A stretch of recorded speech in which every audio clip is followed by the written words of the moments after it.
What's up, Coffee? What's up, brother? Great to see you in here, Coffee. Great to see you, brother.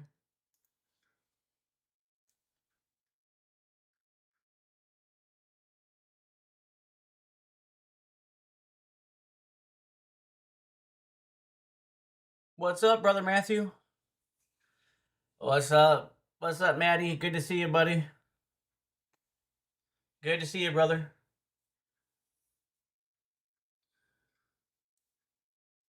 Great to see you, brother.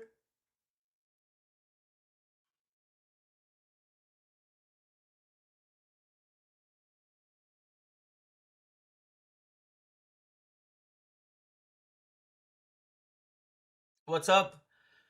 What's up, Lost? Great to see you. Great to see you. We sure you guys please like. Please like the stream, please. Appreciate it. Yes, great to see you, Maddie. Great to see you, brother. Appreciate your words of encouragement, your words of support. Appreciate that.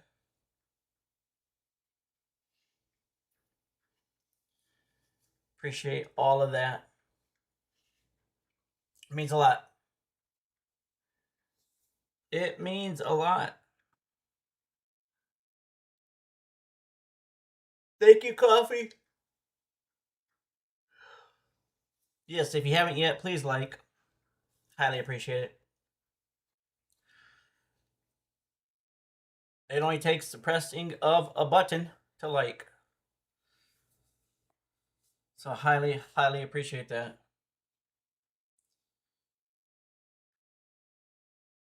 Hope you all are having a great night so far. Hope you're having a great night.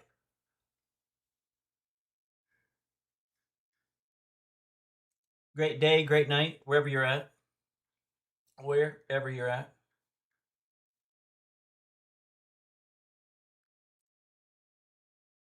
Wherever you guys are located. Great day, great night. Great morning. I don't know. All depends on where. Depends on where you're at.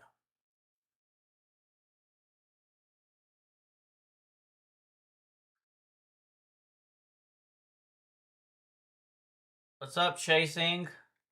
Great to see you, Chasing.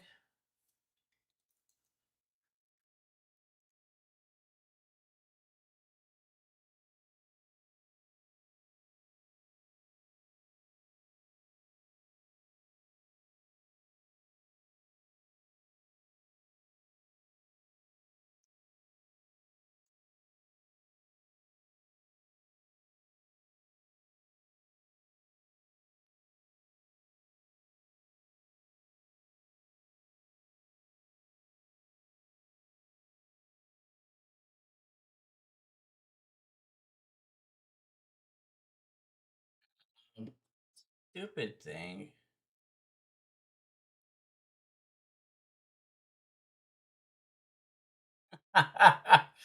You did. You did, huh?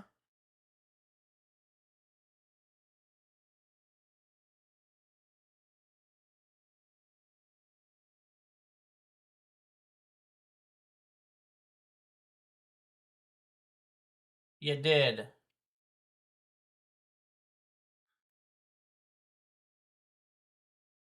Try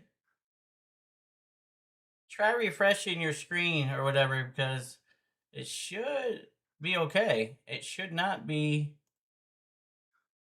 circling.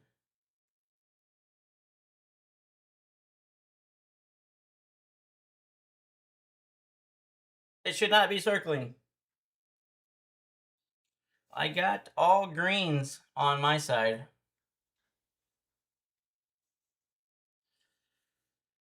What's up, Beth? What's up? What's up, Beth? Great to see you in here. Great to see you in here.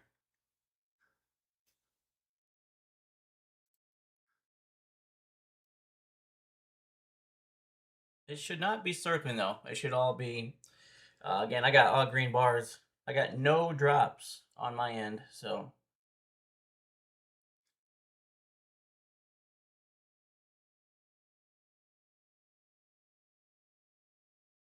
maybe it's just Facebook cheese. Maybe it's just YouTube being goofy.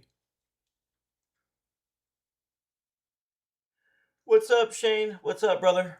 What's up, Beth?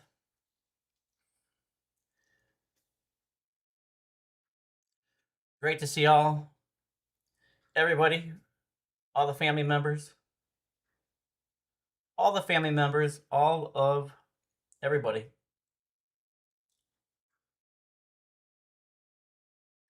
Got brother Lonnie in here. Great to see you, brother Lonnie. Like always, great to see brother Lonnie in here. I have not seen Libby in here yet. Is she in here? I don't know. Oh yeah, she is. Okay. Well, great to see you, Libby. Great to see you, sister Libby.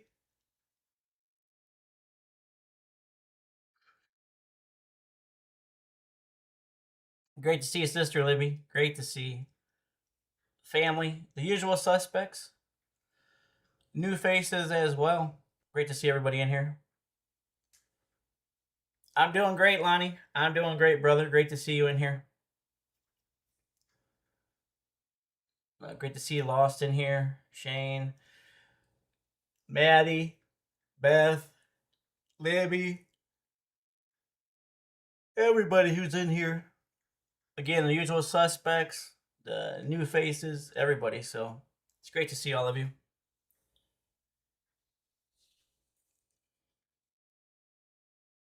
Yeah, maybe it's Maddie's New Hampshire internet. Maybe that's what it is.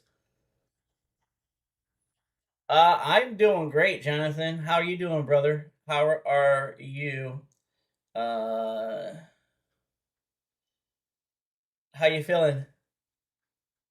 How is Jonathan feeling? Are them meds working good for you?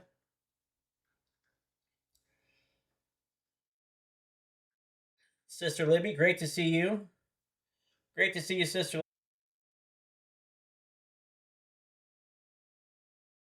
Coffee's making dinner for everybody. Coffee is making dinner for everybody.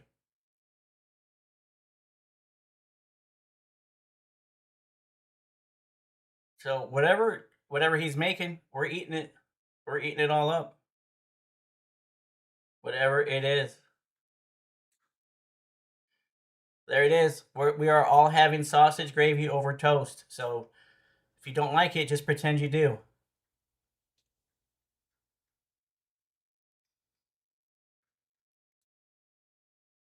So yes, we are all having sausage gravy over toast.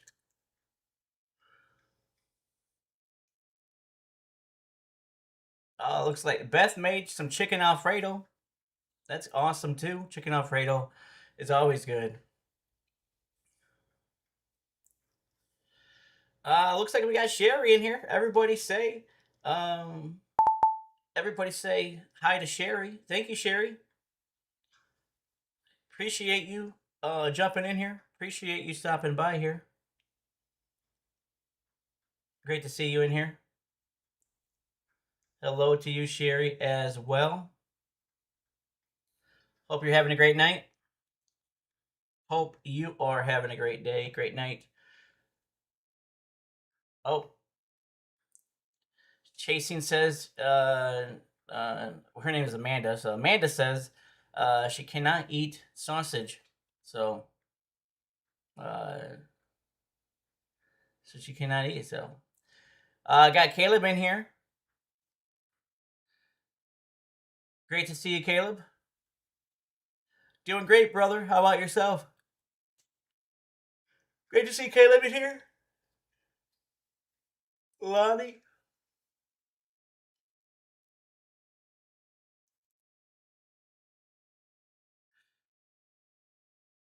Great to see you, Lonnie. Hope to see you back here in a little bit.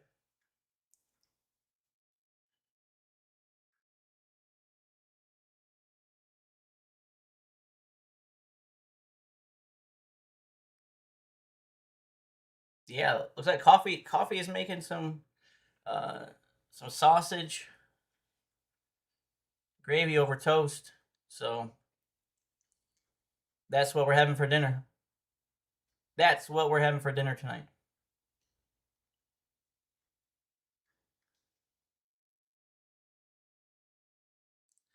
But you all are awesome. Thank you to everybody who was watching on Kick. Thank you to everybody who was watching on Twitch and YouTube and Facebook. Appreciate everybody who is watching across all of the platforms. You all are awesome. Sherry says, "So, is there any good storms going on yet? Good ones. I don't know if there's any good ones. There's a couple of them down, but they're down in Arizona right now. Arizona and New Mexico. Those are the spots right now that are seeing some good storms, if you want to call them that. We'll get the monsoons going on down in Arizona, so that's almost going to be like an everyday occurrence here. I know, yawning is. It is. I know. I apologize in advance. So, for that, I do. But yeah, great question, Cherry. Right now, it is pretty much down in. Uh,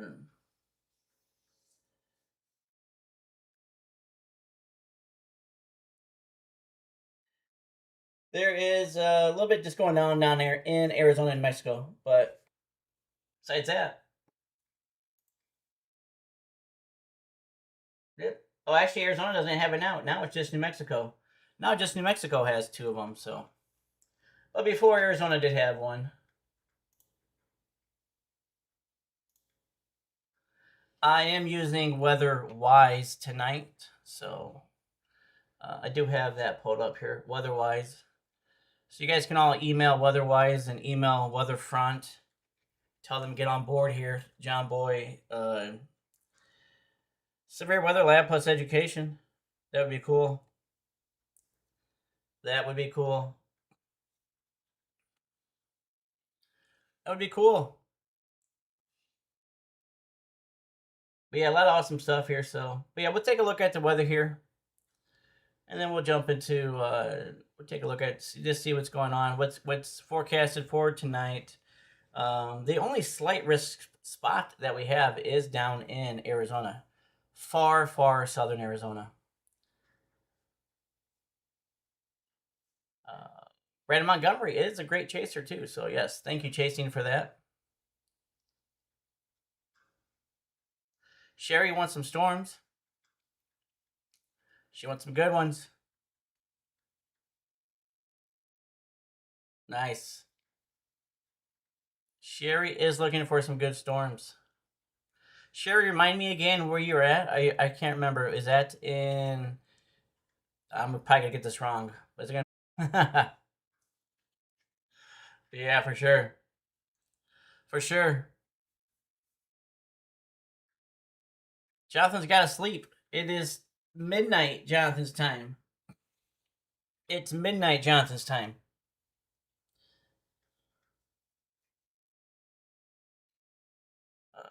Okay, Nebraska. Okay. Yeah. We'll take a look at Nebraska here. Take a look at Iowa, Nebraska. See what we got going on.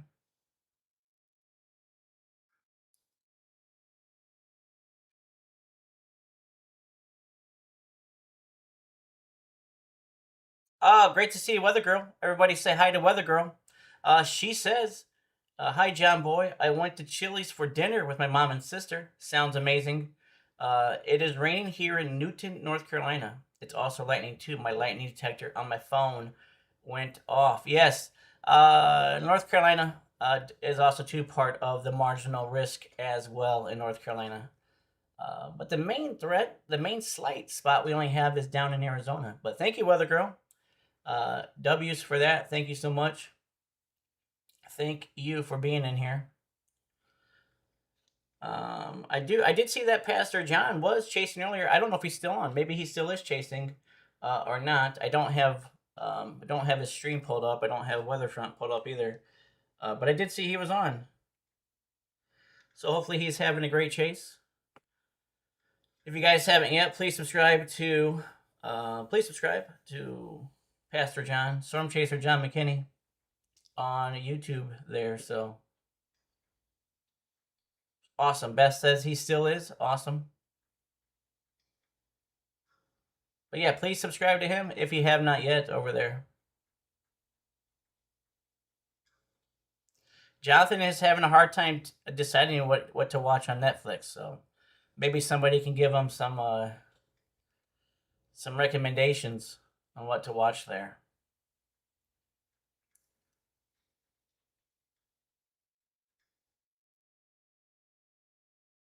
It's also Weather Girl says it's also garbage night in my town.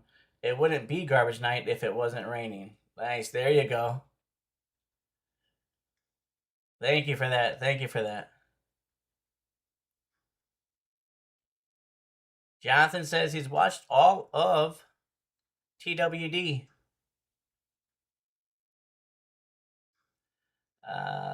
Pastor John is in Nebraska. I know. Well, that's what his stream said. I think he's in Nebraska. Somebody correct me if I'm wrong, but I do believe he is in Nebraska.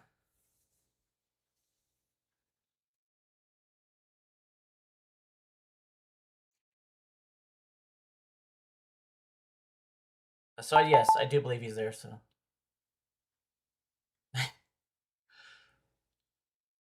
nice.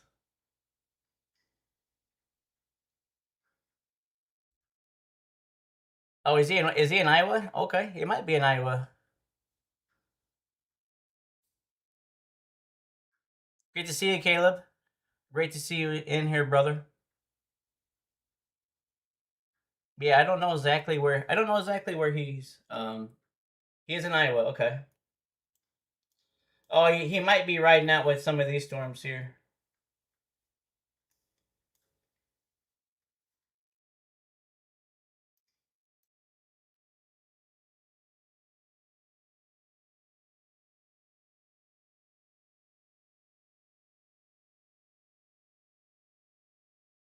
I'm doing excellent. I hope you all are doing great. It's a great day over here in Chicago. Like the saying is, it's a good day to have a great day, right? So, Libby says he's in Carson, Iowa.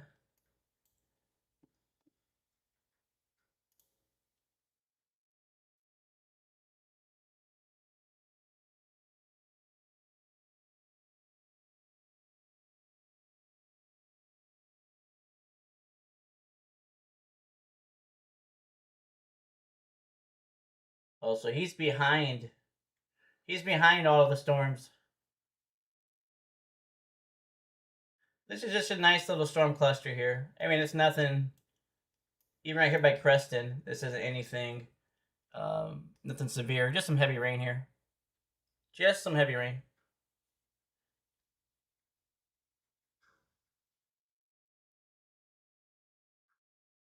Oh, okay. He's headed back to Omaha. Okay.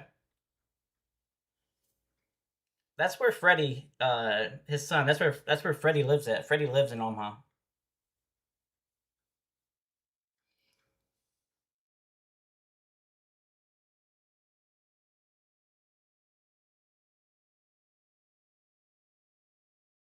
Yeah, right now we got 2 severe thunderstorm warnings, and they're both for New Mexico. Again, I'm using WeatherWise. I'm using the WeatherWise app.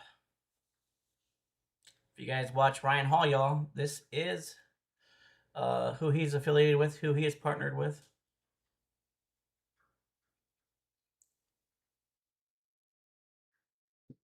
It's a great app, great ease of use app. So a lot of great stuff here in this app as well.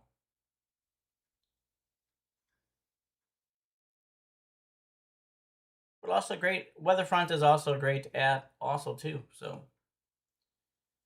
there's a lot of great apps out there.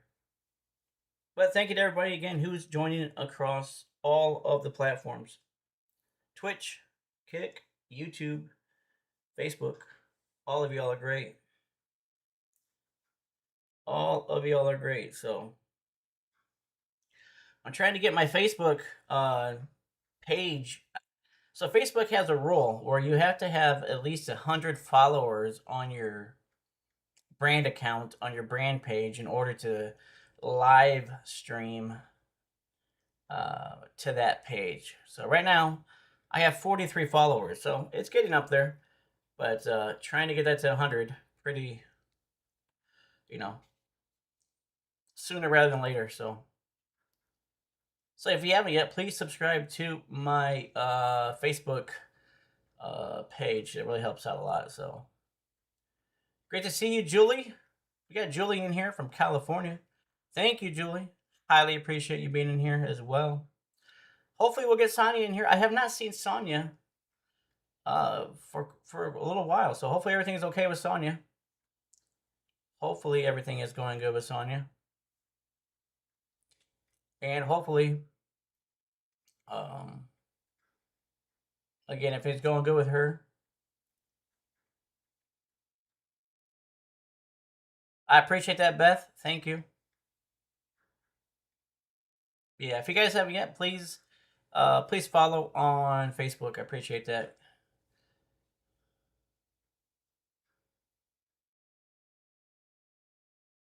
Oh, she's on John's stream. That's cool. So Sonia's over there. Nice. Nice. Well, it's good because I haven't seen her in a while, so it's good. It's good that she's over there, so that's really good. I'm assuming Debbie's probably over there as well. So thank you, brother Matt. Hope to see you here shortly, buddy. Thank you, brother. Thank you very much. So if you're new here, just tuning in, welcome to John Boy Severe Weather Lab Plus Education. Thank you for being here. Highly, highly appreciate it.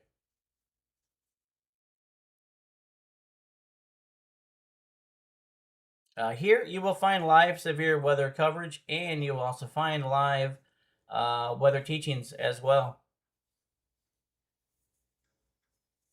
So appreciate all y'all being here. My name is John, but John Boy is my nickname, so that's why you see John Boy for. So again, welcome to John Boy Severe Weather Lab Plus Education. I am a digital meteorologist, so again, you will find live severe coverage, and you also find live weather teachings. And tonight, it's actually a combo of the two, so it's pretty cool. Well, thank you all for being here. Thank you all very much. We'll look at the weather here shortly. We'll go over with the storms. We'll go over the forecast here for today. Coffee says, "Hey, coffee says that dinner's done, so everybody dig in. Don't be shy. Eat as much as you want. Again, it's sausage, gravy, sausage and gravy, I believe, over toast. So be thankful for what coffee made for all of us. So, but yes, welcome in again, everybody. Have fun, chat, ask questions, mingle, laugh, everything, right? So, a lot of great stuff. Lots and lots of great stuff. So, again, thank you all for being here.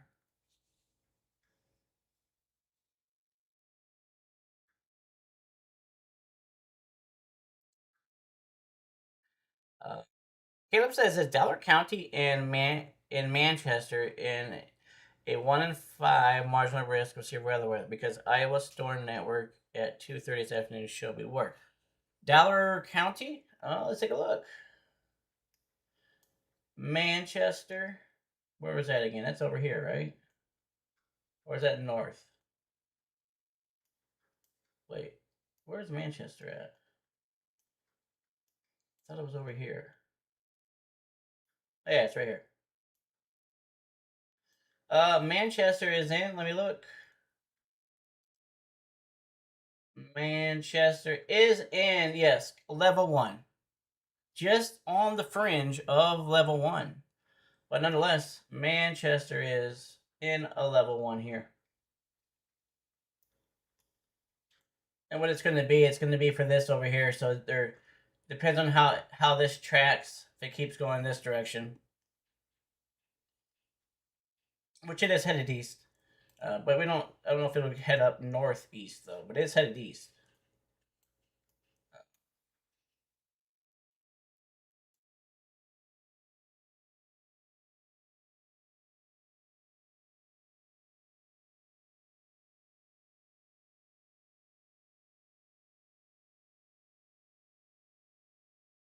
Hey, thank you.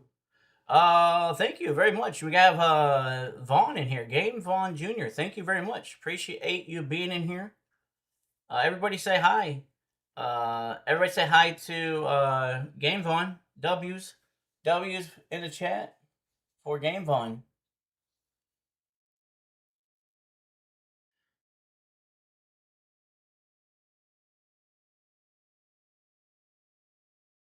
So thank you very much, Game Vaughn.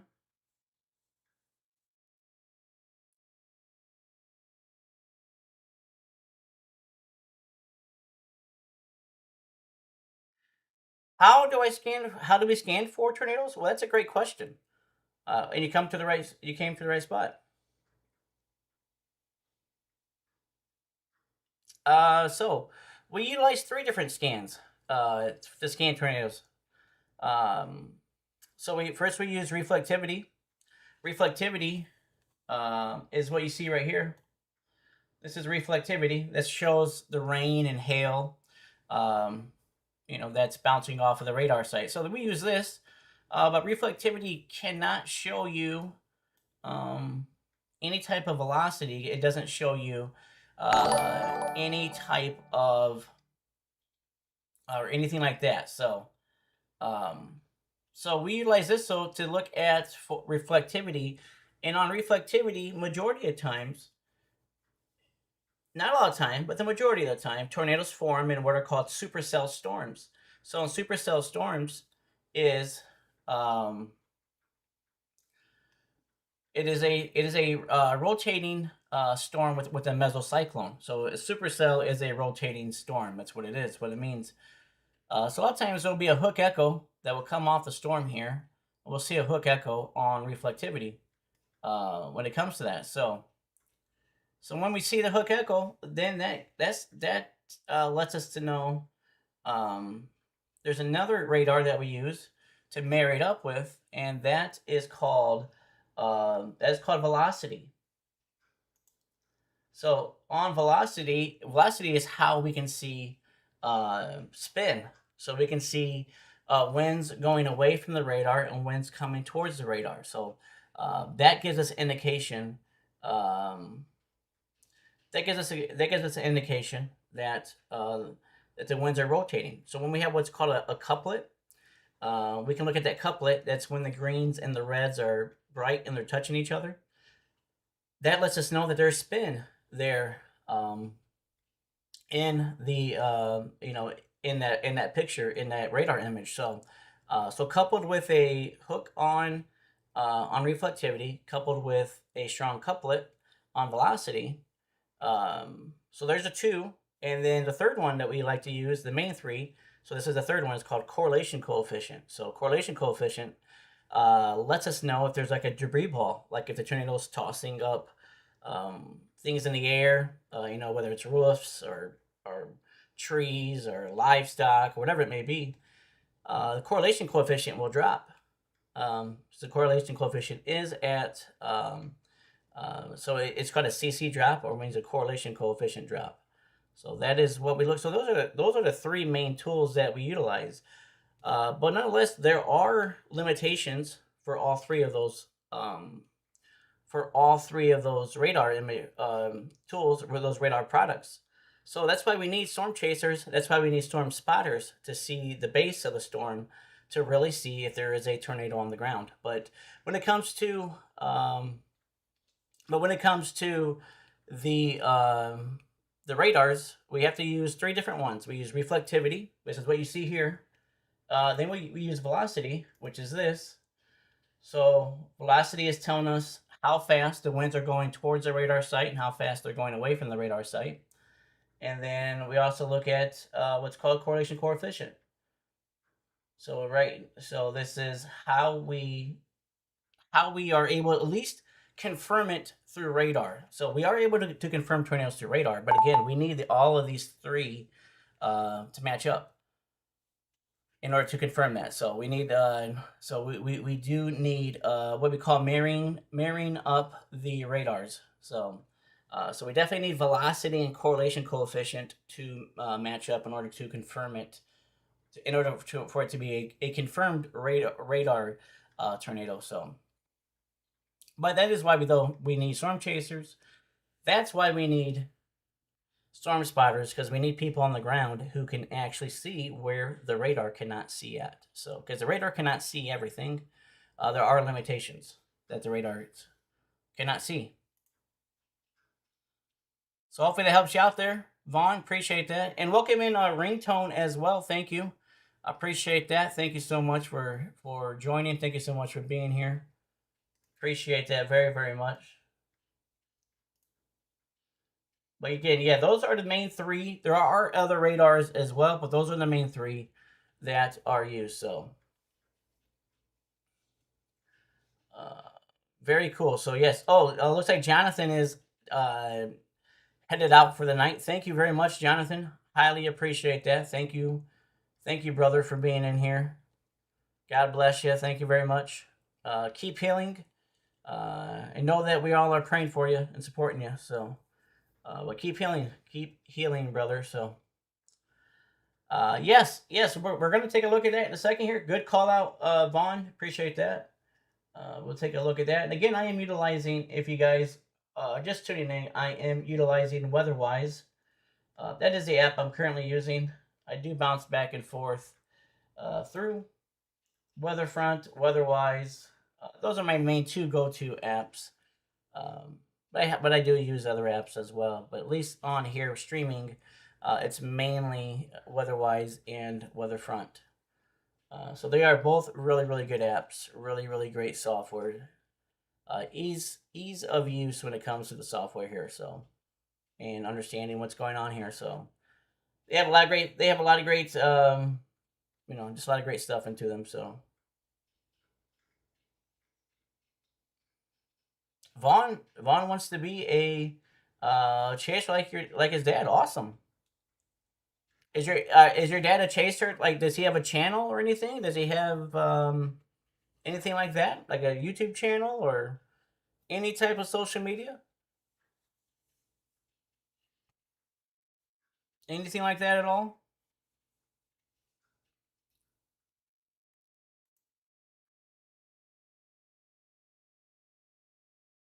Okay.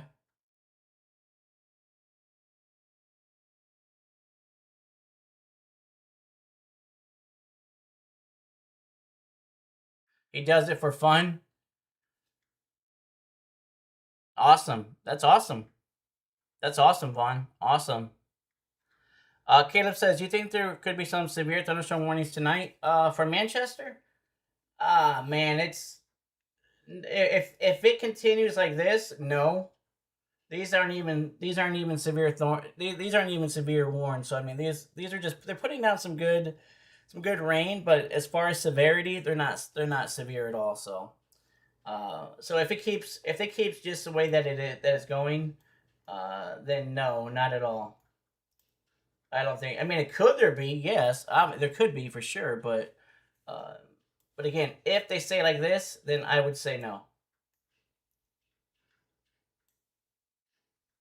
Again, that's going to be for where the heck is Manchester? It's right in here somewhere.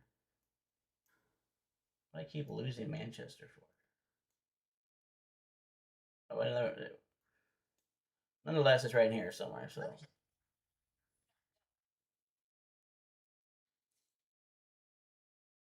oh, awesome! Chasing got a new rescue. That's awesome. Very awesome, Chasing. What'd you get? Let us know what you got. Caleb says, "Did you hear?" Oh, let me go back and see what Caleb said. Caleb says, "Did you hear there could be more severe weather on Friday and at the end of the weekend and early parts of next week?" I have not looked for Iowa yet, so I'm not 100% sure on that. So I did not know that. I haven't looked in that area.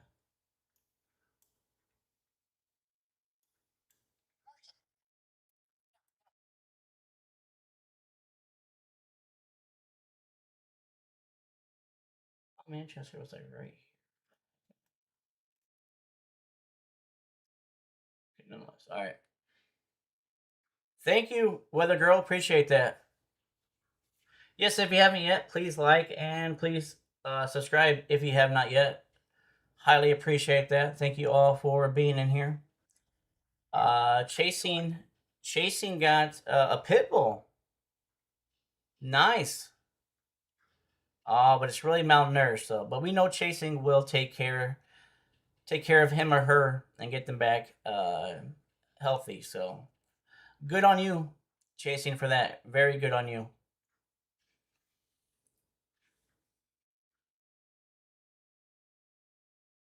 Very, very good on you. Yep. Chasing will get him back to normal, back to health there. But before I dive in here, as always, first and foremost, all praise, all glory, and all honor to my Lord and Savior Jesus Christ. To God the Father, thank you. To Him for all of His love and all of His mercy and His grace, and just for everything that He is. So, very thankful, very blessed for Him allowing all of us to be together, all of us to be in fellowship and community with one another. So it's very awesome. So very thankful and very blessed. And if you do not have a relationship with Jesus, please reach out to me or somebody in the chat, and we can point you in the right direction. It will be the greatest relationship that you will ever have. Again, it is not us that save you, though. It is Jesus who saves you and saves you only. So He is the only one who can save you. But again, thank you very much to my Lord and Savior for just being awesome. All praise and glory and honor go to our Lord and Savior, go to Jesus. So very awesome. But yeah, we're gonna jump in here. I think I saw. What did I see? Weather Girl says, I was watching other people on YouTube, and the winter forecast in North Carolina isn't looking good. They're talking snow and ice and strong nor'easters. The gypsy moms already starting up. Oh wow. Yeah, that's not. Yeah, that's not good at all. That's not a good forecast. I haven't looked at winter forecast yet. I don't usually start doing that until next month. Really until once the summer has kind of wound down.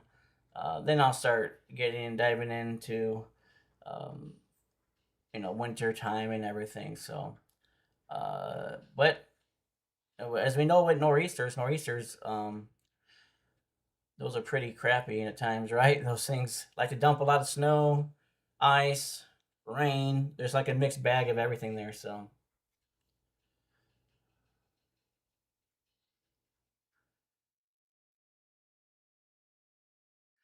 Jason says I was going to post him, but I'm afraid of the backlash. Posting, like, what do you mean? Like on your YouTube, on your YouTube page?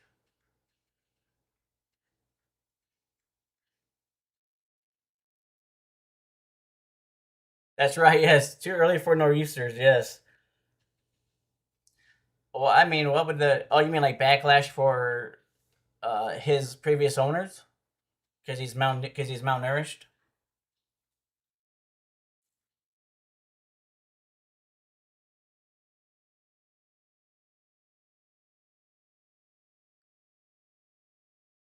Oh, okay. Yeah, there will be backlash. I mean, there would be, right? I mean, you know, people don't like seeing a malnourished dog, right? So just like a child, right? We don't like seeing malnourished children, right? So we definitely don't like seeing malnourished animals as well. Um,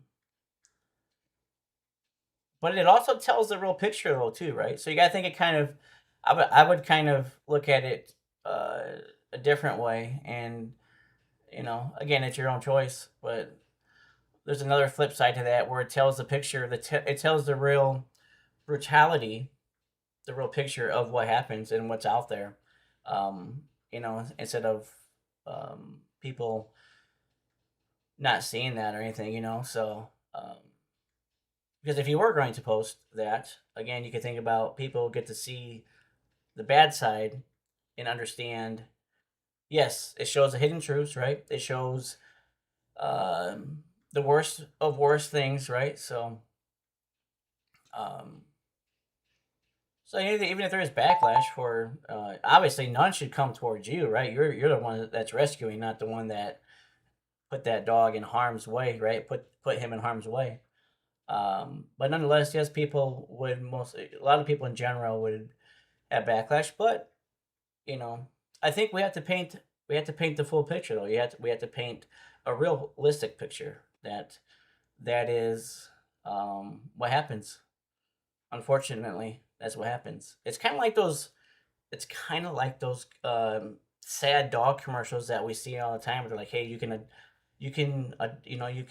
adopt a dog for 15 cents a day and help feed them," and just like children, right? Where you can feed, and we see those sad commercials, and in a way, that's why they show that stuff because it's got to show what's real out there, and it's very heart tugging, right? It really tugs on the heartstrings, and but I think as long as you keep, um,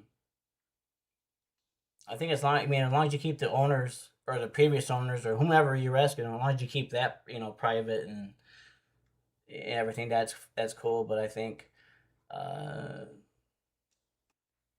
I think to just understand and show the hidden truths and show people what really happens and why you do the things you do for, why you rescue for, I think that paints the picture. So I would just kind of challenge you to kind of think that way, and maybe think about posting it for those reasons. That people really know, what's out there and why you do what you do for, what you do for. Wow. Beth says I had a neighbor poison one of my dogs with antifreeze. That's horrible. That's horrible. Sorry to hear that.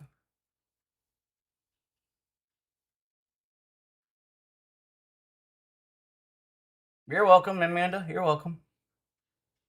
I'm just more like I'm like to me it's like you got to show the realistic side of things, right?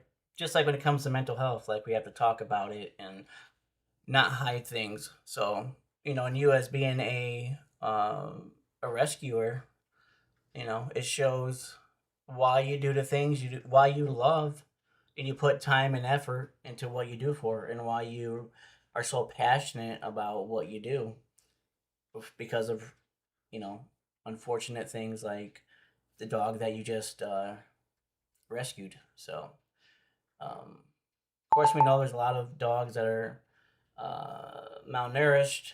Um, there's a lot of dogs that are abused. I'm abused, malnourished.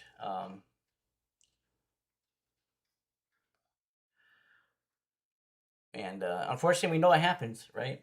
But when it comes to actually seeing it, we have to be mature enough in order to see stuff like that, right? But because we know it happens, right? But we need to be mature enough to actually see it, um, to really see the happenings of it. Beth says she hates those commercials when they yes, they're absolutely horrible. They are horrible.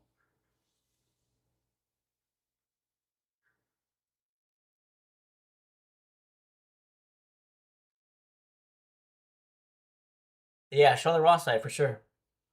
You have to be able to show the raw side. Yeah, definitely. It's not all right. It's not all rainbows. It's not all peaches and cream. It's not all sugary.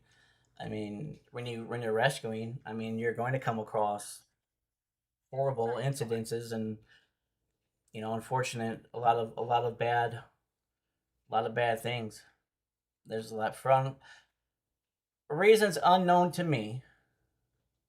people do a lot of bad things to animals, and um, we just got to pray for a lot of people. Got to pray for a lot of um, love and mercy on animals. But for reasons unknown to me, uh, people do that.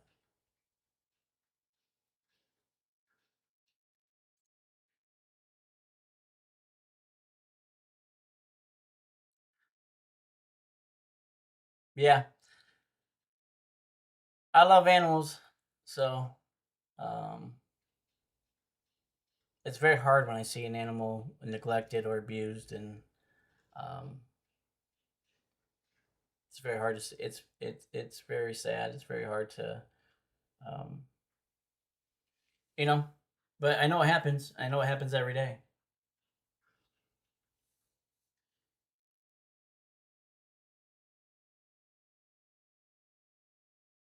Absolutely,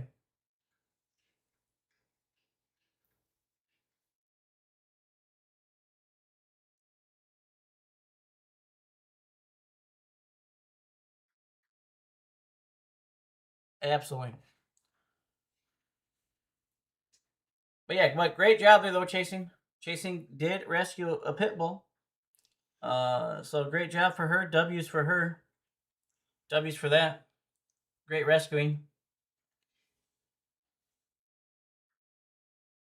Whenever I get bigger property, that's always my goal is to have a sanctuary, have a rescue myself too. So, um,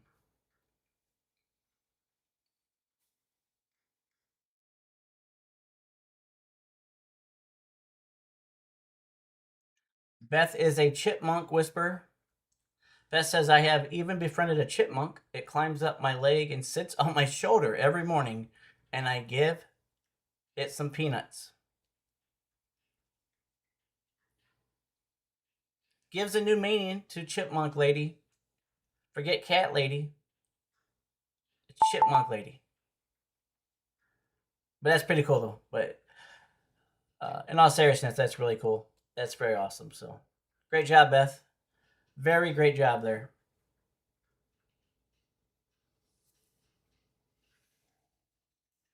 But yeah, but awesome stuff from chasing. Awesome stuff. So very cool though. Very very cool.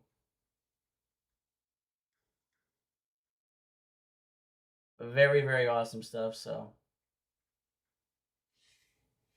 but yeah, that is mine and my wife's goal is once we get it's here in Chicago. It's very hard to get any kind of uh, large property. Everything is so so close together. So, well, whenever we do get a couple acres, that is the goal is to have a sanctuary type place, rescue for dogs. Uh, so it'd be a lot. It's going to be a lot of fun.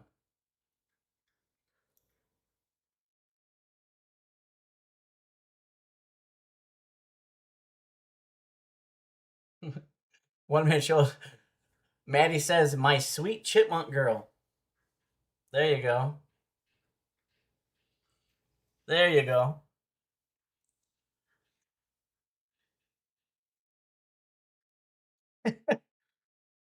So Beth is also a mouse lady as well. Beth says, "I caught a mama mouse once, and it had two babies, and I put them in an old fish tank and raised them." So, the chipmunk whisper and a mouse whisper.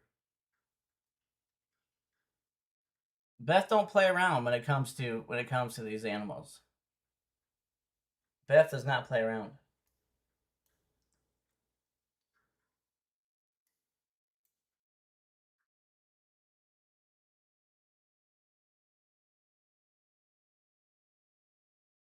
But that is awesome though. That is awesome though. In all seriousness, that is really cool. That is really cool. Chasing says she deals with a rescue up my way here around Chicago. That's awesome. Uh, can you say who the rescue is, or if not, I understand.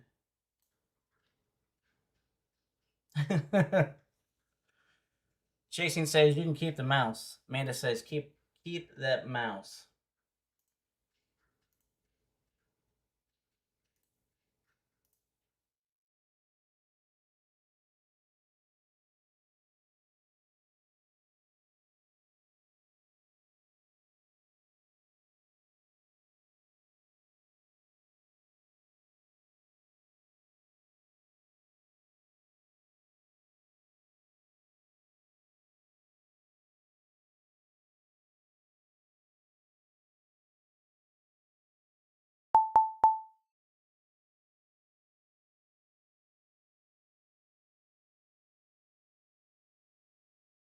Yeah, it is awesome stuff. That's great stuff on you, Chasing. Great stuff on you, Beth, as well. Yes, great stuff from Amanda and Beth there. Very awesome stuff.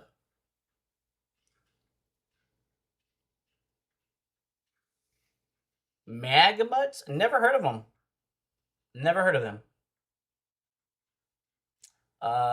Beth says I even have spiders in my house that I can't bring myself to kill. I usually catch them and put them outside unless it's winter. Then I just let them stay where they are. Oh, that's awesome. That's awesome.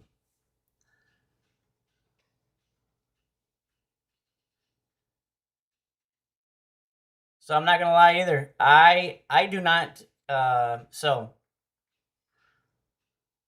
I am a very big proponent of life, and whether that's a spider or a gnat or some sort of little bug or whatever it is. So if I can catch it and put it outside, I do the same thing. So, um, yeah, I don't kill bugs. I don't do any of that stuff. Um, I just let them be because they're trying to live just like as we are. Now, if they're attacking me, right, and they're trying to attack my family and bite people and poison, I mean that's a different thing, right?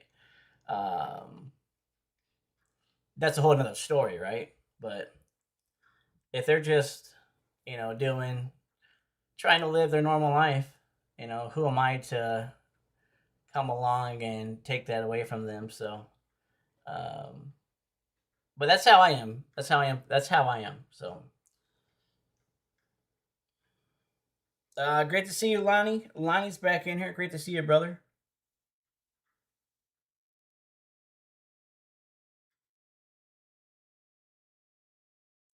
Let's jump into the weather, though.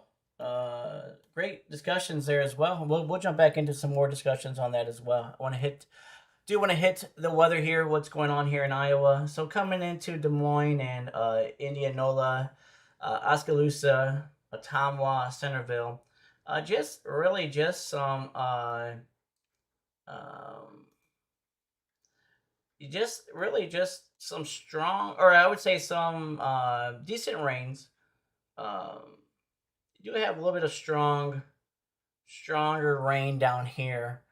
Let me see what the DVZ is getting on this. Yeah, no hail. I don't see any hail in this at all. Um, do see a little bit of heavy rain here. If we have hail, it's going to be right in this section, but it'll be very, very tiny right here. So, again, if you're in Osceola, Charlton, Des Moines, Indianola, Creston, you do have some stronger storms down here, but nonetheless, they aren't severe, and they don't even have a severe, or I'm sorry, they don't even have a special weather statement on them. So they're basically just some good rainmakers, but nothing to be afraid about. Nothing severe at all. But they are approaching the I-35 corridor around Osceola and Leon in Iowa.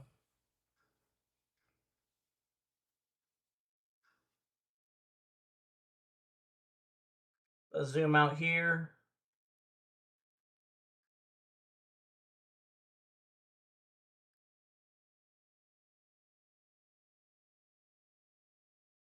Let's take a look out. We do have a few storms to the south of that as well. But again, thankfully, nothing is severe at the moment. This one does have a deepening core here on this one though.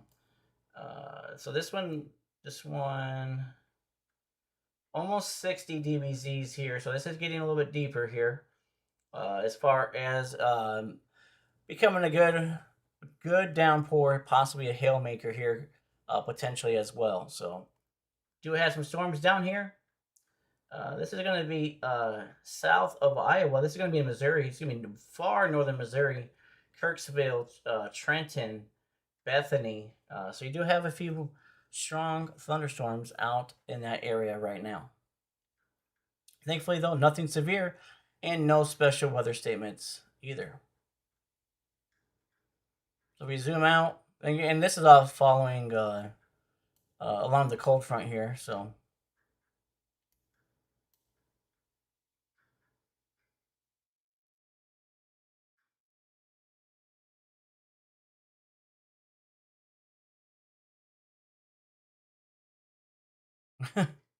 yeah, if you guys want to know where Beth lives, I'll lead you guys over here. It's somewhere in Maine here. So anywhere you want to try to find in Maine, I don't know the exact town, but feel free to cross the border into Maine and see if you can find Beth over there. So Paris, Maine. Okay, Paris, Maine. Oh, right here. So not Paris, France, Francais. Paris, Maine. So just a little ways from Portland, just outside of Portland. And Julie says dinner at Beth's house.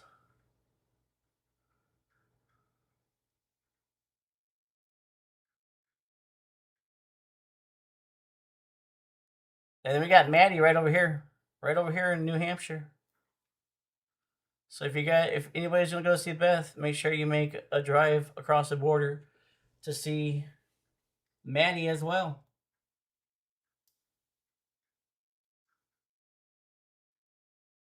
Yeah, there you go. Yeah, Maddie's only like 2 hours away or something, so from there. So Maddie's got us all beat.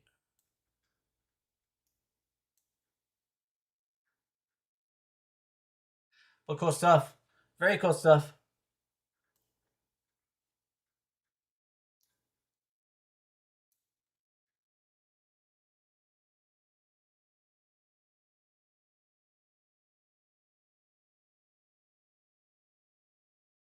Very helpful. It doesn't freeze on it. Thank you. Let's go take a look at North Carolina here. North Carolina, we do got some scattered storms here in North Carolina, South Carolina as well, Virginia actually as well. Sorry, Virginia as well. Nothing severe. Might see a few flashes of light, maybe hear a few rumbles of thunder, but nothing severe over here in North Carolina at the moment either.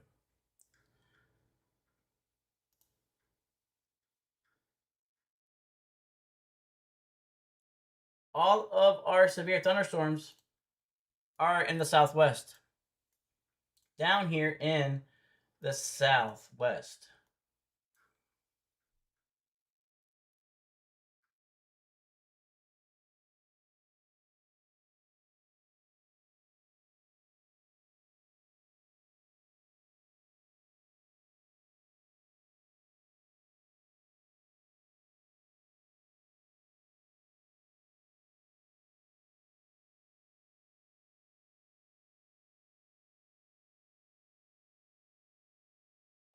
Thankfully, thankfully, YouTube actually translated Raul.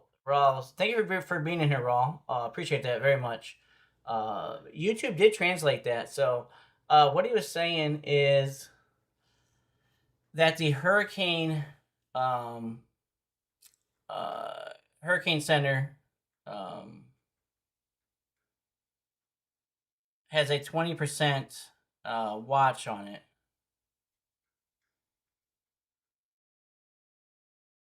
So he was talking about the Hurricane Center. But yeah, but nonetheless, Raul, if you could please use a translator, because sometimes YouTube doesn't actually translate it. So um, when it comes to that, so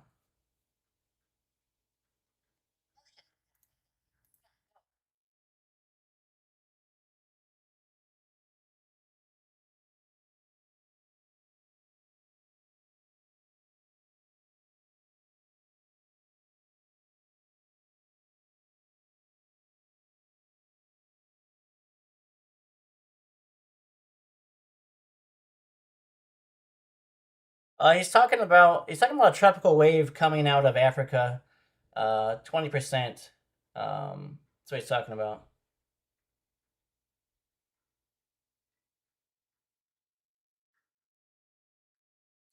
Talking about a he's talking about uh he says a tropical wave because it is not ruled out that a tropical cyclone could develop in the next 7 days in the Atlantic basin.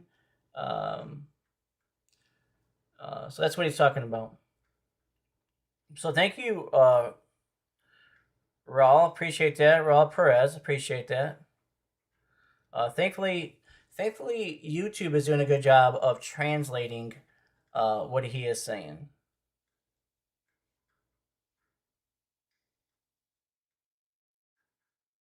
No, you're fine. It probably won't be. I know I have um um there is a function here, I believe, as the streamer where you can have it translate um messages, but it doesn't always translate them.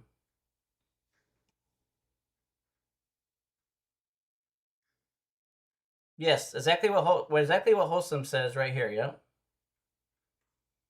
But yeah, so YouTube isn't always correct, or they don't always what you call it my translate it. So a lot of times when people do come in and they do see um a lot of times when people do come in and they are talking in a different language, a lot of times YouTube still won't have that translated. So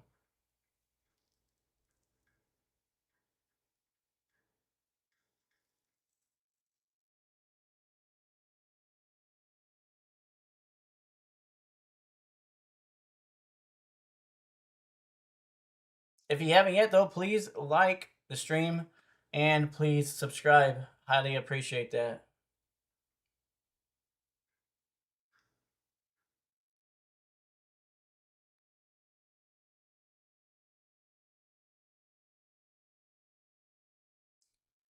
Yes, thank you, everybody. Yes, please like. I highly appreciate it. Please like the stream. It helps push it forward.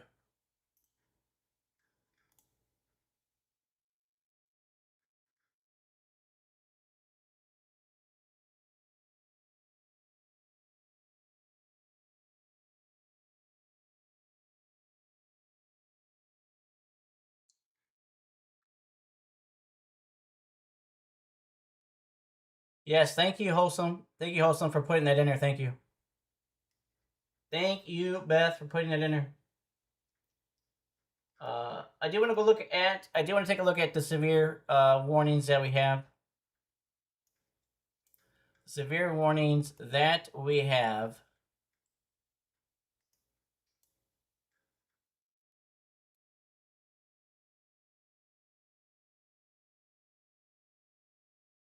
So we do have a severe thunderstorm warning for Grant and Hidalgo counties. This is going to be in New Mexico. Um, but this will be allowed to expire here in 3 minutes. So that's a great thing. So we will uh, be losing this severe thunderstorm warning here. So go back and take a look at our other severe thunderstorm warning. That's going to be here in Arizona. And what is it showing? That must be for wind. Yep. And this will also be allowed to expire in 2 minutes. So let's see if they're going to allow this to expire. This is going to be for Gila County in East Central Arizona. Let's see. We'll have to wait to see if they allow this to expire, but or if they continue it. But nonetheless, it will. It does have. They have put expire on it in 2 minutes, and they did just reissue a new warning as we're sitting here watching. So this will be allowed to expire in 2 minutes. Hail, 1-inch hail, and wind of 60 mile per hour. So this is going to be for it's going to be for Gila County.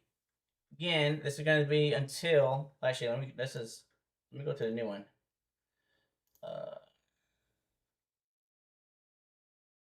Yeah, so this is going to be for let's see here. Till 5. Yep. So good for Gila County in Arizona here.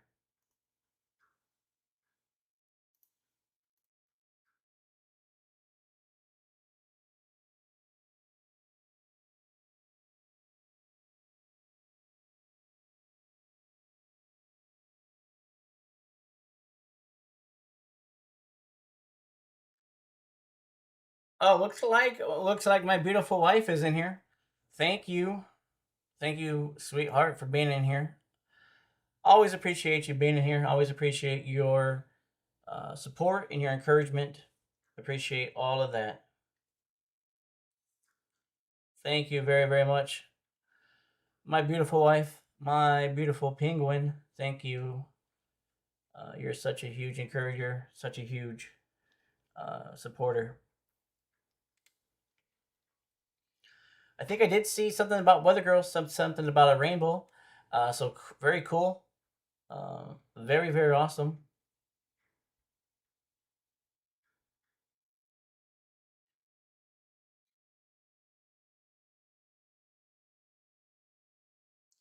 I love you too very much. I love you too, my beautiful wife.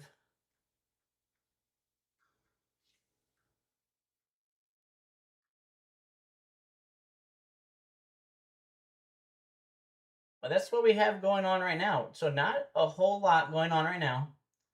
We got 4 severe thunderstorm warnings. Currently 3, or 2 of them are about to expire. So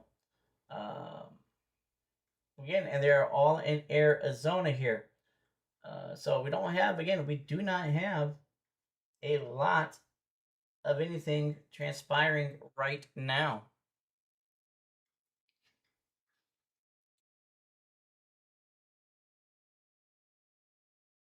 Let's go back. I think Pastor John is still. Thank you, Beth. I appreciate that. Thank you, Beth. Thank you very much. I think Pastor John is still. Somebody let me know. Is Pastor John still streaming?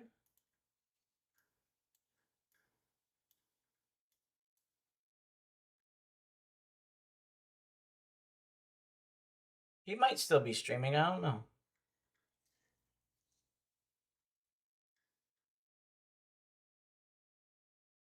Julie says yes. Okay. Awesome. I can actually bring up his. I can actually pull him up here. Let me bring him up here real quick here.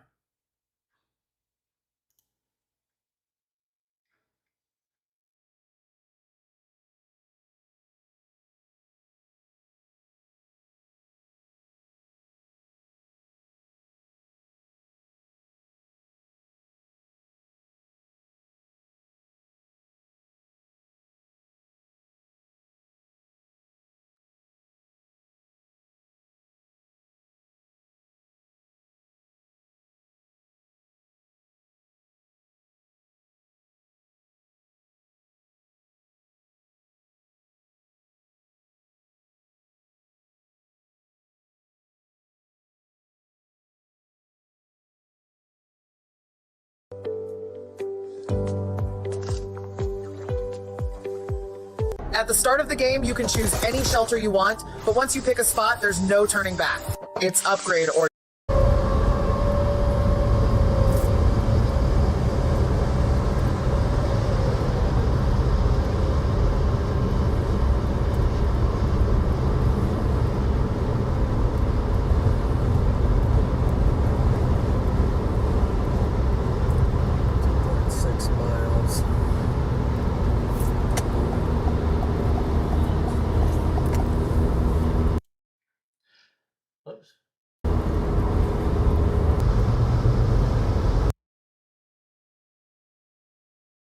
Looks like he's in Omaha. At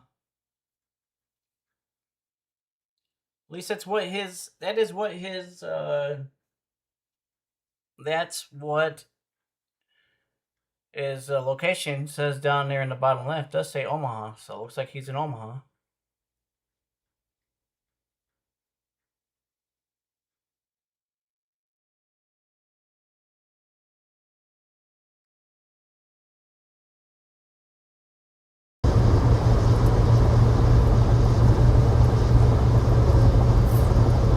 Okay, what do I want to do here? Recenter that.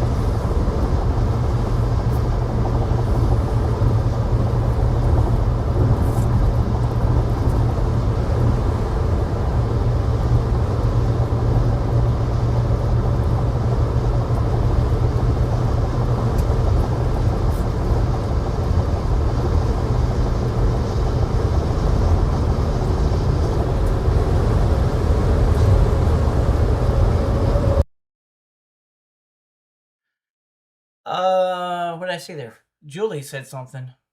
At least the next at least the next 2 to 3 hours at least, if not longer, because I still haven't even gotten to the topic yet for tonight's weather lesson. So yeah, so probably at least another 2 to 3 hours at least.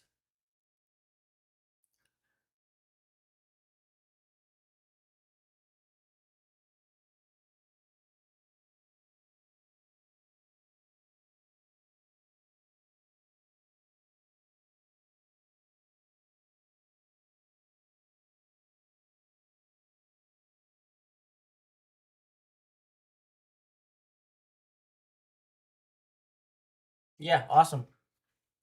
Thank you, Julie. Highly appreciate your support.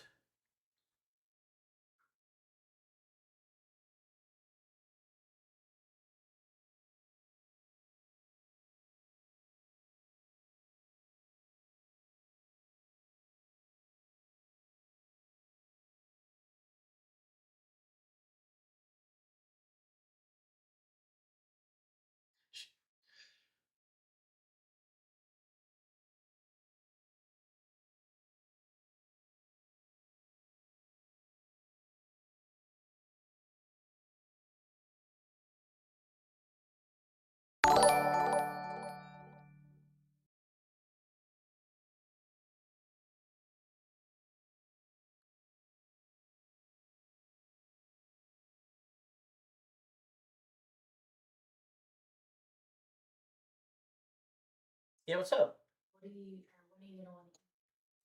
Oh, here shortly. No, I like raisins if possible. Whenever if you want to go now or it doesn't matter. Yeah, when I feel like it. When you feel like going. Yeah, it's fine. Please, love you, love you, love you.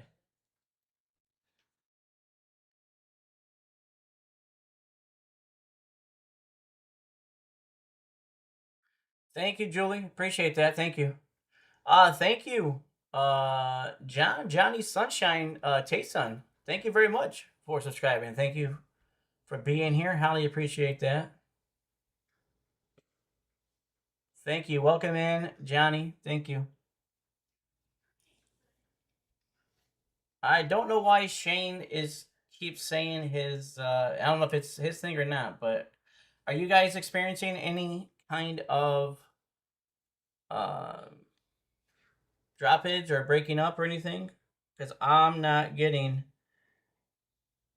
any dropped frame rates over here on my side.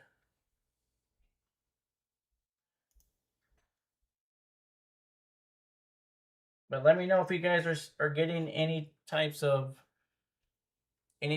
circling.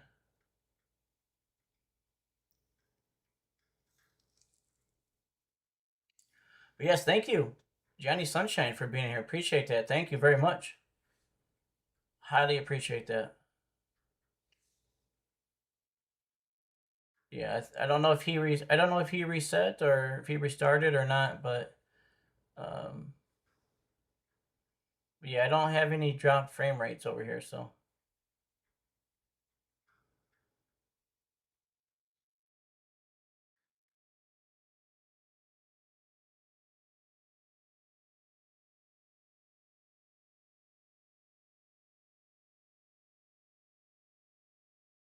Every once in a while? Okay.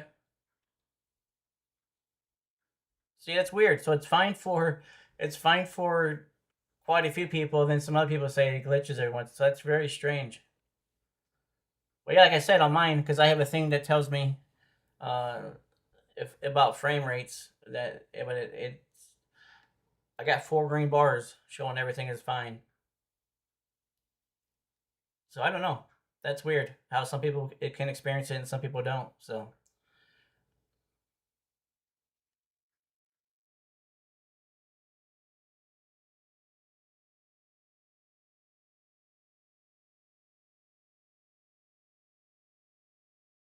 very strange.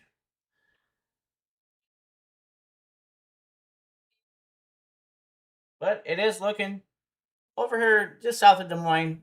We do got a few good thunder showers going on down here in south of Des Moines. Thankfully, we do not have any special weather statements, nor do we have any severe thunderstorms, any types of warnings or anything. So very great.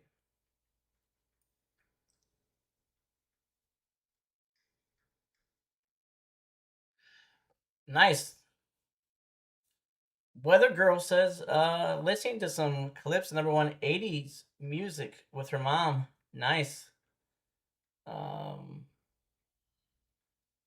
Weather Girl loves 80s music.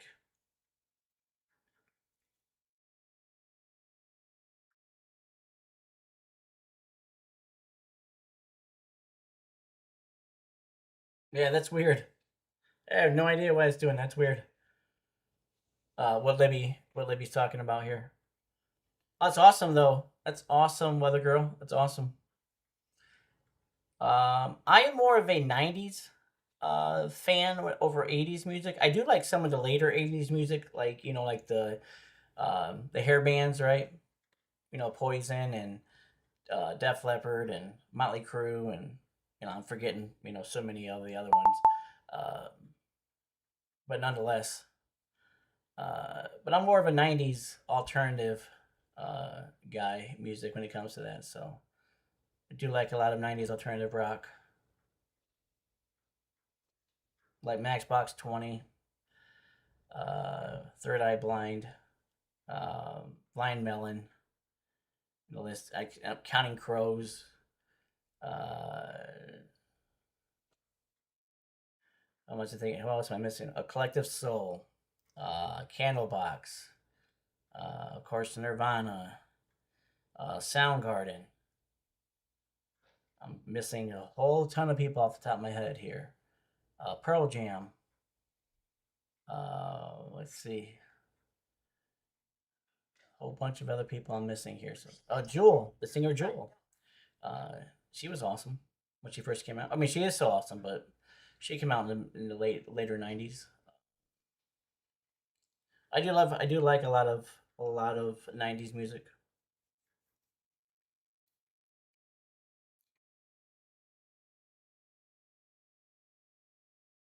Stone Temple Pilots, I like them too. They're really good.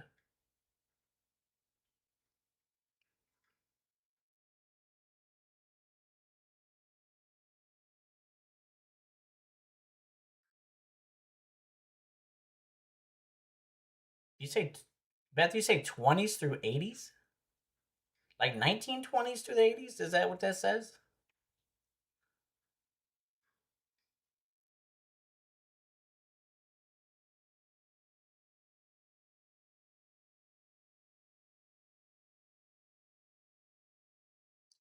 But outside the '90s, I really enjoy because the '90s is what I grew up with. That's the music I grew up on. Um, but when it comes to outside the '90s, I love classic rock. I love '70s classic rock. To me, there was really no better time than the '70s for really good classic, really good rock and roll there. So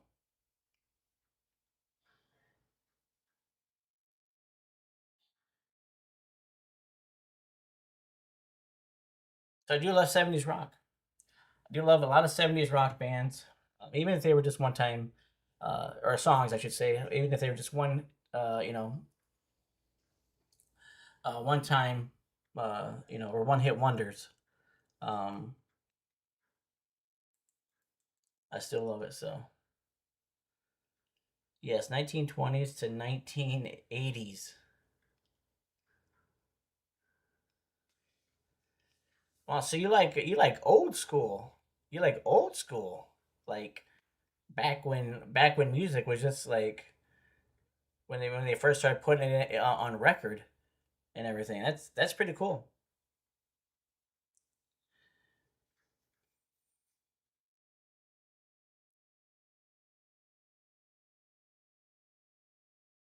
Uh, Let me look for you there. Give me a minute, Caleb. Let me look for you there, buddy. I gotta answer this real quick.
Okay. Yeah, jazz is good. Creston. Sorry, Creston. It's already it's already passed. The main here, Caleb, is already passed. It's already passed Creston. Creston is just getting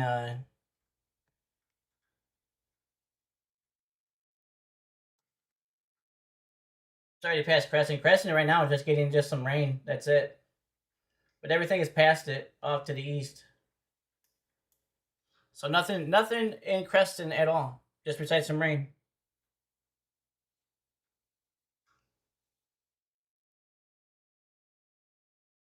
Yes, thank you for posting that, Weather Girl. Very awesome of you.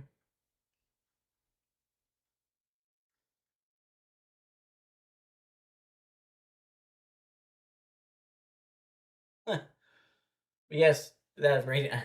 Looking at Beth's chat there. That's one thing I never got into is opera. I don't know what it is. I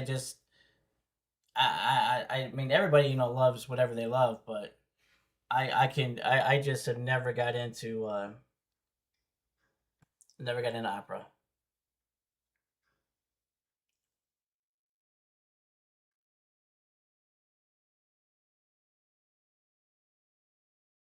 But yeah, Caleb, nothing there in Creston. Creston is just some rain. The heavy rain is off and it's starting to blow out here. So that means that the downburst is getting a little bit stronger here. Winds are getting a little bit stronger here. So if you're in Van Wert, Leroy, Weldon, um, you got a pretty decent looking storm here.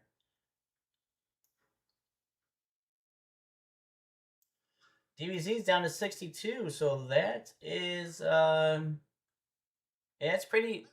It's got some very strong winds here.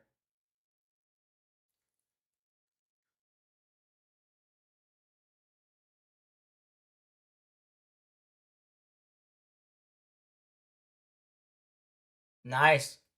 See what Libby says. You don't listen to jazz. You just hang out with it. Cool. Very good way of putting that. Awesome, Libby. Thank you. Chasing says, "Okay, I'm going to take your advice."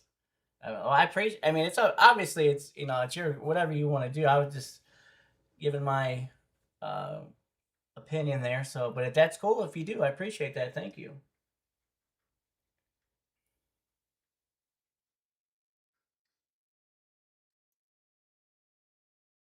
Yeah, we got 64 DBZ here. So Let me see if velocity is. Um, see if velocity is picking up any good wind here. So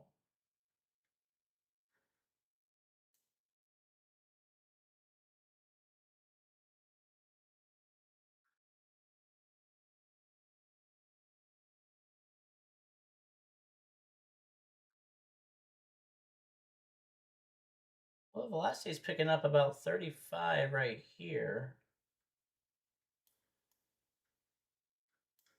The wind is blowing like this. If you see these things on the screen here, these white uh, shooting star type looking things, this is the wind particle. So this is telling us which direction the wind is flowing. Um, so right here we do have, well, I think it's about 35 back over there. Um,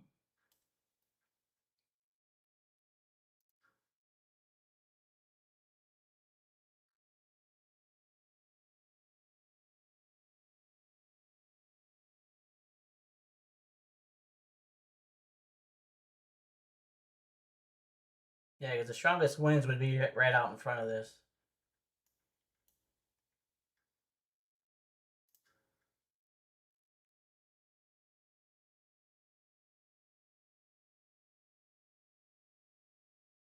Oh, nice. Libby says, I can't take credit for it, but it is a line from a movie. But as a jazz person, it resonated with me. Nice. Nice. Blues is cool too. Uh, I like blues music as well.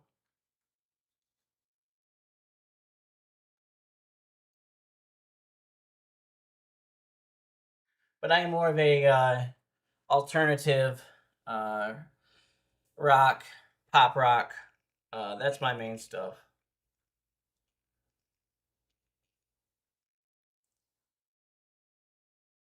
So again, so bands like Matchbox 20, Three Doors Down, um,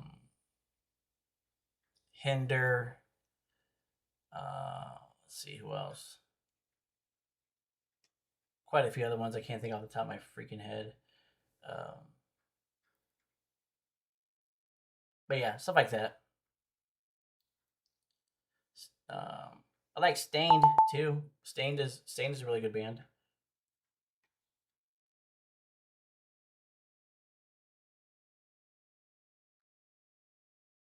There's a lot of great bands. So there's a lot of great music, a lot of great bands, a lot of great music.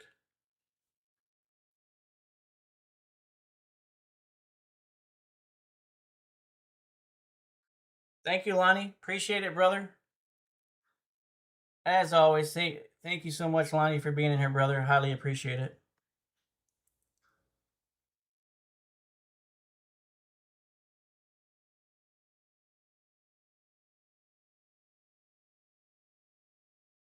It does look like this is trying to bow out here.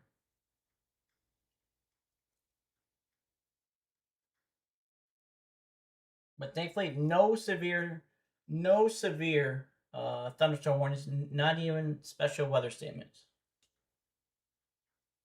Oh yeah, oh definitely, yeah. I listen to Christian music more than anything, but like we're just talking secular music. That's what secular music I like, but I love Christian music. Number one, that's over anything is Christian music.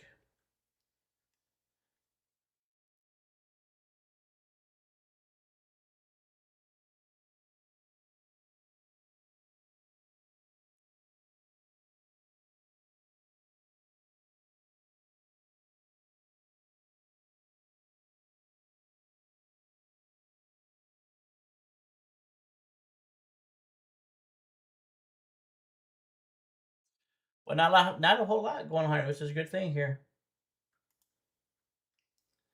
Three severe thunderstorm warnings. One in Colorado's in the act now. So Colorado, Arizona, and Arizona.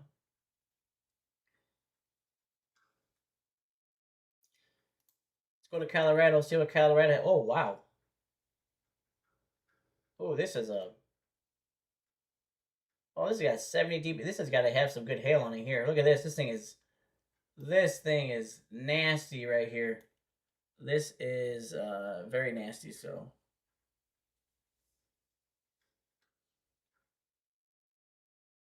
Becca St. James, yes, definitely. I like a lot of Christian artists. I mean, Third Day, Caveman's Call, back when they were a band.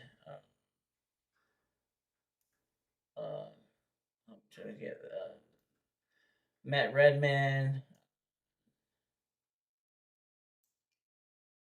Tons of people here. Um, Seth Schlater, I like him. Josiah Queen.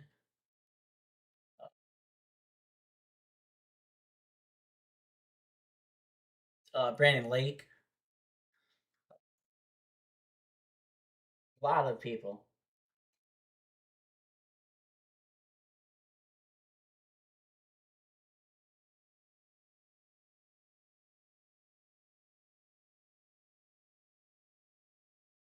This is a pretty nasty storm here. Pretty nasty storm.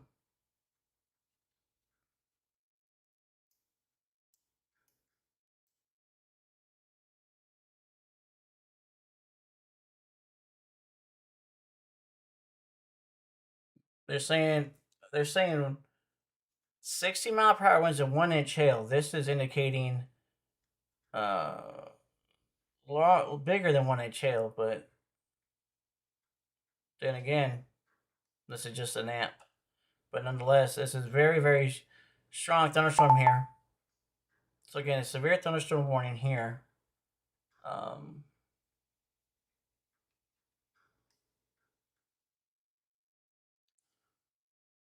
wow, this thing has got a nasty core on it. Real nasty core. So this is gonna be for Colorado. If you are in, wow, is that actually says Bald Knobs, Colkdale, um, Bon Carbo, the island. If you are around this section in Colorado, you are underneath a severe thunderstorm warning. Aguilar as well, or Aguilar. Trinidad, you are downstream from this severe thunderstorm warning. So let's take a look at what they're actually saying here. So they are saying for Huerfano County and Las Animas County in Colorado. 60-mile-per-hour winds and 1 inch hail. So quarter-size hail is what they're calling right now. I think that's actually a little bit bigger, according to at least to what we were just seeing. But again, so if you're in Aguilar, Oakdale, Golnier, and Bon Carbo, you are in the path of this severe thunderstorm warning, which will be allowed to expire at 7 p.m. Mountain Daylight Time, 8 p.m. Central Daylight Time. But it's got a nasty core on it. It's got a real nasty core on it.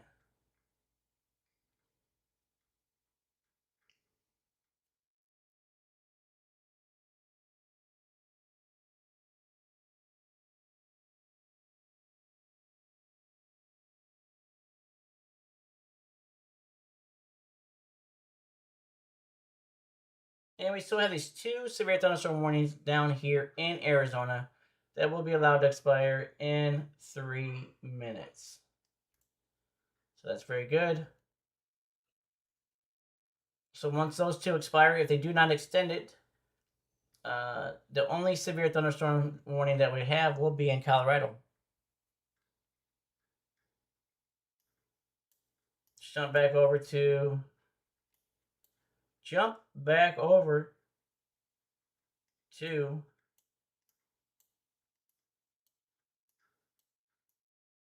Iowa here.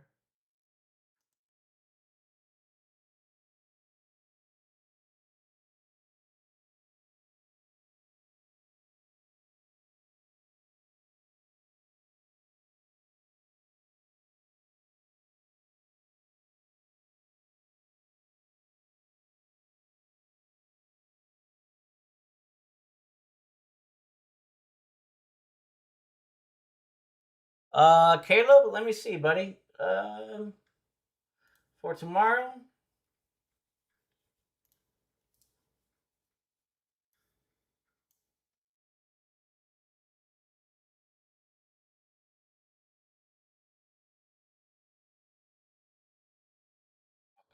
Let me just type it in because I was seeing it.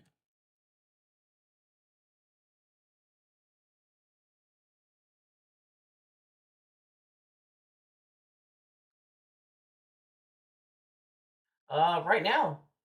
No, you're actually not even in a level at all right now for tomorrow. This is just general thunderstorms. The level 1 is down to your south, so you don't even have you don't have a severe risk uh highlight over your area tomorrow, Caleb. Nothing in Manchester.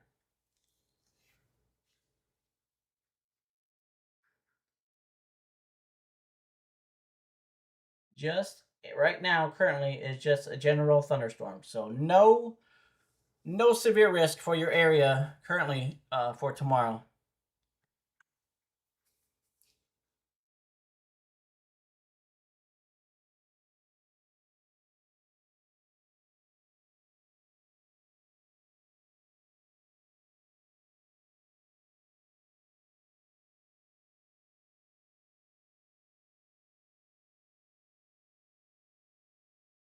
So that's good. Very, very good. Again, we still have some heavy. We still have some heavy rain. Give me a minute there, Caleb. Yeah, and I'll help you out. Still have some heavy rain here, just south and east of Creston, Iowa. So if you're in Leon, getting some pretty decent rain here. Lamani as well, getting some pretty decent rain here. But we do have some scattered storms here around Green City, Kirksville, and Milan as well. This is going to be in this right here is going to be in um, Missouri here, very northern part of Missouri here. You're welcome, Caleb. You're welcome. Yeah, give me a minute there, buddy, and then I'll look for Friday for you.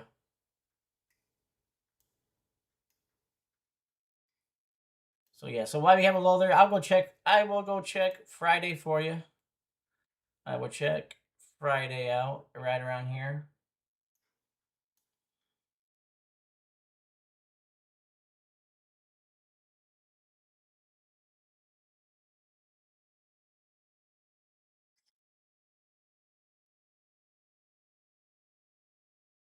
All right, Friday. Let's take a look at Friday.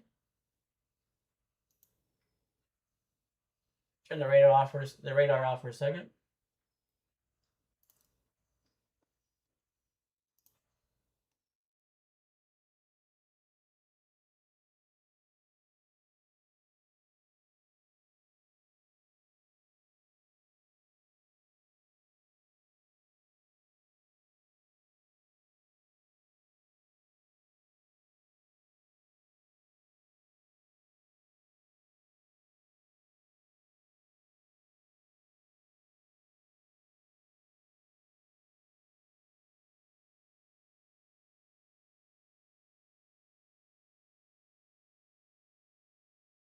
Let me see here. Let's go to. Let's go and look at. Uh, no, not wrong one. Whoops.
Let's go regional. See what regional show anything.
Hey, thank you. You want me to bring it up? Maybe. Okay. Love you. Okay. Love you.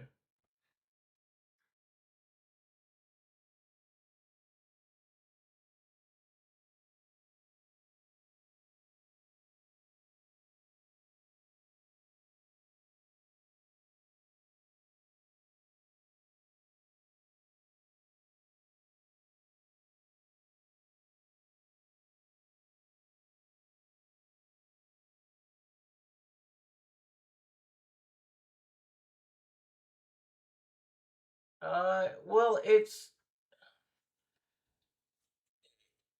for some reason the app is just not having doesn't it's not having the reflectivity. So, these ensembles in the this is what we utilize for like doing like 7-day forecasts and things like that. But for some reason the app does not have. I'm not seeing composite reflectivity to where it would show up. Um, possible any type of rain. So that's very weird. The app is not giving me that option.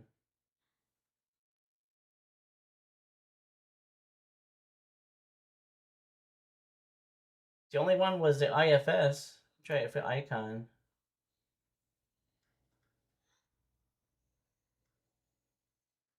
Icon's not giving me it either.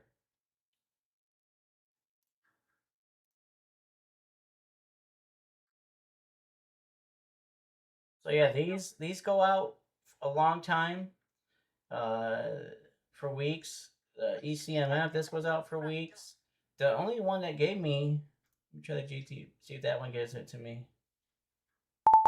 Okay, this one does. Okay, let me try the GDPS. See if this one shows for coming up here.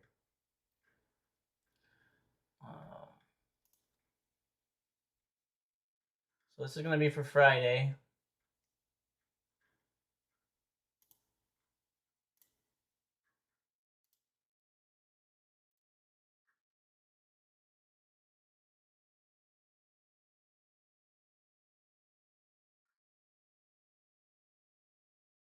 Yeah, it doesn't have really anything coming your way over there on Friday.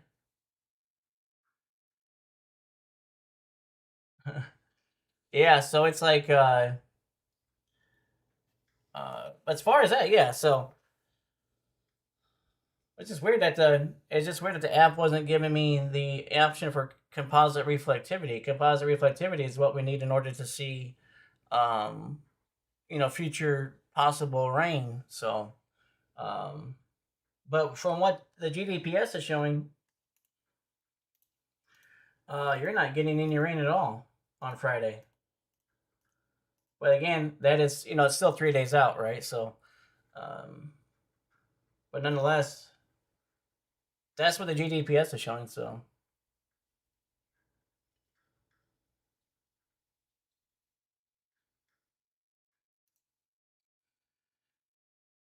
So we'll have to wait and see here. Once the forecast gets refined and gets retooled, once really the HRRR can start picking it up and the NAM and all that starts picking it up, that's when we can really get. That's when we really can get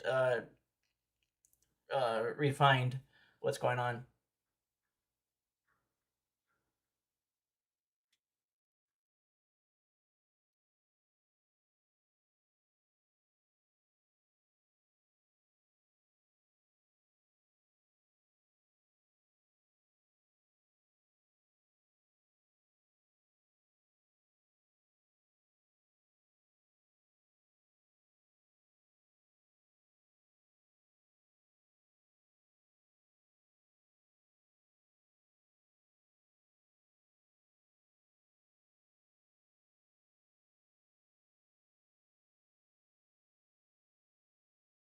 Yeah, some of these don't even go up to Friday yet, but that's why we have to go to the ensembles and the global type ones in order to utilize for like 3 days out or longer.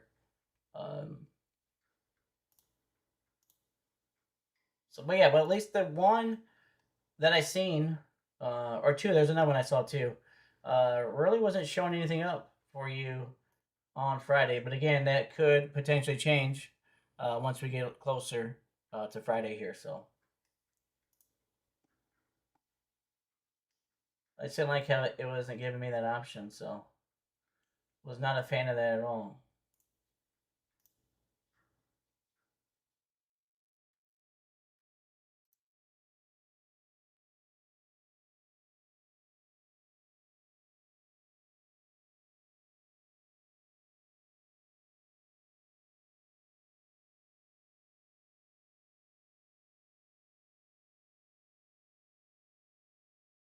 Yeah, very strange.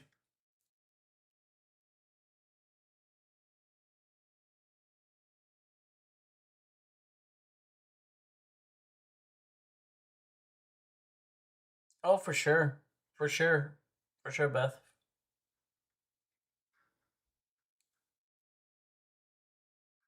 Yeah, that's when we. That's like so. Like when you see like a 7 day forecast, um, that's all taken from these global models, like the Euro model and all that stuff. How we can see further out, but like the HRRR, that's not. That's only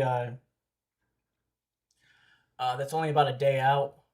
Um, so, but the main tools we use, but yes. So that's why, like, you see a 7 day forecast. So if you ever watch a 7 day forecast, right, and you see it from the very first day, right, like, whatever, we'll go Saturday to Friday, whatever. The furthest day back, the furthest couple of days back, will 99.9% change all the time, because again, they're the furthest ones away from forecasting. So technically, that whole 7 day forecast technically will change 99.9% of the time. So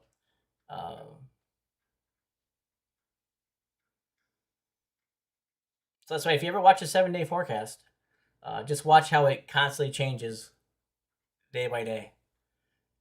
Well, the first couple of days should be pretty close to being accurate, but after that, um, you'll start seeing a change. No, I haven't seen Mike. I have not seen Mike in here since that. He came in. Sorry, he came in. He came in. I think the night after, or the day after, or one of the times after we helped him that night. He came in and just said he was liking the stream, and then he just like took right off. So, but that was the last time I seen him.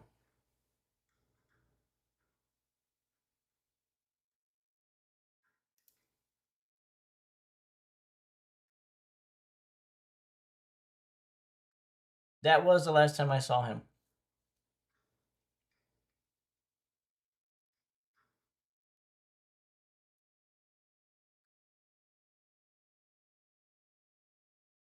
But thankfully, it is pretty calmed down here. So, yep, yeah. Check your 7 day forecast for real. Like if you ever look at it, it's very comical. Like You check it, and then again, the first 2 days of that 7 day forecast should be pretty close to accurate. Once you start getting into day three and out that, you'll see it start changing and everything. So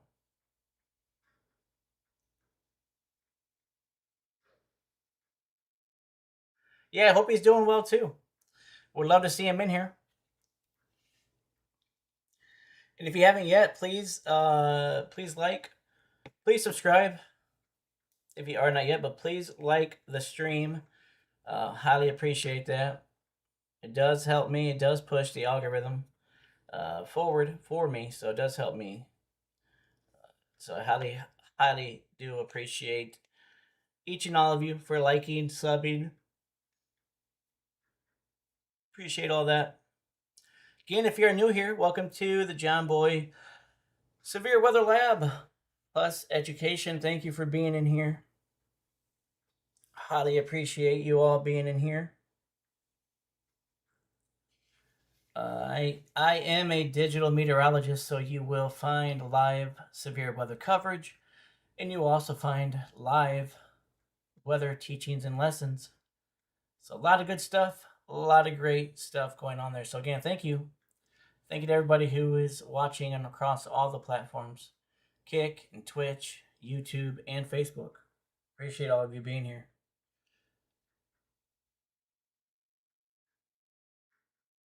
But we will be jumping into the topic here pretty shortly. Pretty shortly here, we will be jumping into the topic.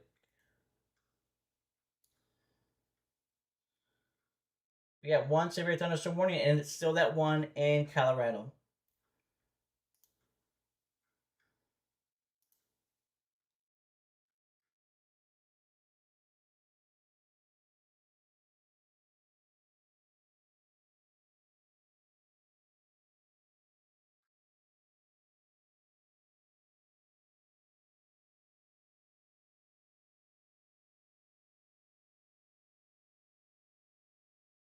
Sure.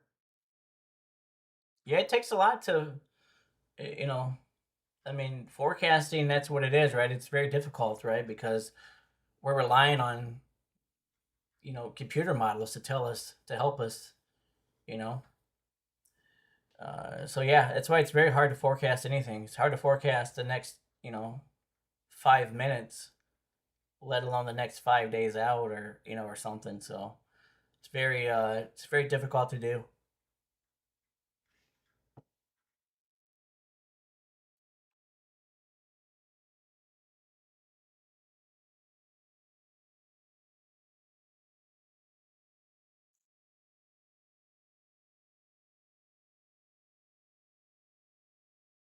Yeah, it is. But currently, we do have one severe thunderstorm warning. Again, that was for the storm that we just looked at a few minutes ago. That's for that severe thunderstorm warning down in Colorado.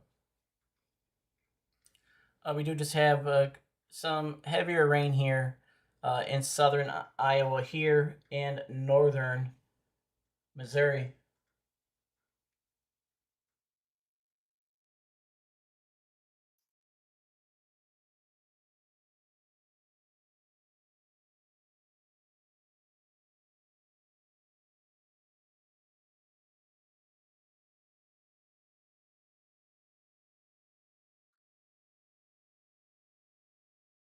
But you all are awesome. Thank you for being in here. I'm just kind of watching this guy. I don't want this guy to. Well, there's no tornado parameters today. Sorry, there are some tornado parameters. But there's nothing that is in the outlook at all. But that doesn't mean it's not possible for anything to spin up.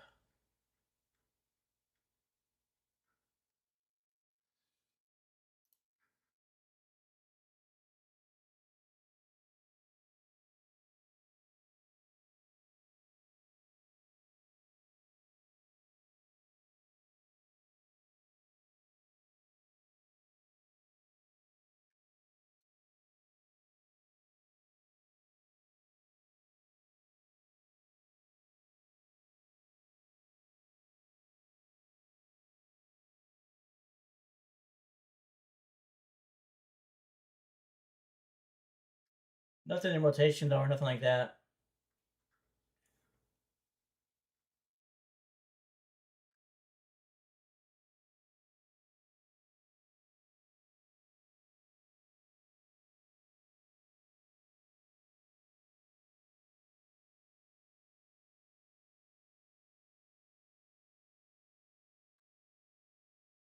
Oh, is that from the what? Yeah, yeah, from the fires out there on the West Coast. That's pretty. That's pretty gnarly. Yes, it does happen when there are very strong fires. Yes, it can be seen um, on radar. The smoke. What is it again? I forgot. Right. Okay, so it's only it's the chicken strips, the fries, the Texas toast. Right. So it's just the box. The box. Yeah. Sure. And then drink or so. Yep. Thank you.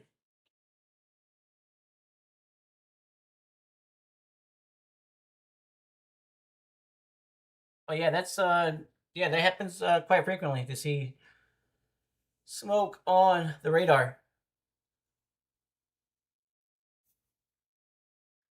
Oh,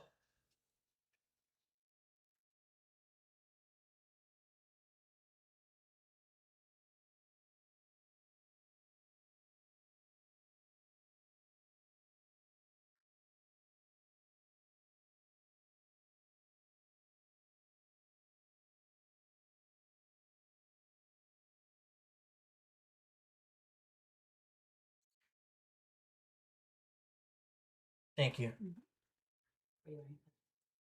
Open it up.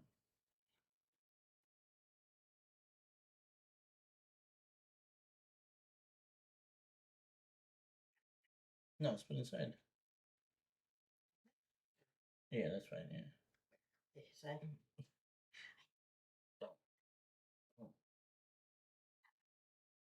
Yeah, you are. Thank you though.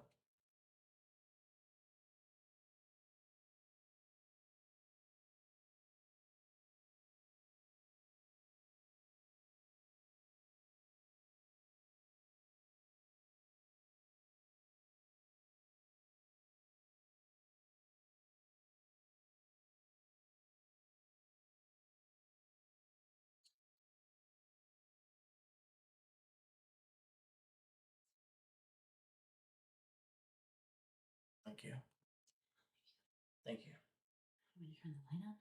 Yes, please. I'll do it when I go downstairs. Okay, thank you. Love you. Love you.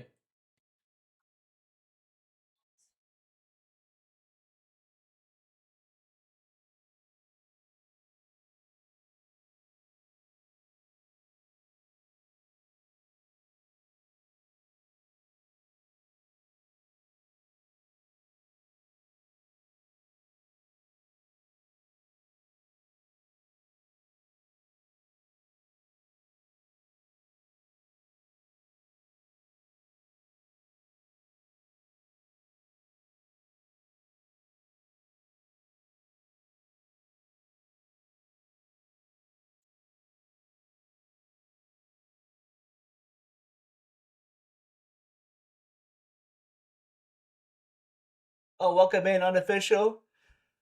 Welcome in. Thank you for being here. Appreciate it.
Looks like I missed.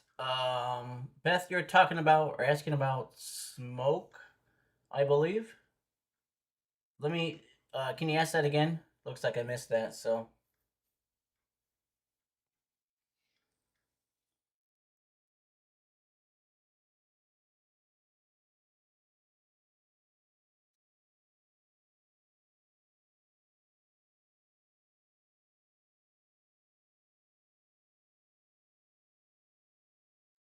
Oh, that sucks to hear. Uh, Weather wise, man, that sucks. Sorry about that. Yeah, please pray for um, Weather Wise Man here and all the people affected. So definitely be praying for Weather Wise Man here and again everybody who is affected by those floods and everything else. But appreciate you being in here, giving us the opportunity to pray for you.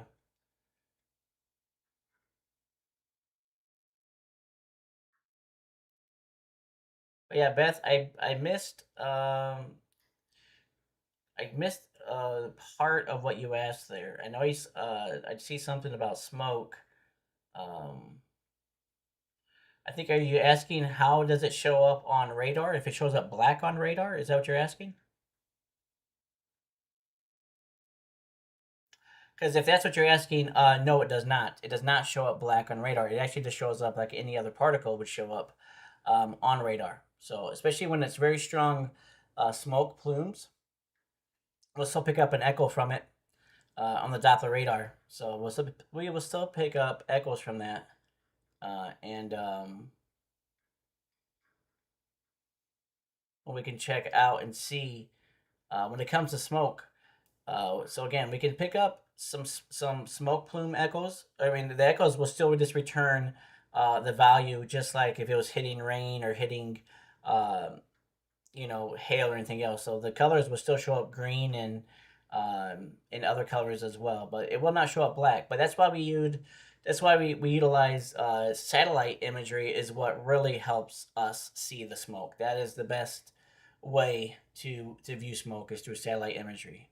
But yes, radar can pick it up, but it's got to be very dense and it's got to be very close to the radar site as well. But it will not show up black. It'll just show up. Just show up the same colors and reflectivity that we see here. Yes, we can. Let me take a look at why the wise man ask. Where did I see it at? Where is it at here? Fannin County, Georgia. Yeah, let's take a look over there.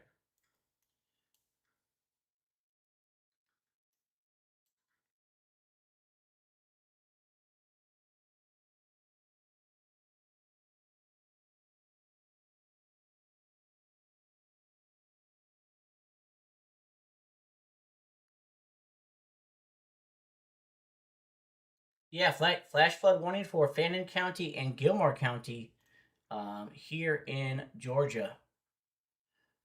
So looks like um, so between 2 to 3 inches of rain have fallen, and an additional 1 to 3 inches are possible in the warned area. So flash flooding is ongoing and expected to begin shortly. So again, this is going to be for Fannin County and Gilmore County in Georgia.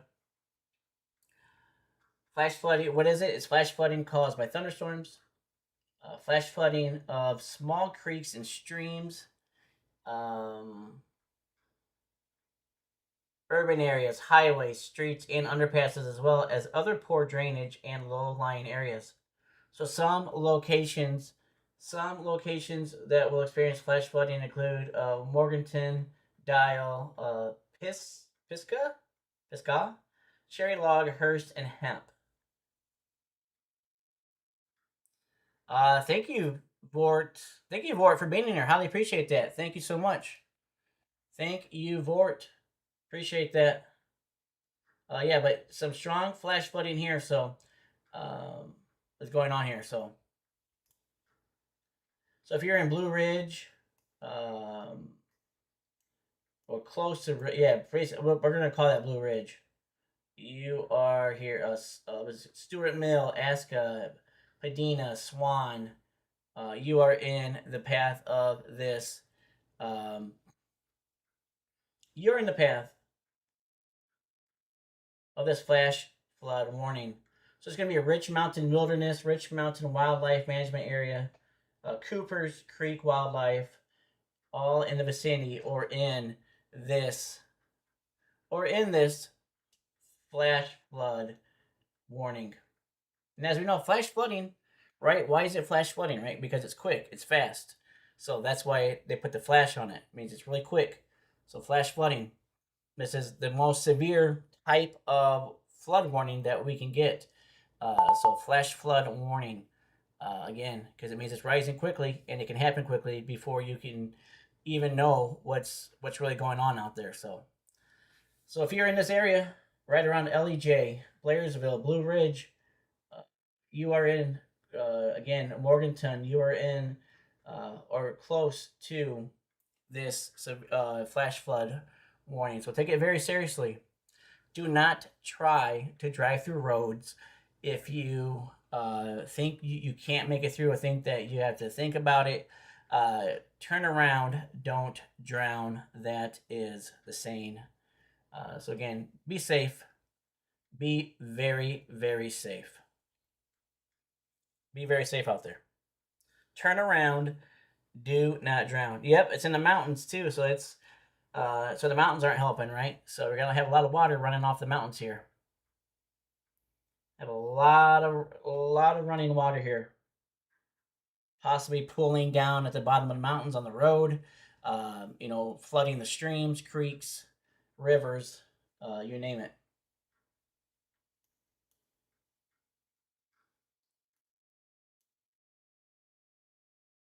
Mudslides too, yeah, for sure. Yeah, definitely. You could have mudslides. You could have rock slides. Yeah, you could have several different things. Especially when the mountains get real wet and they start losing, they start losing all of their ability to hold on to their natural, like geographic form. So whether that's rocks or stones and or mud, whatever it may be, all that can come crashing down.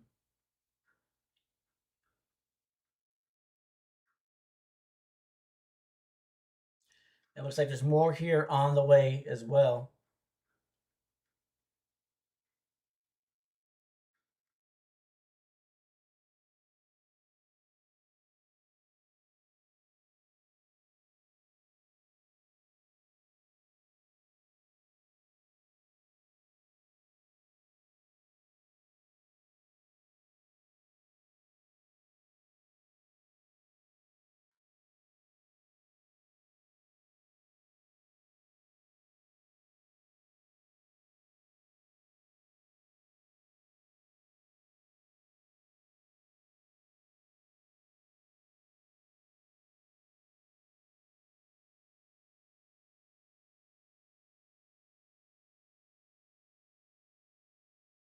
Do have one severe thunderstorm warning. It's going to be in Arizona. Let's take a look at it.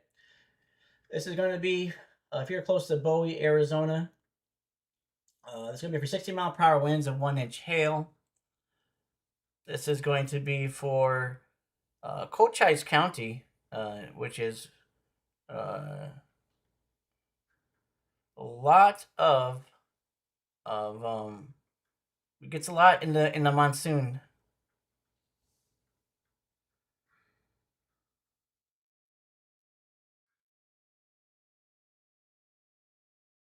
Yeah, there's no tornado threat today. It's less than 2% across the whole United States. So when it's less than 2%, they don't even give a color to it. They don't even color code it or anything.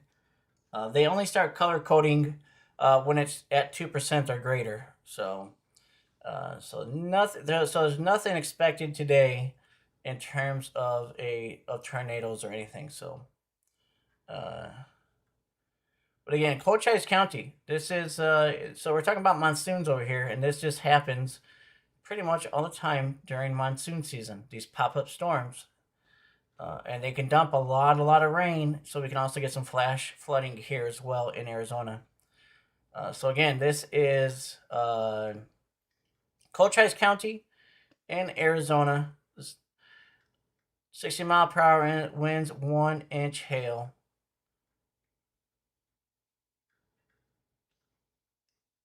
And you see these. This thing is not even moving. It's moving at 5 miles per hour.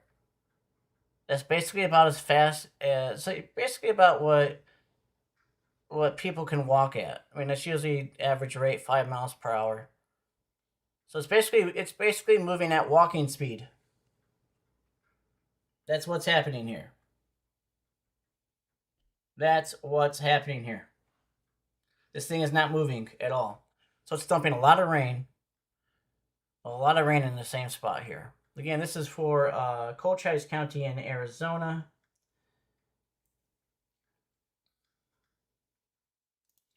But this is what happens a lot with the monsoons.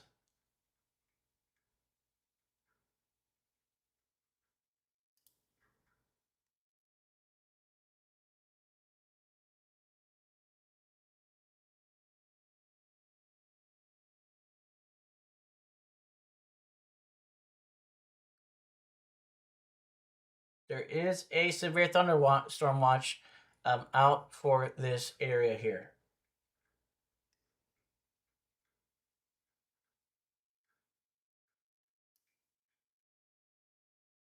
And if you guys aren't familiar with what monsoon means, just on a high level, monsoon means changing of the wind.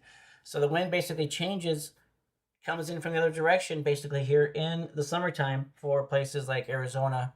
And what happens is the wind's always in a monsoon wind. The wind blows from cold to warm. So warm is that means that the surface is hotter than the wind that's blowing to it. So it's got colder wind coming meeting the surface.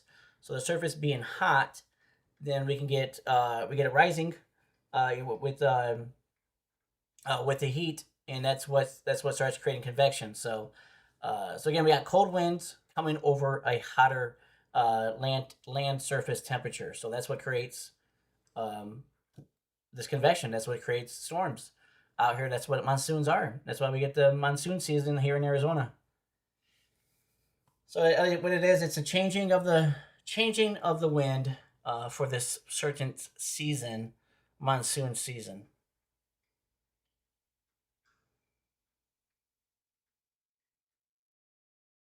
So pretty cool stuff.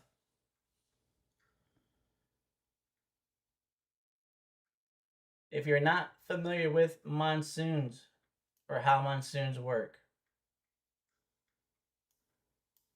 and they pop up daily. They pop up daily until the winds shift back again.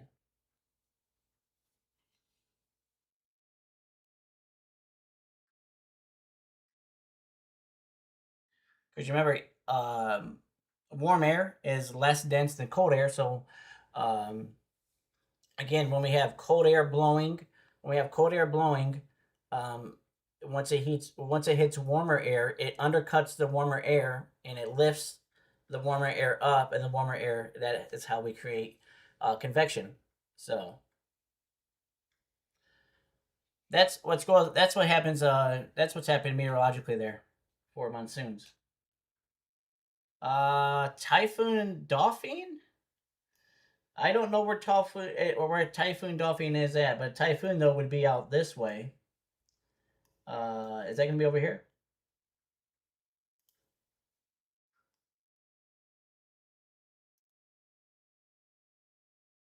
Yeah, it's over here.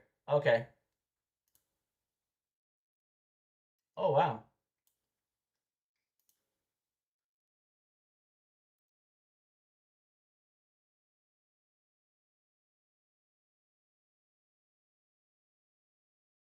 I do see it here. So remember, typhoon is the same thing as a hurricane, just a different terminology for it. That's what they use here in the Pacific Northwest. They use typhoon. Other places use cyclone. We use hurricane. Nonetheless, they are all the same thing, just a different term analogy for them in different parts of the world. But yeah, see it right here. So they have it at category 3 right now. 121 miles per hour.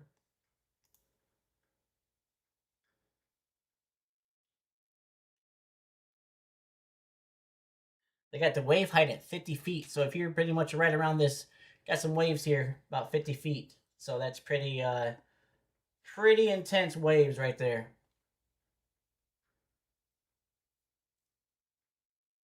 Yep, cyclone, hurricane, typhoon. Yep, it's all the same. Just different terminology used in different parts of the world.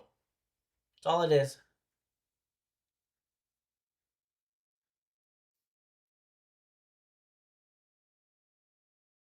Yeah, those are some huge waves out here.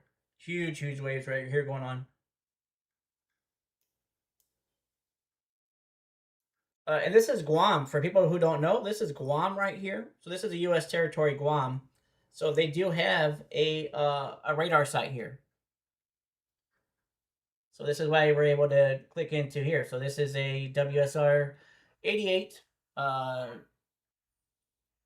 D radar site here that we are able to click into.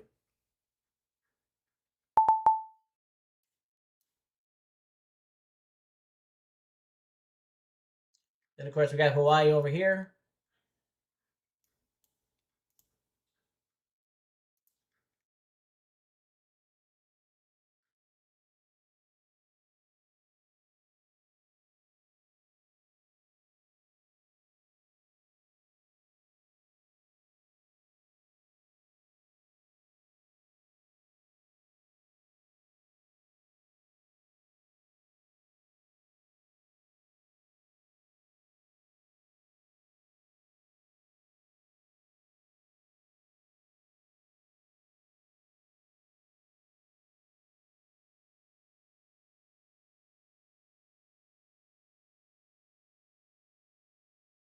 And Puerto Rico also has one too as well.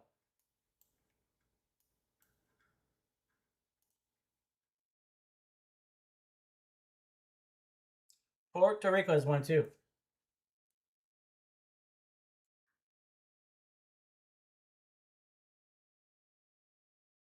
Yeah, that's what I heard. If there is a surface low developing, it could turn into. All we need is a thunderstorm to. All we need is a thunderstorm to pop up, and we can get a cluster, and then we can get that tropical disturbance, and then we can turn that into. We turn it into a tropical depression, turn that into a tropical storm, and turn that into a hurricane. So we could actually be. That is the anatomy. That is the maturity of how a hurricane can happen.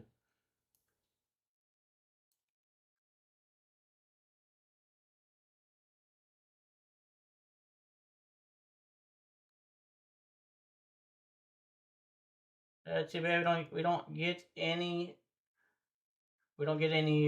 over here, so we don't get any radar. No radar here.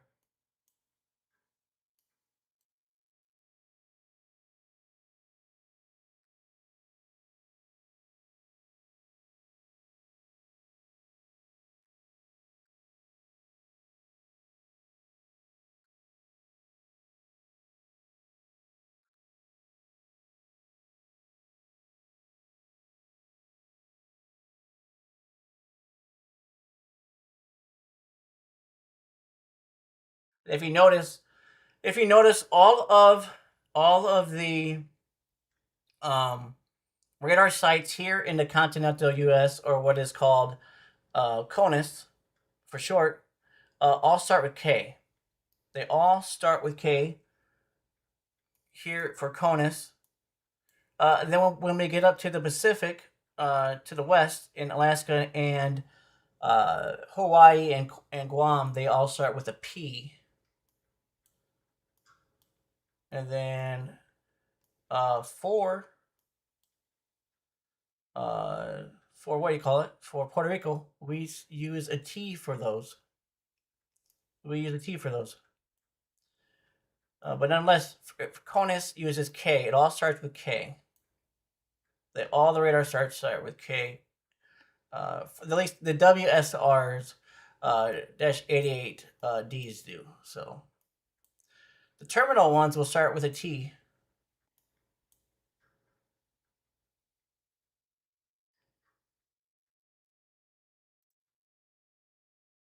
So pretty cool stuff.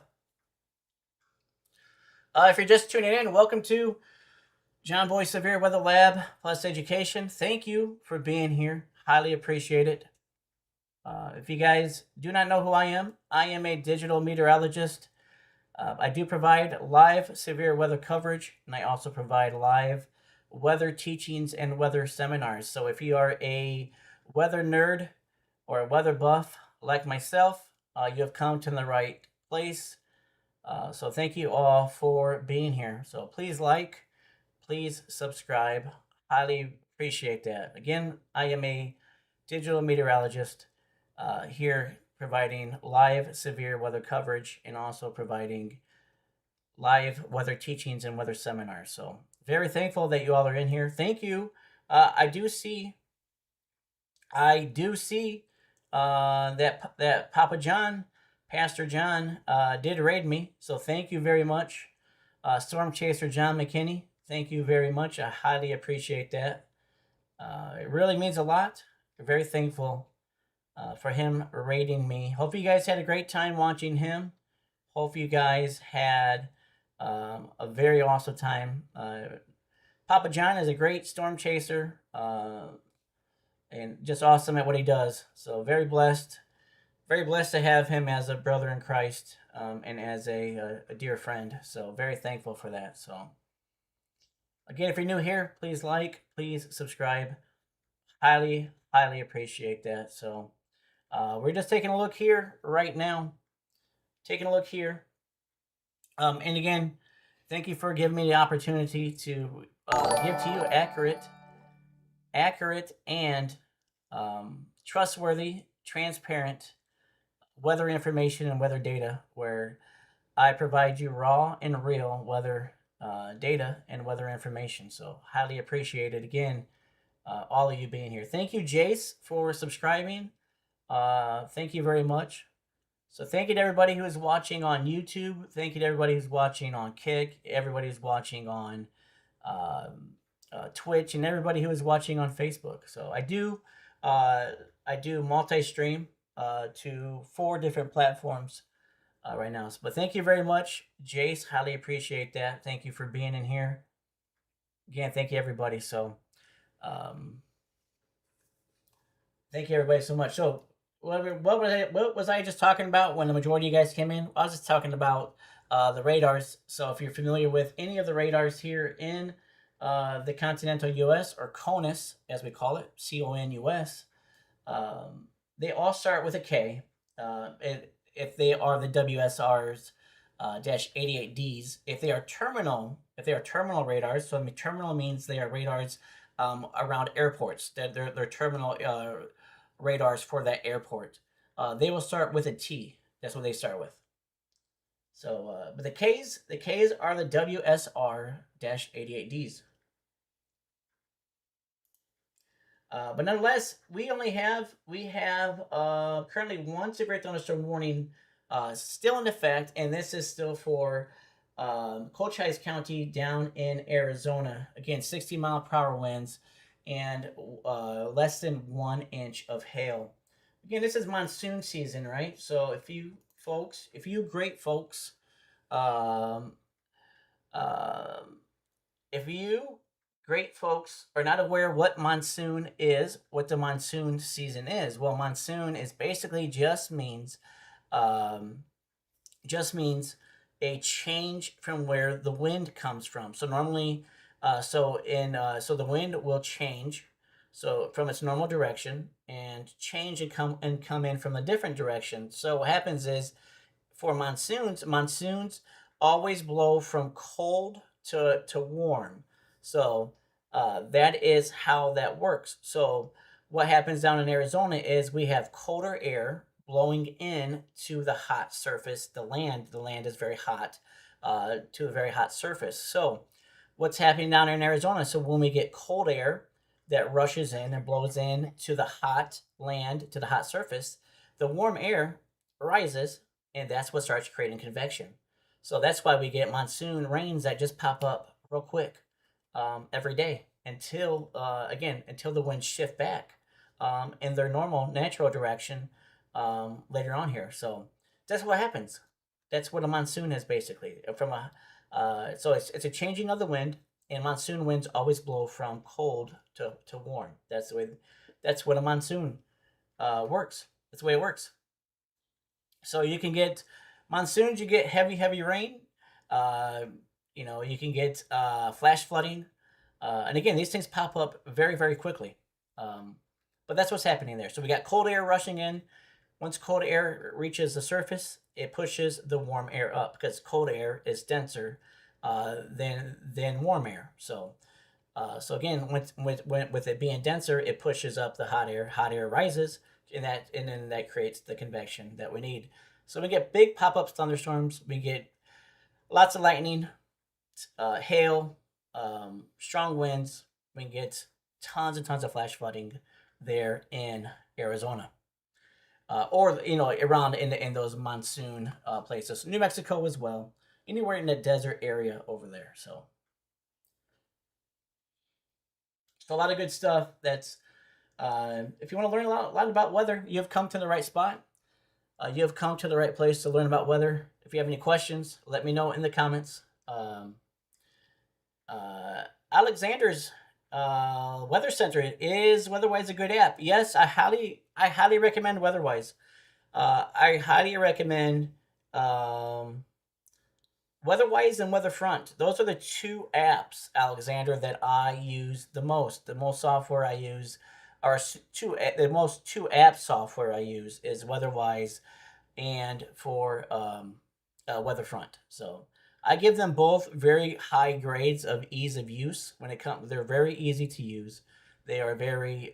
They offer the things that I want. I mean, I pay for this for the subscription on both of them because just being a meteorologist, the stuff that they offer, just and not through subscription base is not the stuff that I am looking for. So I have the subscriptions so I can have more of I have more the tools and resources to utilize. So when it comes to looking at different things, but nonetheless, I definitely highly recommend WeatherWise and I highly recommend Weatherfront as well. They're both great apps. They're both really great apps. Again, Ryan Hall, y'all, right? So if you guys are familiar with who Ryan Hall, y'all is, he is partnered with and sponsored by WeatherWise. And then if you're familiar with who Max Velocity is, he is partnered with and sponsored with. He is sponsored with Weatherfront. So, but again, they both have their to me when the way I teach people is utilize download multiple apps, and utilize whatever one you feel you get the best information from. You get the best you know whatever you feel best with. But it's always good to have like two or three apps, and it's always good to have redundancy, right? I have like 8 apps that give me warnings. I have 8 different apps I look at different things with. So I have the Weather Channel app, WeatherWise, Radar Mega, Weatherfront, um, the American Red Cross, the emergency app from the Red Cross. So I have a bunch of different apps. I have redundancy apps. So like if one of them or a couple of them fail to send me warnings, I have so many in place to where I shouldn't ever miss a watch or a warning due to all the redundancy that's in place there. So, but thank you very much, Summer Spree. Thank you. Thank you very much for subscribing. Thank you, Summer Spree, very much. So, thank you so much. for that. Thank you so much again. Thank you, Summer. Highly appreciate that for being in here. Yes. See you later. Yes. My radar is I've used my radar before. I've used my radar. I've used Radar Scope. I've used pretty much all the radars, or apps you have probably heard of, when it comes to that. So, definitely, um,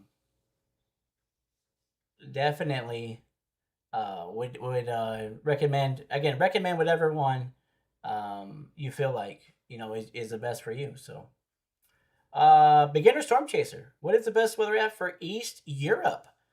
For East Europe. Now, I am not familiar with apps out of Europe. So I cannot give you a full answer on that, or an answer that I have knowledge of. So at least when it comes to Europe side of things. So I do know that these apps do tap in to um, the radar sites in Europe. So I do know here we should be able to tap into, as long as they have an agreement. Yeah, so see here, so here we can still tap into all of the radar sites here with WeatherWise. So as long as your app can tap into the radar sites, you're good then. So I would recommend WeatherWise, because you can clearly get here into the radar sites. So yeah, so definitely. I don't know if the UK though has anything specific, just for that, or if Europe has anything just specific for that region. But definitely, um, definitely would here at Weatherwise here does have all these, um, what you call it, radar sites here. So because some apps might not have agreements with, with certain places. So, but Weatherwise does here. We are able to get the out of there. Let's see. We got radar site here in Ireland too. I don't see any radar sites here in the UK.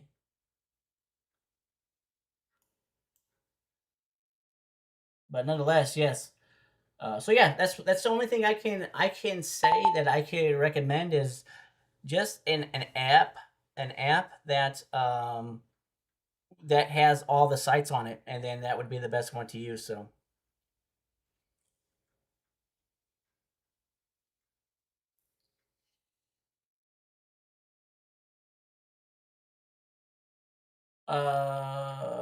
Maddie says, whatever happened to Radar Omega? Radar Omega has kind of gone down.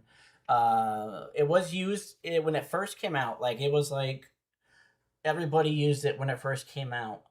Um, but now that there is Weatherfront and WeatherWise and My Radar and Radar Scope, um, there's been a lot of people that have jumped ship from that, and I think there's a lot of internal reasons for that, um, as well. But nonetheless, too, just due to, I think, sometimes reliability out in the field, um, out chasing, that plays a big part in it as well. Um,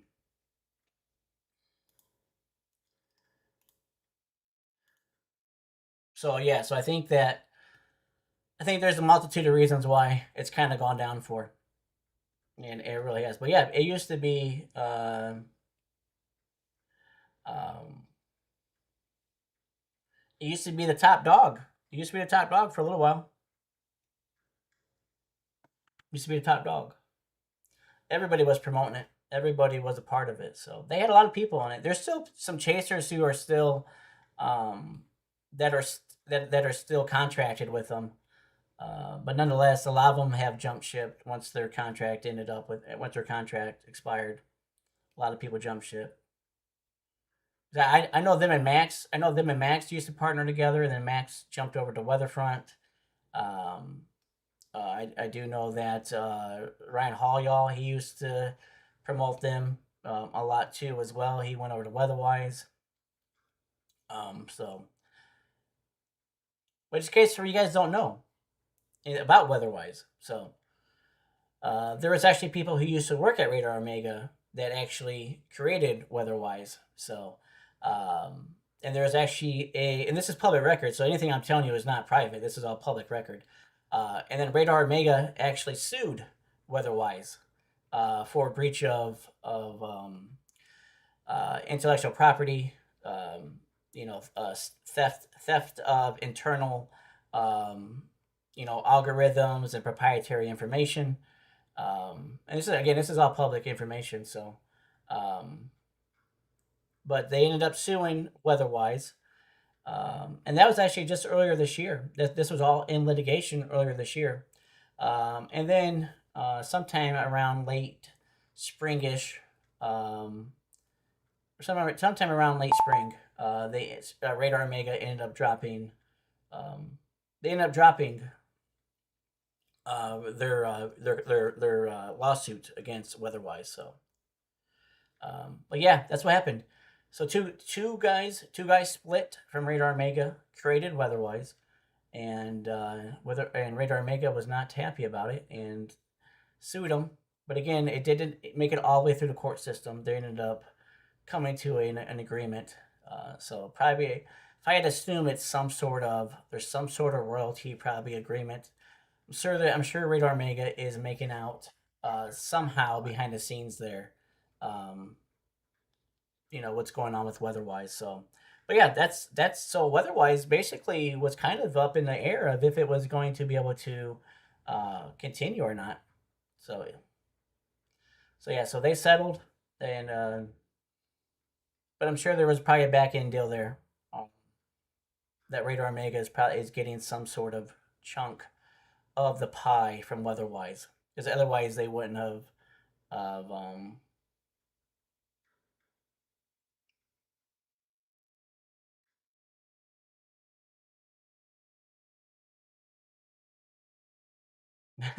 Jones says they traded two supercells for a tornado and all was good. Yeah, yep. So yeah, so that's what happened there. So again, weather-wise wasn't might not have had lasted very long, but it didn't make it through. They ended up settling, and so it is what it is now. But I'm sure Radar Omega is getting something in the deal there because they wouldn't have dropped it. They wouldn't have dropped it so quickly. They would have kept it going. But I'm sure there's something there that's not publicly out for us to know about. I did see something from what did I see here? Beginner Storm Chaser. Uh, what did I see here? So how do you understand when a cumulonimbus will be supercell or dying? That's a great question. So first of all, we don't know. We don't know if a storm is going to be a supercell. So there's no way to really tell that. Now there are characteristics that kind of help us. So if we're talking like an anvil cloud, maybe some overshooting tops, uh, very strong heavy rain, uh, you know, possibly hail as well. But nonetheless, I mean, we can look at characteristics of a cumulonimbus, but we don't know if that's going to turn into a supercell because a supercell, by definition, is a rotating thunderstorm. It has a mesocyclone on it, so that is the definition of a supercell. But there's no way to know if a blip, right? We see a blip on the radar is going to turn. Now, again, visually though, if you're looking at it, we see a rising updraft, right? We can see the clouds rising up and getting taller and taller and taller. And then once they hit the tropopause, which is the area in between the troposphere and the stratosphere, once they hit the tropopause, then it flattens out like a pancake, like an anvil. So when we start seeing anvil, we can go, okay, we have a very strong storm on our hands, but we don't know if the RFD is going to wrap around the backside and really start to create and crank and to create that supercell, um, and to have the mesocyclone. So, but the good characteristics that we're looking for, though, again, are rising, updraft rising, so clouds rising up. It looks like smoke billowing up, or it look like a bunch of like pillows, a bunch of rising up. So you can see that, and then you can see the anvil. If it hits an anvil, then you know, okay, I got a good. There's a good possibility that it might start to turn into a supercell here. So that's one way to see it. Um, and then the one way to know if it's not even rising, if it's not getting any bigger, if it's not doing it, is we won't see any strong updrafts. We won't see any rising cloud motion. We won't see an anvil. We won't see anything like that. So that's how you know that the storm um, isn't growing or it's not getting any bigger. So those are the characteristics that we're looking for when we're looking at cumulonimbus. So hopefully that helps you out there. That's but again, we don't know though if it's going to spin or not. We have no clue. As meteorologists, we have no idea. We have no idea what's going to spin. It's just not possible to predict that.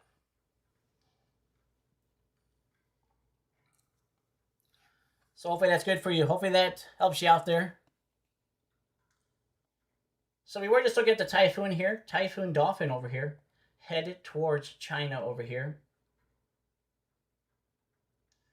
So again, if you are not familiar, if you hear the word typhoon, uh, don't think it's anything different from a hurricane. It's just a different terminology used in the Pacific Northwest. So in different regions, uh, uh, so yeah, it's different. It's definitely. Oh, you're welcome. You're welcome, beginner storm chaser, for sure. Yep, they definitely can. They definitely can. Again, that's what we're looking for, right? We're looking for the characteristics. We want to see it rising up. It's got to keep rising, like keep billowing. It'll look, and when you look up in the sky and you're looking at the cumulonimbus, if it looks like it's billowing smoke, like inside the cloud, you can say, "Oh man, this cloud looks like it's got smoke inside of it. It looks like it's called billowing, like a billowing cloud." That's what you're looking for, and then we're looking for it to get up super high and anvil out like a pancake. Then we know, okay, this has got some good. This is going to have possibly have some very good updraft on it. So, what's happening there? But again, we don't know though for sure if it's going to start spinning or not. But yeah, but again, if you're just tuning in here, thank you for tuning into the John Boy Severe Weather Lab Plus Education. Thank you for being in here.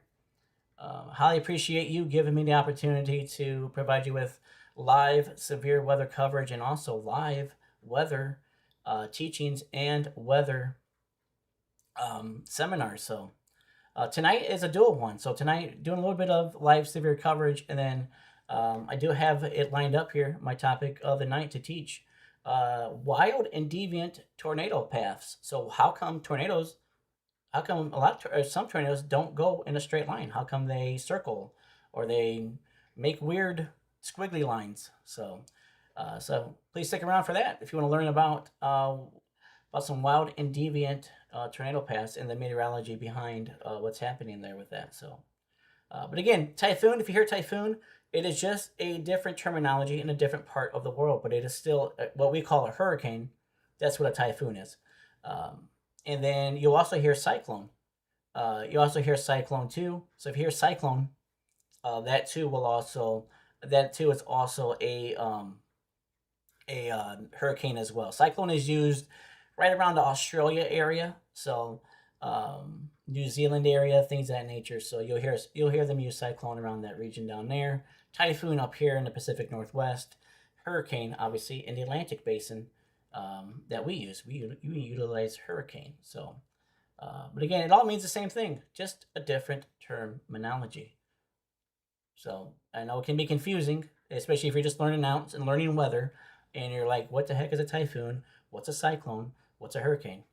Well, they are all three the same thing, just a different name. So hopefully that can clear some of that up if you guys maybe did not know the difference between those two or between those three. So, but again, thank you all for being here.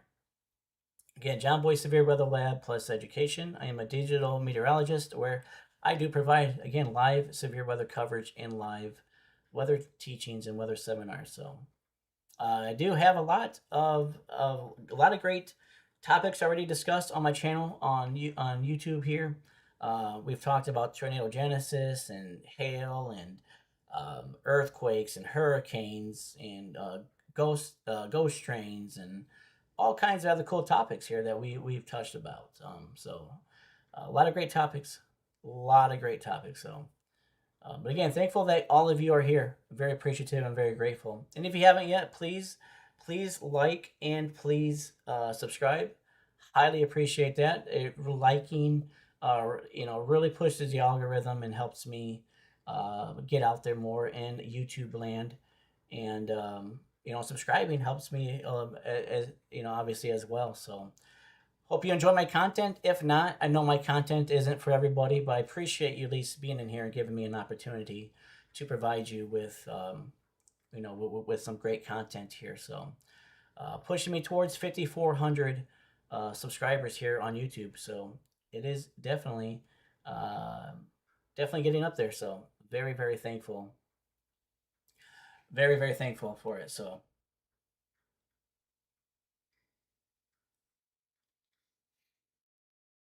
very, very thankful for all of you. All of you guys are awesome. I am going to jump into the teaching part of the session here pretty shortly. So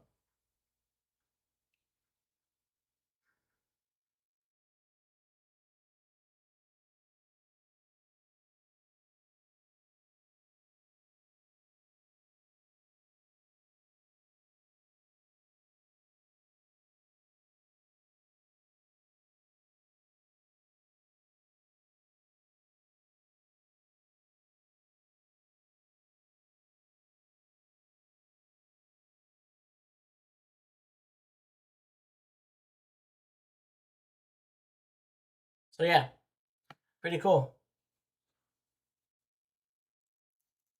But yeah, if you have any questions, let me know. I'd love to answer them for you. Um, Weather Wiseman, are you asking what a tsunami means? Is that what you're asking? Are you asking? Let me know what you're asking, and I can answer that for you.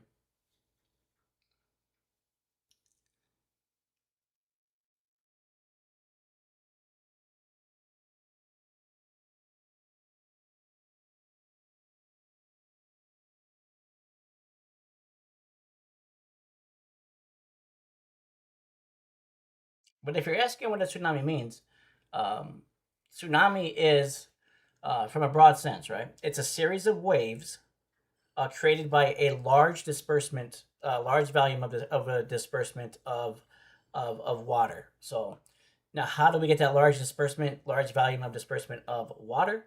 That is, we usually have when we have earthquakes under the ocean, um, things of that nature. So that's how we get a large disbursement volume of water, and that's what creates a series of waves. So a tsunami isn't just one wave. Some people think, well, tsunami is just one huge, massive wave. No, a tsunami is actually a series of waves.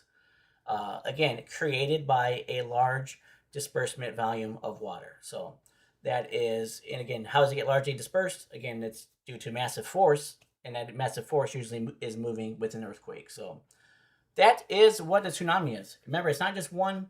It is not just one wave. It is a series of waves. And I believe it translates to harbor wave. I believe that's what it ends up translating into, if I remember correctly, from study.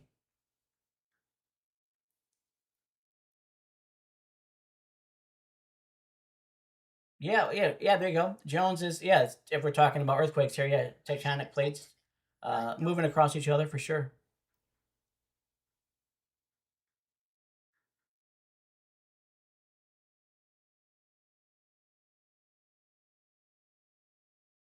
But yeah, so that is how, if that's what Weather Wiseman was asking. That's basically what a tsunami is: series of waves, largely dispersed in a large volume of water. So that's what it is. That's what it means.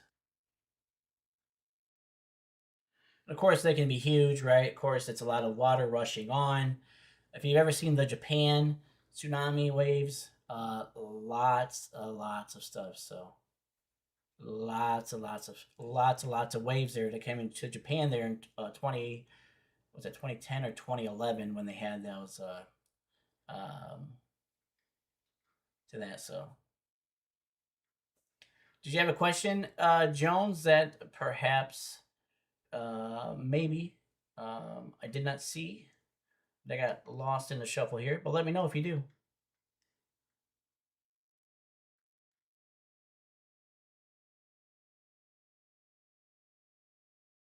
But I think that's what Wise Man was talking about. I think that's what he was asking.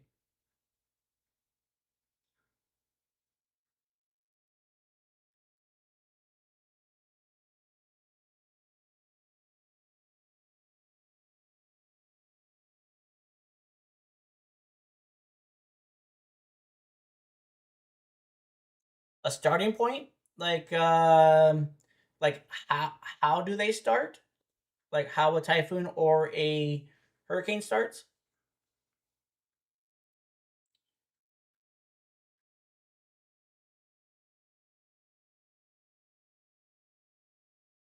Oh, great to see you, Sonia. Great to see you in here. Yeah, if you're asking Jones, sorry, it's always great to see you, Sonia. Very great to see you in here. Haven't seen you in a little while, so it's always great to see you in here. So yeah, Jones, if you're asking if you're asking how they get started when they come off of out of those places, I can explain that. If that's what you're asking. Yeah. So what's happening there? Great question. So what's happening there for whether it's a typhoon or a hurricane or whatever, right? So we'll utilize Africa here, and I can utilize. I can show you. I can show you uh, right here. Let's go over to Africa here. So majority then now the we'll call them 90 plus percent of the hurricanes that we get in the United States are going to form actually right over here off the coast of Africa. Now we do get. I'll jump back to Africa here in a second. We do get disturbances that come off of Mexico here, and that come off into the Gulf, and then this will turn into a tropical wave, can turn into a tropical depression, turn into a tropical storm, and then turn into a hurricane. So, but nonetheless, we do get hurricanes that do form, but of the tropical wave disturbance that flows out of Mexico. But those are very small percent, very small percent. So let me make sure. So what's happening here, right? So what's happening here? The winds are out of the east, so the winds are blowing west here in Africa. So the winds blow off here, coming off here, off of land here, headed to the west here. So what's happening here is we can get as soon as they hit, there can be a little wave that comes off, or what we like to call a tropical wave or a tropical disturbance, due to the winds coming off right. What to say right here, right? So they hit the ocean here. So, and then we'll get convection here, right? Because we have the winds blowing off of the hot surface here, and then we'll get convection here. And all it takes is one thunderstorm. That's it. So one thunderstorm will turn into multiple thunderstorms, and again, that is due to low wind shear, and that is due to strong winds here off of the coast of Africa. So it's creating with very low wind shear. The storms don't have anywhere to go yet. They're just sitting here, just piling up and piling up and piling up. So what happens is this tropical wave actually is a low pressure system. So it turns into a low pressure system here um, when it comes here. So then it's a low pressure system that's what a hurricane is. A hurricane is a low pressure system. So always remember that the hurricane is a low pressure system. That is exactly what it is. So they'll spin here, it'll come off here. They'll cluster here, all the storms, and again, it only takes one. So we have one, and then that'll feed into another one, and then another one, and another one, another one, another one, and then they'll start clustering around each other. And again, the wind shear is really what's driving a lot of this, is because they're not tornadic, they're the wind shear, it's not getting, there's not strong vertical wind shear, nothing like that. And there's not, um, uh, once they get further off here, there's nothing that is scooting them to separate them at this time. So now they just cluster up. And so they cluster up, So this tropical wave, as we call it here, it would be called a tropical wave or a tropical disturbance, a low pressure, will cluster and cluster and cluster. And then all of a sudden, it will become a tropical depression. That is when it's clustered enough to where it actually has the wind speeds to meet the criteria of a tropical depression. So then, if it keeps on strengthening and getting more and more of a refined eye, it'll turn into a tropical storm. And again, it has to meet the winds. It has to meet the criteria of the winds that define a tropical storm. And then, if it meets the wind speed for hurricane, off the top of my head again, I think it's 72 miles per hour or greater, 73 miles per hour or greater, somewhere around in that vicinity. Then it will it will become a hurricane. So from maturity, off of the coast of Africa, we are talking about a tropical wave turned into a tropical depression, turned into a tropical storm, turned into a hurricane. So that's the birth. That is the birth from start uh, the birth maturity of a hurricane there. So and then what drives a hurricane, right? So how come the hurricane goes off to the west, right? So from here, the hurricane is going to take off because once it's formed, right, it's got all the winds wrapping around it, right? It's got all the winds there. So once it's formed, what keeps the hurricane intact, right, from falling apart? So again, what do we need? So we need uh, well, let me just backtrack for a second. So a hurricane is known as what's called a heat engine. So a heat engine is just like our cars. Our cars are heat engines, right? It's combustion. It relies in our cars. I'm not talking electric cars. I'm talking gas powered cars. So gas powered cars rely on a fuel to keep them powered. So that is whether that's gasoline or diesel or whatever it is. Our engines are heat engines. So that is the same thing that a hurricane is. A hurricane is a heat engine, and the mechanical release is the wind. So that it's releasing. So that is but the fuel that a hurricane needs is water. It needs warm water. That is the fuel. If you take away warm water, you don't have a hurricane anymore. So the fuel that the hurricane needs, again, it needs 80 degrees or warmer water. That is what a hurricane is needed to form off of. 80 degrees or warmer water. Once it hits 79 and less and everything else, it starts to dissipate and starts to break up and starts to fall apart. So again, if you take away the water, you take away the hurricane. So that's why when hurricanes make landfall, that's why they weaken real quickly, is because there's no water there to fuel them anymore. So that's going on. So again, it's the same thing like our cars. So if you think about our cars, if we put gas, right, we keep putting gas into our cars. We keep our cars going. So that's the same way. That is the same way for a hurricane. You keep putting water into the hurricane, warm water into the hurricane. It's just going to keep going and going. So that's why, so that's what keeps them going. But what keeps them steered? Well, we have what's known as a Coriolis effect. That's what keeps them. That's what keeps them spinning in a counterclockwise motion. But what pushes them off to the west is low level shear. So that is what keeps them pushed off there. If the shear was stronger, if the shear was more vertical, or if the shear was more like we see for tornadoes and stuff like that, the hurricane would actually fall apart because it would be trying to spin all the time on itself and everything else. So it would basically annihilate itself if we had high levels of wind shear. So low level wind shear is what actually drives and pushes it off to the west there. So that's what's able to be guided like that. So, but yeah, so that's what's happening there for hurricanes. That's how a hurricane basically forms. It's how it matures, and that's how it moves. And then unfortunately, the strongest part will always be the eye. That's where the most intense winds. Um, that's where the most intense winds are at, is in the eye, because that's where you'll find the lowest pressure at. The lowest pressure, the lowest millibars will be found right there around the eye. So Jones says, so the typhoons work similar from the winds just above the equator. Yes, so typhoons we're going to find here, right? So typhoons we're going to find over here in the Pacific. Everything else. So again, they are also spinning counterclockwise with the Coriolis effect.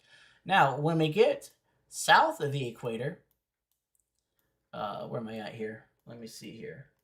Yeah, let's go to Australia here. So the equator is not too far off of here. So when we get south of the equator here, we get the Coriolis effect in the opposite direction. So the Coriolis effect actually makes them spin in a clockwise motion around here. So when you look at a cyclone here, and around here is where they call them cyclones at. So around here, instead of how we normally see them, going in a counterclockwise, they would be going in a clockwise, motion. So it's very, very different when you do see a cyclone down here, or hurricane, whatever you want to call it, down here on radar. So it's very, very, very different, at least from what we're used to seeing here. But again, that's all due to the Coriolis effect of what happens there. So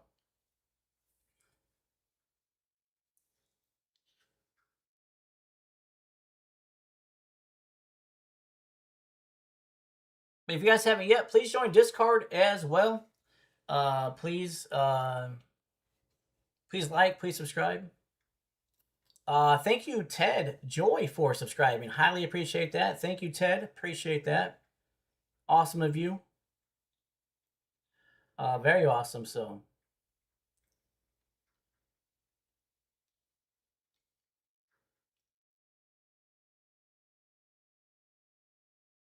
yeah, great to provide weather education to all of you.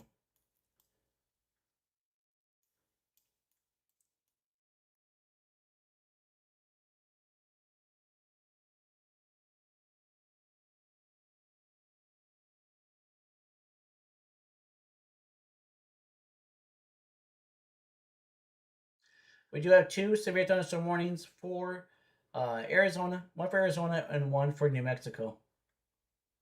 And this is a considerable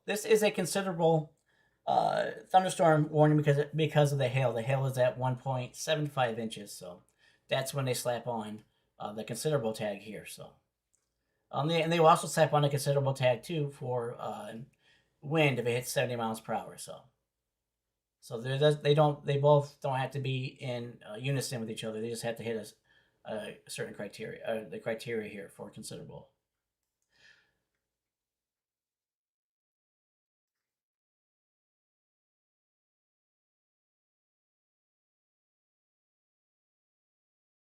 But yeah, I'm going to jump into the lesson part of tonight here in about 15 minutes. So about 9:15 my time, 10:15 Eastern time, 8:15 Mountain Daylight Time, and about 7:15 Pacific time. So I'm going to jump into the teaching portion here again, about 15 minutes or so here. So.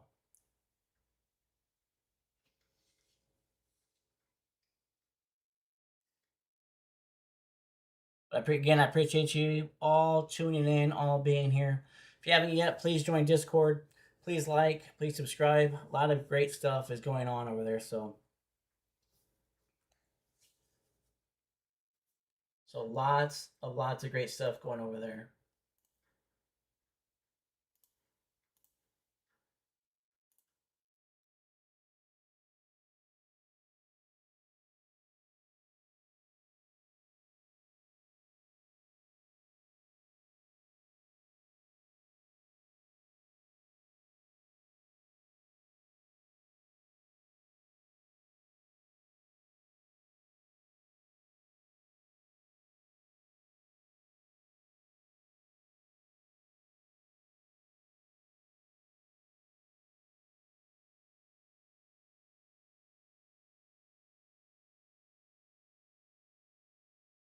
Great question, Janet. Uh, Let me answer Janet's question, and then I'm going to take a break. I do need to eat here, and then I'm going to come back on here again in about 15 minutes or so. Um, so hopefully you guys will stick around for the teaching portion of tonight's stream. So again, hopefully you guys will stick around for that. Janet asked a great question. Why do some storms move west, then other storms move east? I could never figure that concept out. So 90, let's just call it 99% of the time. Maybe that's a little bit higher, but maybe 95% of the time, right? All the storms are going to come from west to east. That is due to the winds. That is due to the jet stream. That is due to the winds that the prevailing winds will be out of the west, pushing the storms east. That's just how it works here in the United States. So that's why the majority of them, let's say 90 plus percent of them happen like that. But we can get anomalies, right? So if we look at the monsoon season down in Arizona, those winds actually come. That's a prevailing wind out of the east normally. So that'll actually be having storms move west and southwest, which is a very, very different direction than what we normally see. So so again, most of the time because of the jet stream that we see normally from low pressure systems and cold fronts, those are all moving from west to east. So all of the prevailing wind is behind them, and it shoves everything forward. Now we can get again the monsoons. The monsoons are coming out of the east majority of the time, and they will be pushing storms to the west or to the southwest, things of that nature. So, but another thing is too, if you ever seen a cold front and how it spins, like we call it up around the semicolon part of it. So if you ever look at a cold front or a low pressure system, it looks like a semicolon. And when you get up into, let me see if I can maybe give you an example here. Let me see. So usually we have cold fronts, right, that are like that, right? So let me move this out of the way. So this is a typical cold front. This is a typical low pressure, how it looks.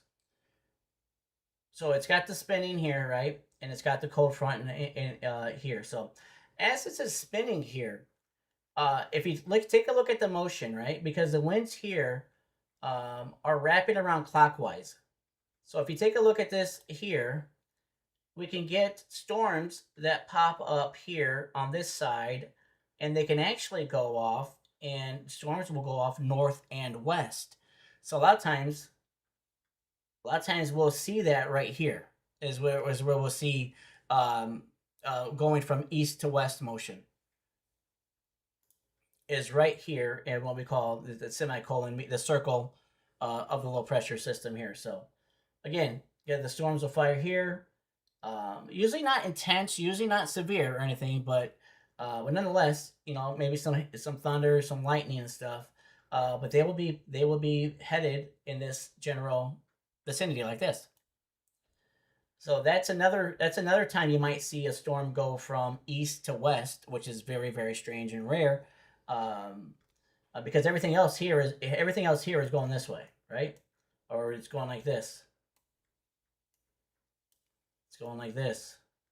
It's going east, southeast. It's going northeast. It's going east, whatever it is. So, but back here, you'll get the rain up in here. It's a little bit of storms, and sometimes they'll fire up. And the next thing you know, you'll be like, "What the heck? The storm just went northwest," which is very, very different. So that is one reason why. That's another reason why you might see that. And another reason why is when we do get remnants of hurricanes left over. So a lot of times, if a hurricane comes in off of here, and then it breaks up, right? So we have the big hurricane here. It's broken up. It breaks off, and it keeps flowing this way. Here we actually have rain too as well that will start going in this direction as well. So This is another time where we will see storms come from east to west. So that's another time. But they are very rare. They're very rare occasions. They're not normal weather pattern occasions that you would see in the United States on a typical normal time. So again, for low pressure systems, you'll see them up here. And if you see remnants of a hurricane, that can also have storms go from east to west. And monsoon season, you can see storms go from east to west. But that's normally the only times you will really ever see a storm go from east to west. Normally, 99% of the times, it's going from uh, west to east. So, thank you, Jones. Appreciate that. Thank you for being in here. Appreciate all of that. So that's how that happens there. That is how that happens. So, but like I said, I'm actually going to take a quick 15-minute break. Again, I'll leave all this up here. I'm actually still going to be sitting here. I'm just going to take off my camera because I do need to eat here. And again, appreciate that. But I hope you guys stick around for the lesson here. So it's a really great lesson here on some deviant and wild tornado paths as to why we have witnessed and seen such rare, you know, tornado paths before. So again, hope you guys give me about 15 minutes or so. Again, I'm still going to be here. I'm just taking off my camera here, and then I will jump back in here. So, and we'll start on the lesson portion of the stream. So again, highly appreciate all of you all being here. So again, I am still here. I just took off my camera so I can eat here. So you guys might have to watch me eat. So.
And you all are awesome.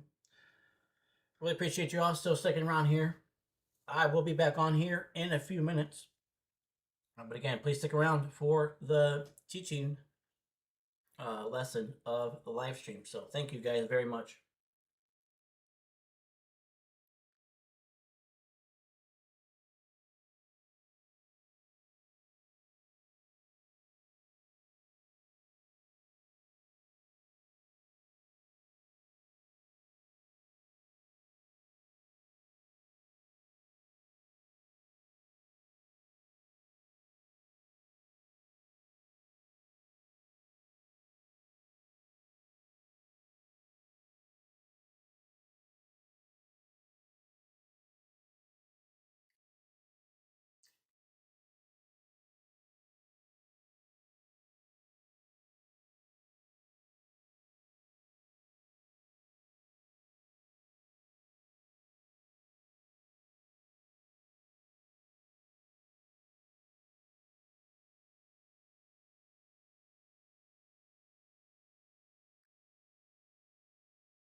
Hey, but while we're all waiting, how about you guys let me know where all of you guys are tuning in from? Appreciate that.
All right, I'm back. I am back, everybody. Appreciate everybody's patience. Appreciate everybody still being here.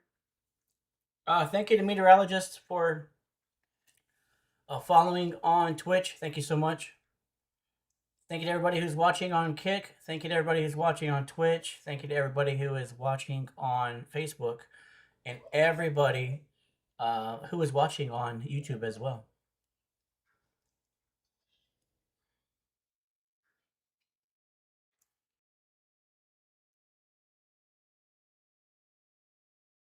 I appreciate all of y'all being here.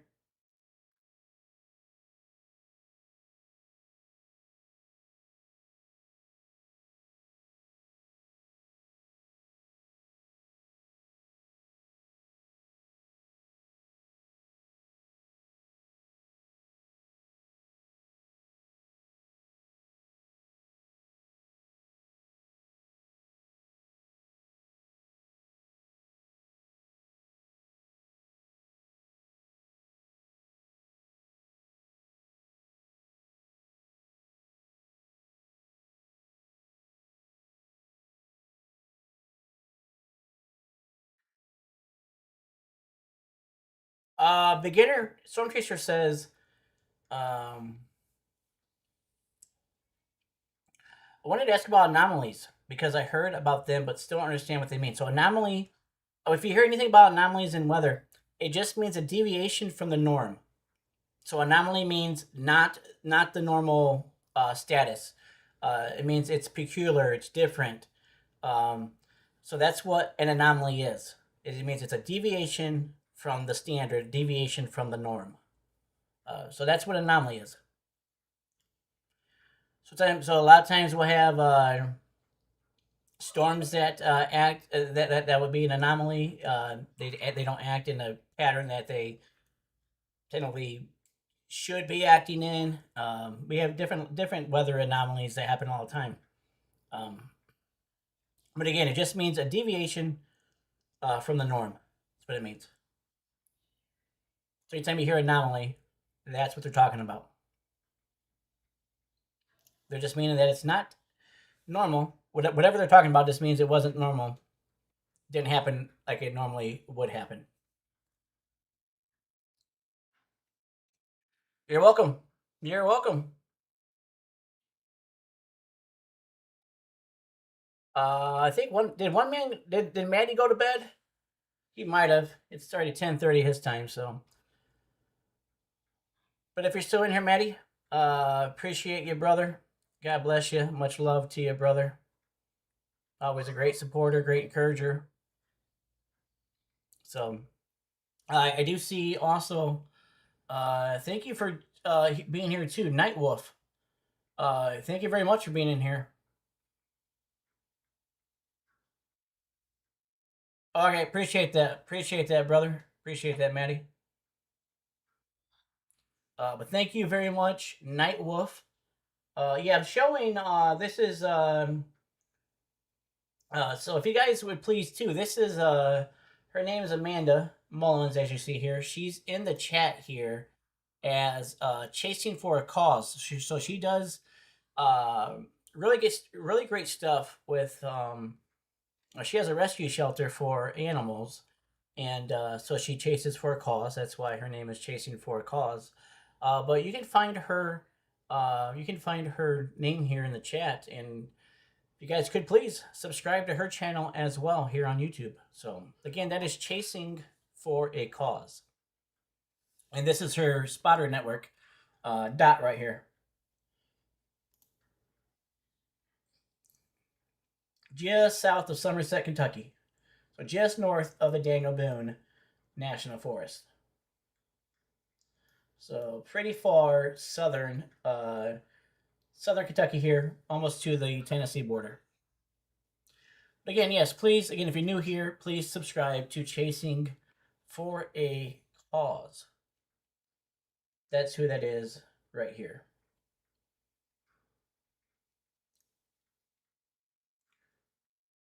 And it looks like we got Justin in here.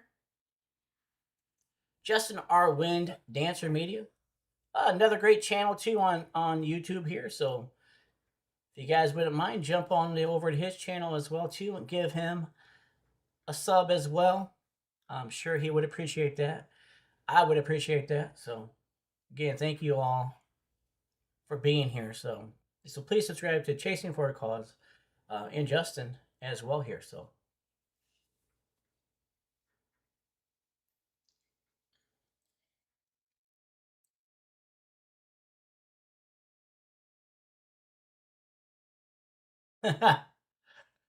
Shane says there is a Hazard, Kentucky. There is a Hazard, Kentucky. Yes, right here.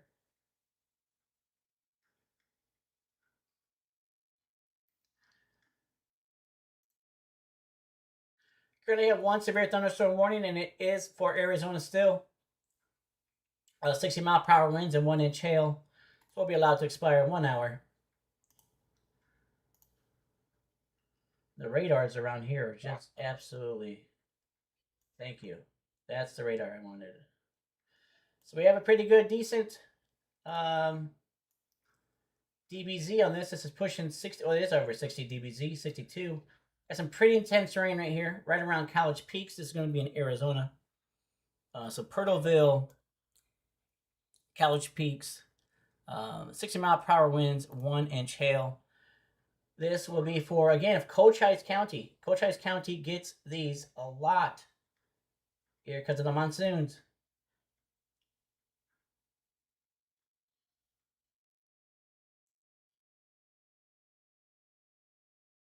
Basically right on the border of Mexico.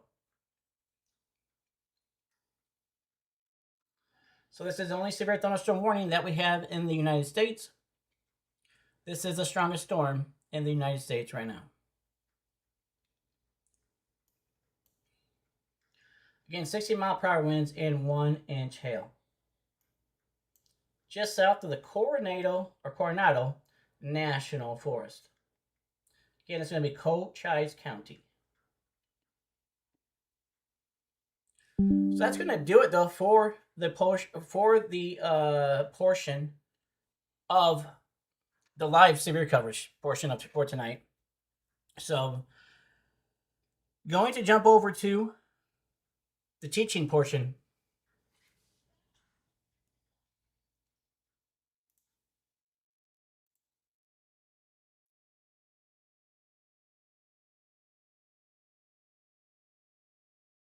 So we're going to take a look at some really strange tornado paths. We're going to take a look at the meteorology behind these tornado paths, what influences these different types of tornado paths, and really why you just can't assume or think that a tornado is just going to go in a straight line or follow a certain path. So this is why you have to really be cognizant of really what's going on out there. And so it's going to be a lot of cool stuff here. A lot of cool things learning here. What's going on. I would do my best to keep it as high level as possible, not to really get it too deep into the science behind it, but at least enough to touch on the science to where you'll be able to really get a good grasp of what is going on there, from the meteorology side of things. So when it comes to that, so there's a lot of different things that can make tornadoes erratic, make them wobble, make them just goofy paths that are out there. So we're going to take a look at that. We're going to take a look at some of the most noticeable ones. Some of the ones that have been studied a lot. Other ones, I'm going to take a look at some other ones as well. But really understand really what is going on there. So it's going to be a lot of fun. It's going to be a lot of fun. Thank you, everybody who's still here. Thank you to everybody who has liked, who has subscribed. And if you haven't yet, please like and please subscribe. I would really appreciate that. It would mean a lot to me. It really helps me. Really, really appreciate that. So, again, you guys are awesome, right? All this is possible. Number one, because of God the Father, because of Jesus. That's the first reason why. Number two, all because of you guys. So you guys all make this happen. So very appreciative of that. I'm very grateful because I know that time is very, very important, and I understand that. So I'm very thankful for um, a minute of your time, let alone hours of your time. So I'm very grateful because you guys could be spending your time doing something else and listening to somebody else and watching somebody else. So highly appreciate that you're here.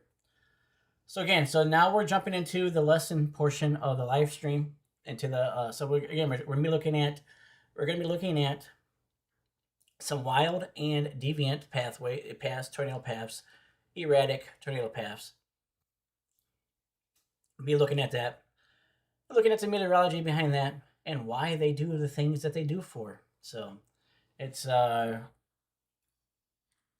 it is really cool stuff, really cool stuff. So we will get started here just in a minute or so. But again, want to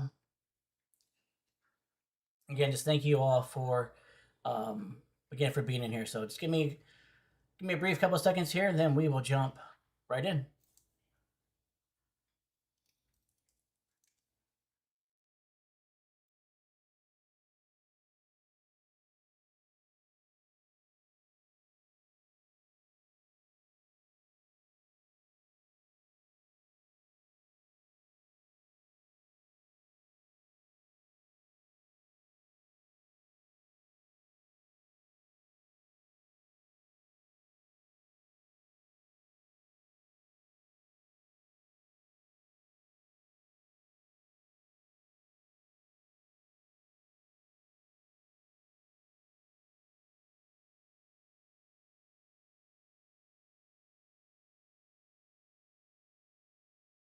All right, let's jump in. So the first I want to talk to you about is this just happened, and this is what sparked really my, I mean, I've been very, what you want to call it,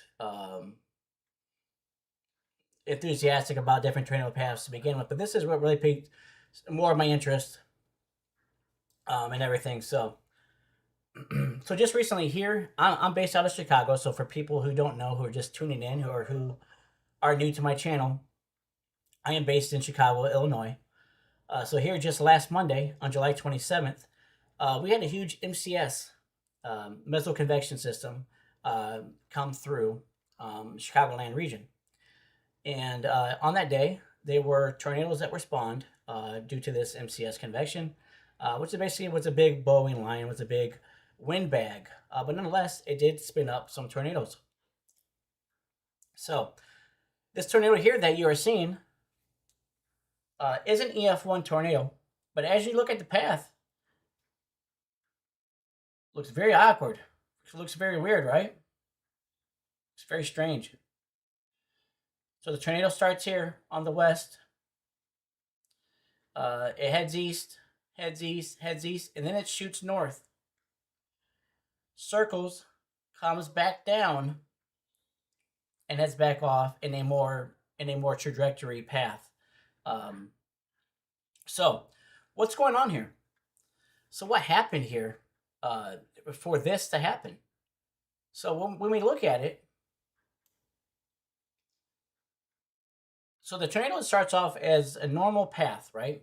So it gets planted here due to this MCS line here. It gets planted down, moves in an eastern direction like it would typically do. Takes a little bit more of a north turn. I mean, it's still headed in the same direction. Then it gets right to here, and it just doesn't shoots straight up, basically almost in the northeast, and then starts to circle back down and heads southwest, back down and heading southeast. So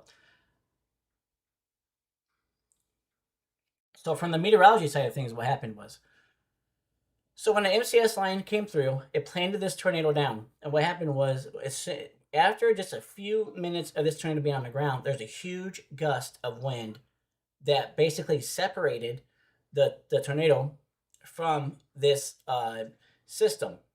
Now, when I say separated, not fully detached itself, but separated enough to where this huge gust of wind comes, separates it just enough,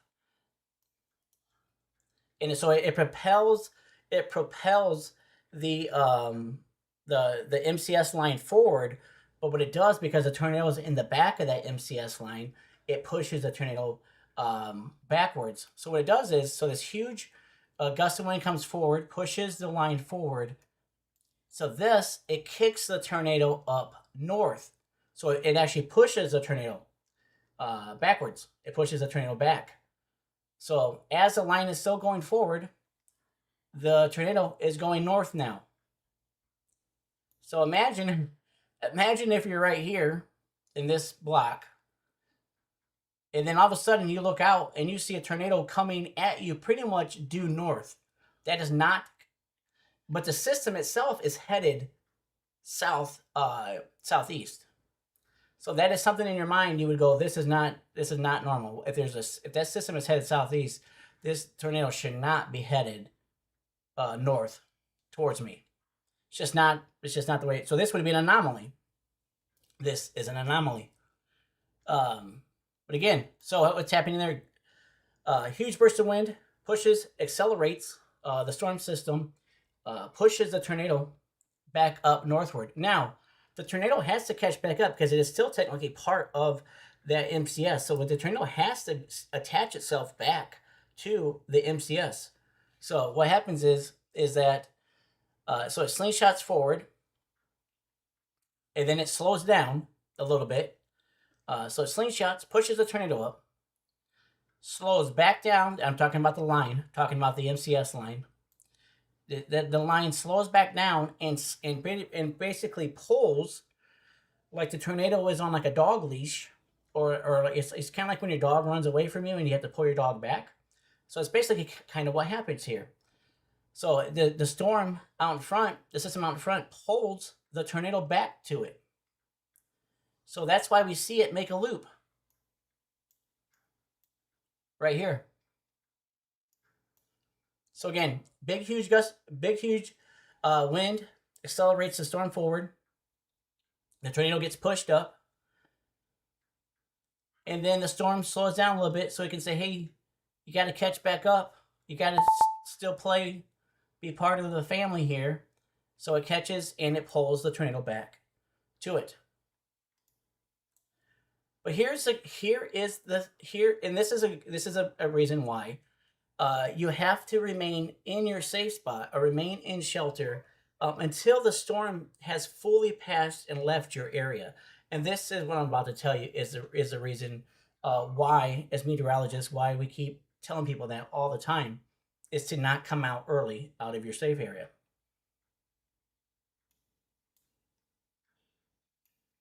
You see this house? See this X? This house right here got hit twice by the same tornado. Let me say that again. This house that you're looking at got hit twice by the same tornado. So this same tornado that came across and hit it right here, all in the span of 8 minutes. So it goes back up, does a circle, comes back down. So 8 minutes later, it hits it again right over here. So, huge anomaly, right? Huge anomaly.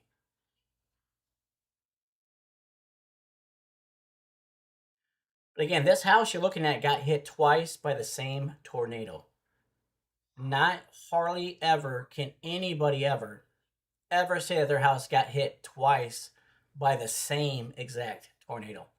Not hardly ever can anybody ever say their house got hit by a tornado, let alone this house got hit by the same tornado twice within a span of 8 minutes.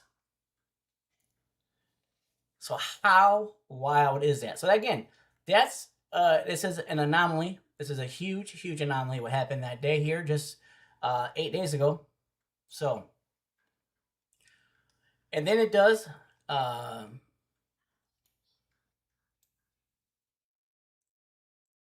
So imagine if you were that person here, imagine if you are this family or whomever here, right? You hear you hear your house get hit by the tornado. You think it's safe to come out because you're like, oh, okay, I really don't hear it anymore, whatever.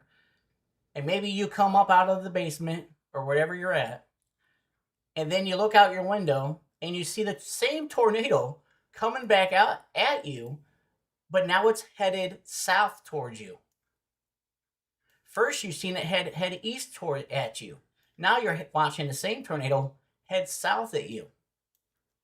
How how remarkable would that be?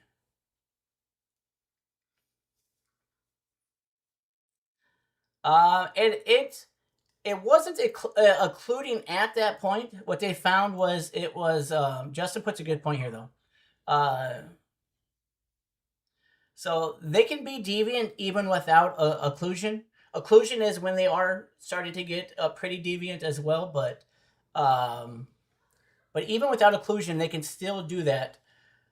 Um, Again, especially like in MCS lines like this. So, but Justin does make a good point when they do start occluding, which I will talk about later on as well. Occlusion usually paints out a very deviant, wild, strange pathway. So, what's going on there with occlusion, as we call it, occluding into the parent supercell. So, but nonetheless, yes, this is.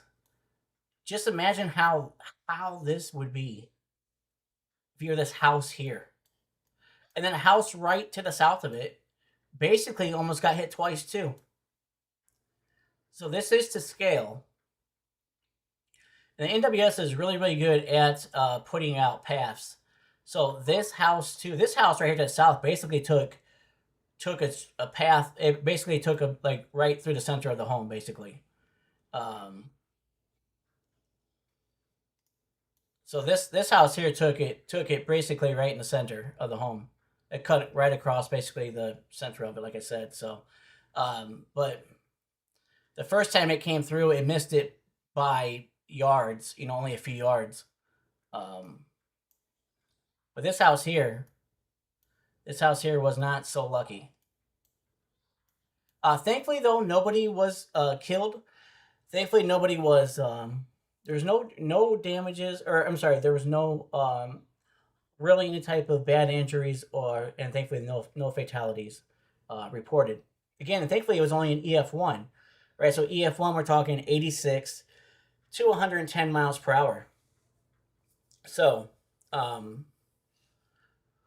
thankfully it wasn't like an EF3 or an EF4, right, or something, because it would have completely obliterated that area twice. It would have annihilated that whole neighborhood if it was any stronger. EF3 range, EF4 range. But yeah, so that's what happened there just a couple days ago here, 8 days ago. So, but again, that is why you have to stay in your safe spot until the storm is fully moved out of your area, until the storm has moved out fully, because this is a good learning tool, because um, as far as I know, these people stayed down the whole time. I didn't hear anything about them coming up or anything. So, as far as I've heard, as far as I've seen, so that's a good thing, because had they came back up, it could have been a different story. Getting hit twice here. So, nonetheless, pretty wild, right? So, and again, I am from Chicago. I'm not too far away from where this happened at on last Monday. So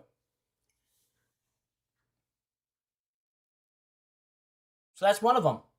That's one of the paths. Take a look at a couple other paths here.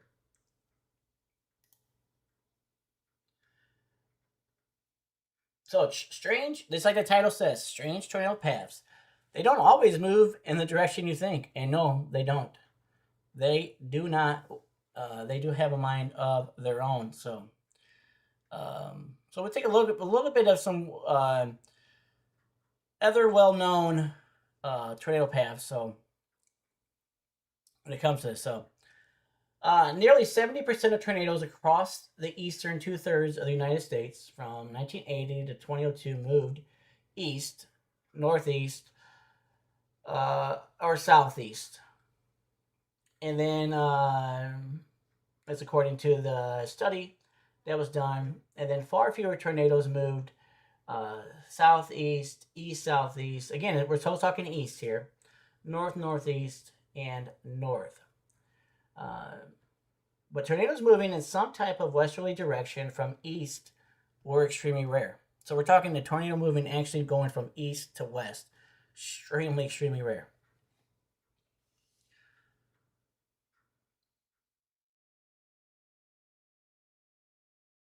So the prevailing westerly upper level wind flow across the United States. So we're talking about the jet stream, the wind flow here, the prevailing winds, is the reason most tornadoes move toward the east or northeast. But sometimes atmospheric factors can cause tornadoes to not adhere to that rule.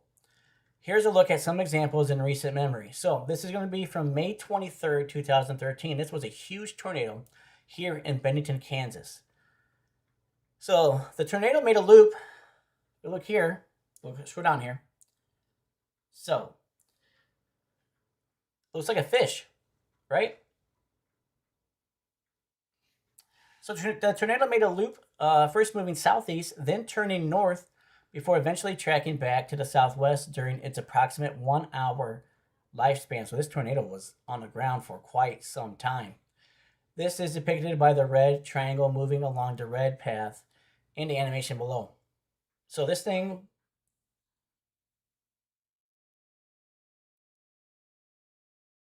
did a loop as well.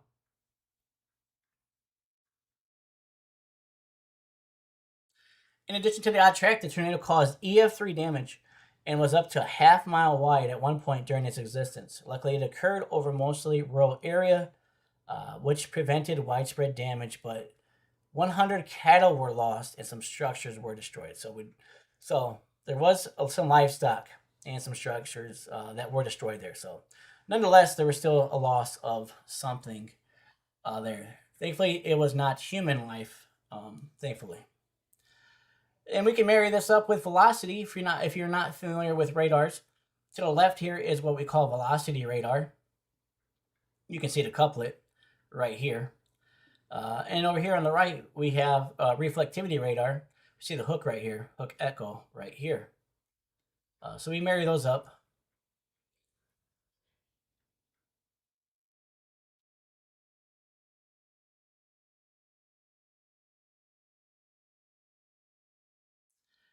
And then, so that's one of them.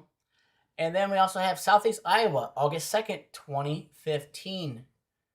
Another weird tornado path occurred in Iowa, August 2nd, 2015. The tornado moved south initially, then then made a cyclonic loop before eventually headed back to the northeast. According to the NWS, National Weather Service, the path of the tornado was in mostly rural portions of Adams County and Adair County. It was rated EF1. So what are we looking at here? What are we looking at here? Check out this loop, or check out this path. So this is more of a. This isn't. This almost went due. This basically went due south. So yes, tornadoes. The old way of thinking was get south. Like if you're around a tornado, go south, because the old way of thinking was that tornadoes are going to go north or they're going to go east. So if you go south, if you're far out enough, you'll be able to get out of its way. But as we learned from the El Reno tornado in 2013, and also this tornado here, tornadoes do head south. And this went south for quite some time. So let's say you're right here. Say you're over here, and because this tornado spawned right here.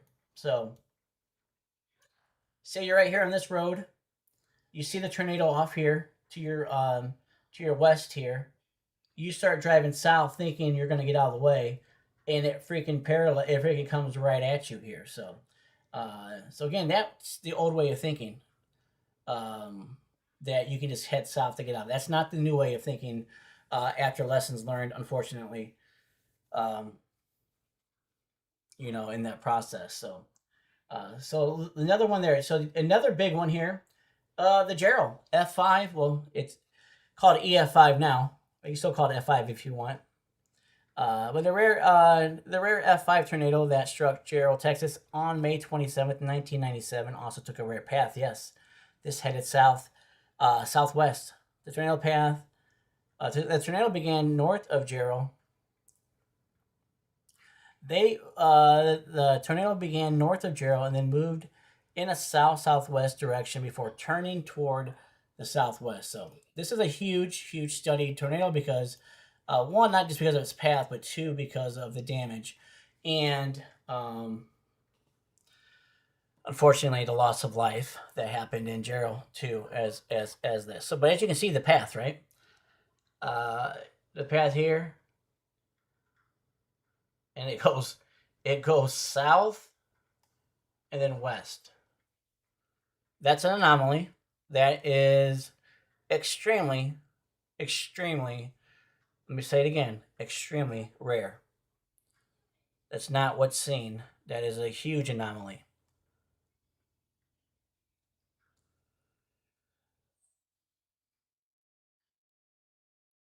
And unfortunately, it does talk about, but again, that was an F5, or that's EF5, as it would be labeled now. EF5. Again, that's Gerald. And it goes in and shows a little bit more pictures. Another weird one here a little bit is from Hurricane Katrina.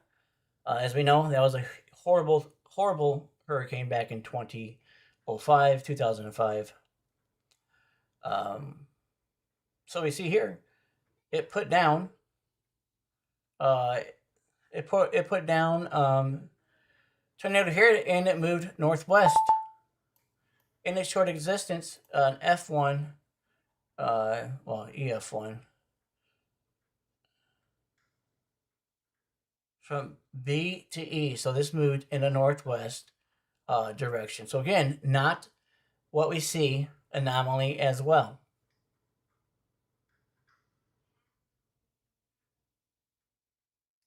And it says several other tornadoes developed that day in Mississippi that also moved along a similar southeast to northwest path. So again, another anomaly. So northwest pattern here. So again, these are uh, some well-known ones, but the one I'm going to show you next is really one that really stands out. So we're going to talk about and look at what is known as the Night of the Twisters. This is in Grand Island, Nebraska here. And Justin is right. Yes, that is the dirty side of the hurricane, which is usually in the northeast quadrant. So if you split a hurricane into a quadrant, in the northeast is where you find the majority of the tornadoes is in the northeast quadrant. But yes.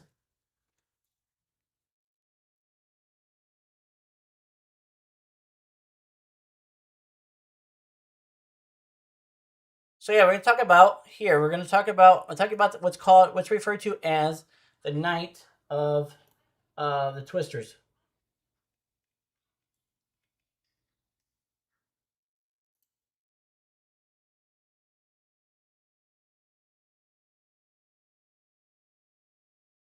So this is the real story behind the Night of the Twisters.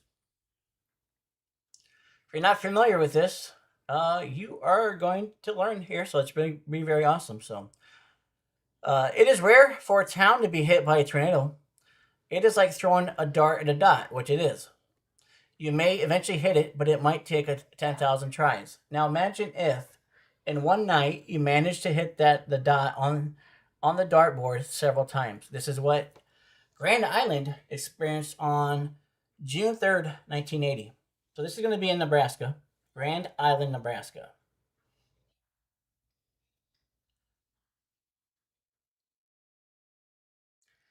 When one supercell thunderstorm sat over the city for several hours and produced numerous tornadoes. These tornadoes took erratic paths in and around Grand Island, leading to one of the most curious severe weather events in history. Yes. The oddities of the event sparked a book and later a movie called The Night of the Twisters. In this special installment of This Week in Weather History, the true story of the Night of the Twisters is told that evening in Grand Island.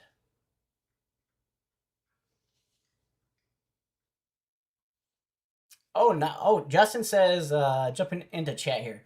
Justin says, my wife was living in Beatrice at the time and went up there the next day. Awesome.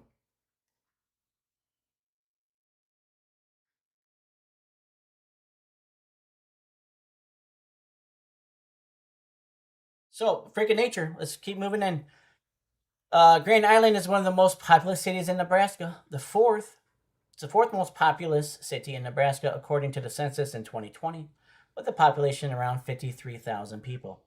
As the most landlocked state in the Union, the name Grand Island in Nebraska has raised eyebrows. The name derives from French fur traders who refer to the island formed by the Platte River and an associated channel that looped around an island in the center of Nebraska. In the 1850s, the first settlers of Grand Island came, then the railroad a couple of decades later. Since that point, the city has grown to 33,000 residents as of the 1980 census. June 3rd, 1980 was not expected to be a severe weather day in Grand Island. The forecast in Grand Island in the Grand Island Independent the morning read, mostly clear Tuesday with a slight chance of thunder showers. 20% chance of precipitation Tuesday night. So they were not, this was not even forecasted.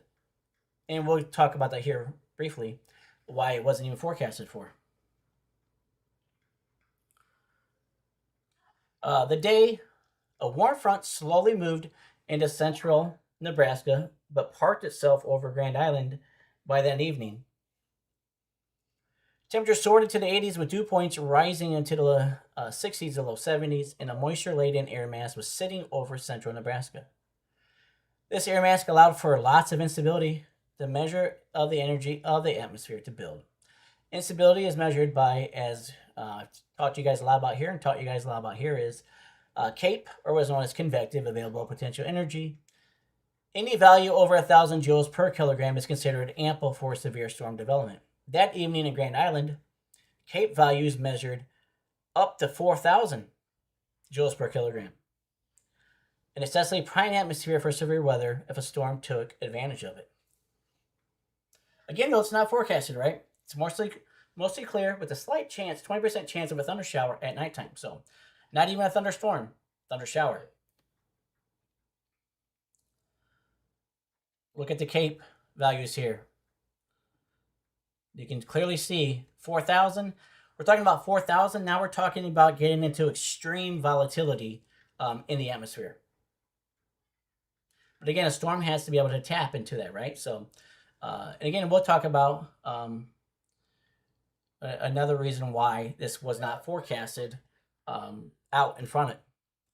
So with this prime environment, why didn't forecasters predict severe weather? Well, this was because there was a strong cap in place. So remember, cap, a lid, right?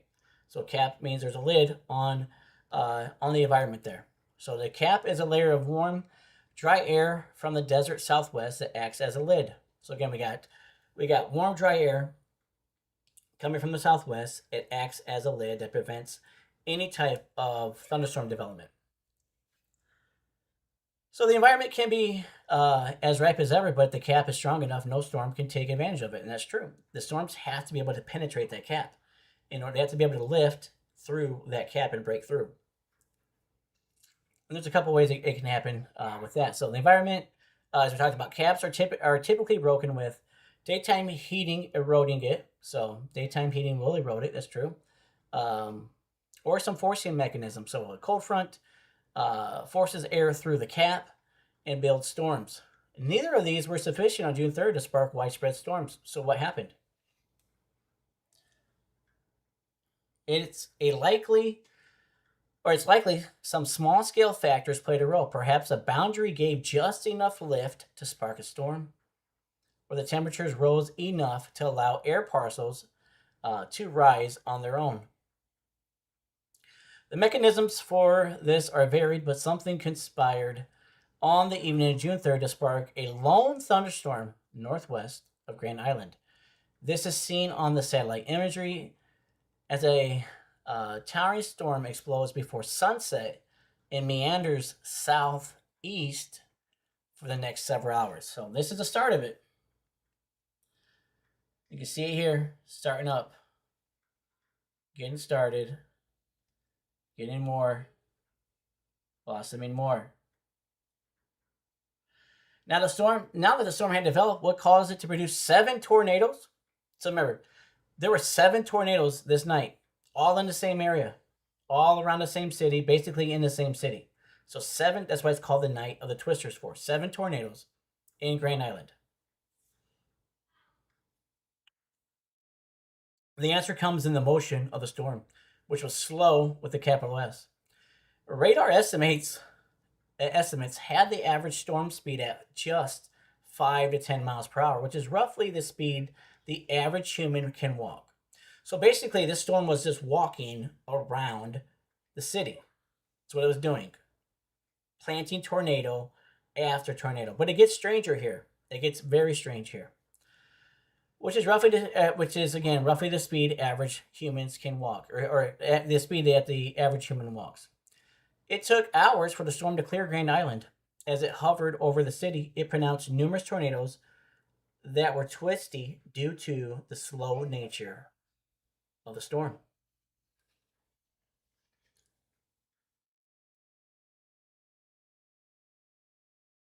Thus, the ingredients were in place for an evening that those in Grand Island would never forget. So again, the Night of the Twisters.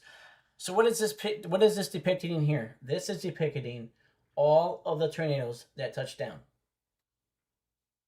All of them that touched down here. So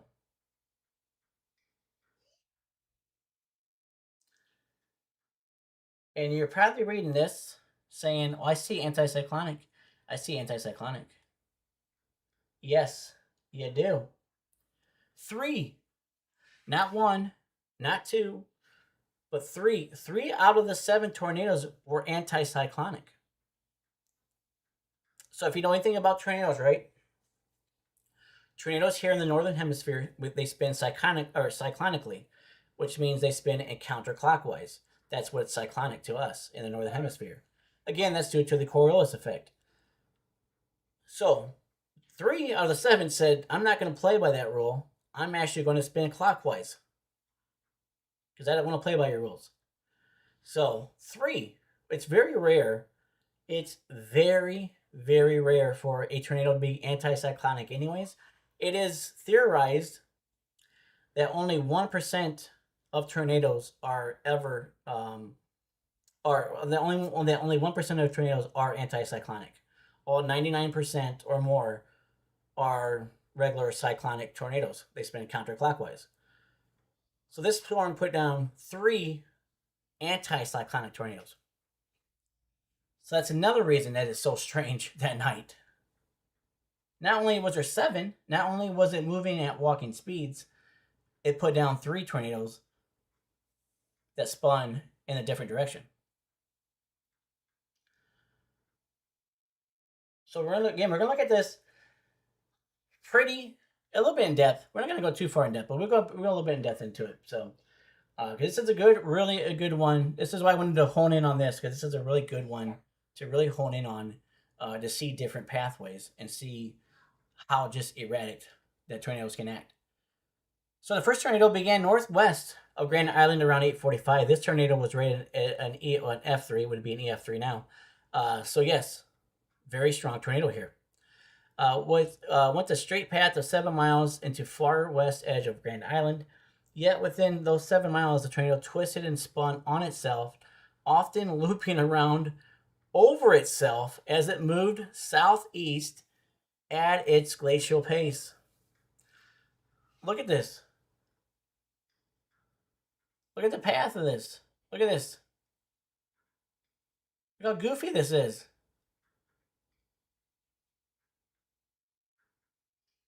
It's just dancing. It was like it was dancing. It's how goofy it is looking. Near the intersection of West White Cloud Road and North Monitor Road, the tornado nearly twisted over itself several times, leading to significant damage to the farm home in its path. It was along West White Cloud Road that the tornado took the first of 4 lives. So unfortunately, these storms were unfortunately did cause loss of life, which is completely unfortunate. So that of a 19-year-old who was driving to a relative's house when the tornado struck her in her car.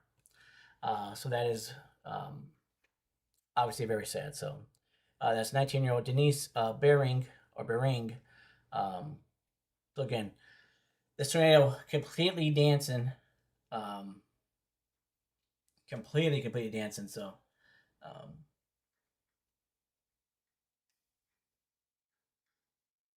thank you, Jace. Appreciate you being here. Thank you very much. Highly appreciate that. Thank you very much, Jace.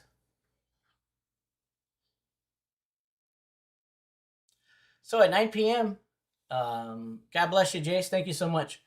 At 9 p.m., Hall County Sheriff's Deputy Kelly Buck saw 2 funnels on the north edge of Grand Island. He relayed a report to Command Center, and the tornado sirens began blaring across Grand Island. A tornado warning was issued by the National Weather Service, which received reports of ongoing tornado northwest of town. Check out this image. It's pretty gnarly.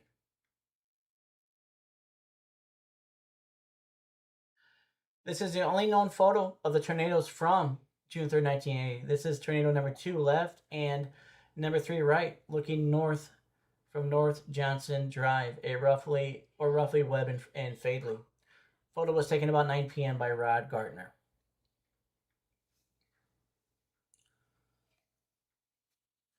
Buck witnessed the beginning of tornado number 2 near the intersection of Webb and Airport Roads, north of Highway 2. This tornado was weaker, an F1, but it was unique nonetheless. This tornado was anticyclonic, meaning it rotated clockwise. 99.9% of tornadoes in the northern hemisphere rotate counterclockwise, making anticyclonic tornadoes extremely rare, which I just talked about. On June 3rd, 1980, there would be 3 of them. 5 minutes later, at 9:05 p.m., tornado number 3 began its path of destruction just a few yards east of tornado number 2, north of Webb Road. To add to the chaos, tornado number 1 was also still ongoing. So isn't that wild? Tornado 1 is still ongoing, and 2 and 3 are going as well. So but now we're talking, we got 3 tornadoes. We got 3 tornadoes on the ground. And was diving southward toward the Capitol Heights neighborhood, or far west Grand Island. For 7 minutes between 9:05 and 9:12, 3 tornadoes were down at the same time. 2 of them, 1 and 3, were headed right into Grand Island. So for 7 minutes, there were 3 tornadoes. One spinning anticyclonic. The other 2, the other 2 spinning cyclonic. So 3 of them headed, or 3 of them basically right around Grand Island. So again, for 7 minutes, 3 tornadoes down at the same time, right in the vicinity of Grand Island. So if we look here, check out the path here.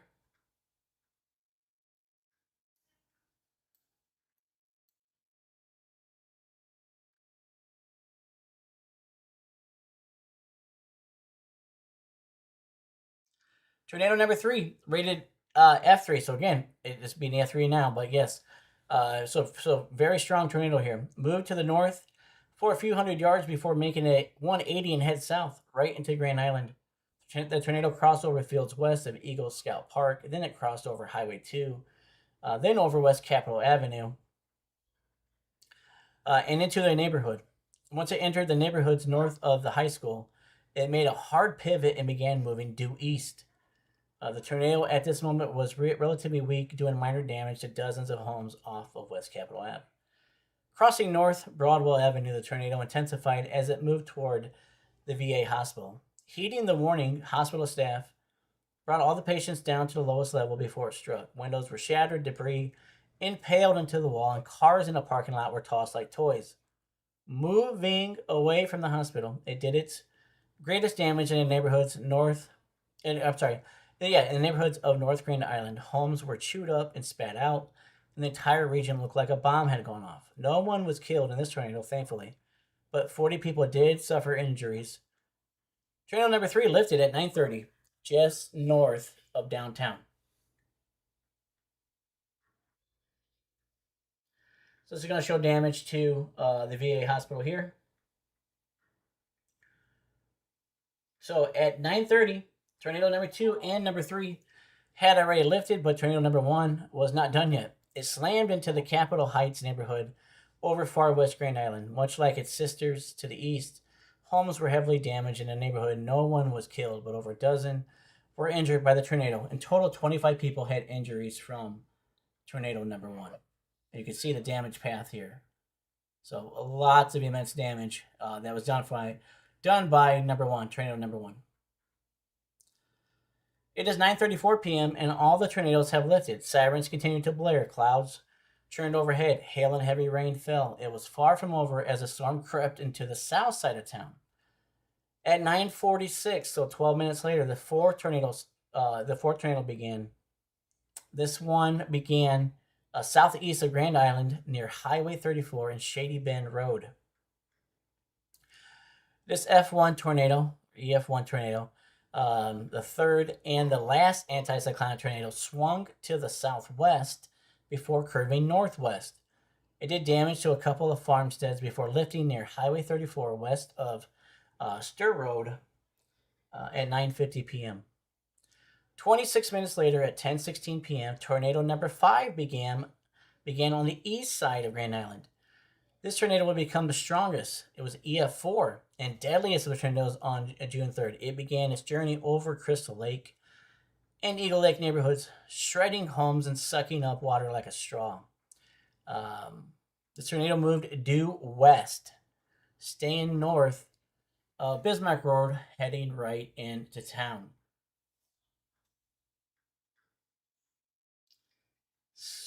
So what's going on here? So this tornado forms on the east side of town, and now it starts headed west, which is very, very rare. Again, a huge anomaly here is going on here. So again, it starts on the east side of town, starts headed west back towards downtown, towards the center of town. Very, again, just anomaly, just absolutely insane what's happening here right now. So one of the first buildings the violent twister struck as it moved into populated areas was Meaves Bowl. With ample warning, employees ushered the bowlers into the restrooms well before the tornado hit. One eyewitness described it as feeling like a bomb had gone off. The ceiling collapsed, trapping many inside the building. People had to crawl over broken glass and other debris to escape the bowling alley after the tornado moved away. Across the street, homes were obliterated, some swept out of existence. Most residents were sheltering in their basements as homes collapsed on them, trapping many for several hours until rescue came in the early morning of June 4th.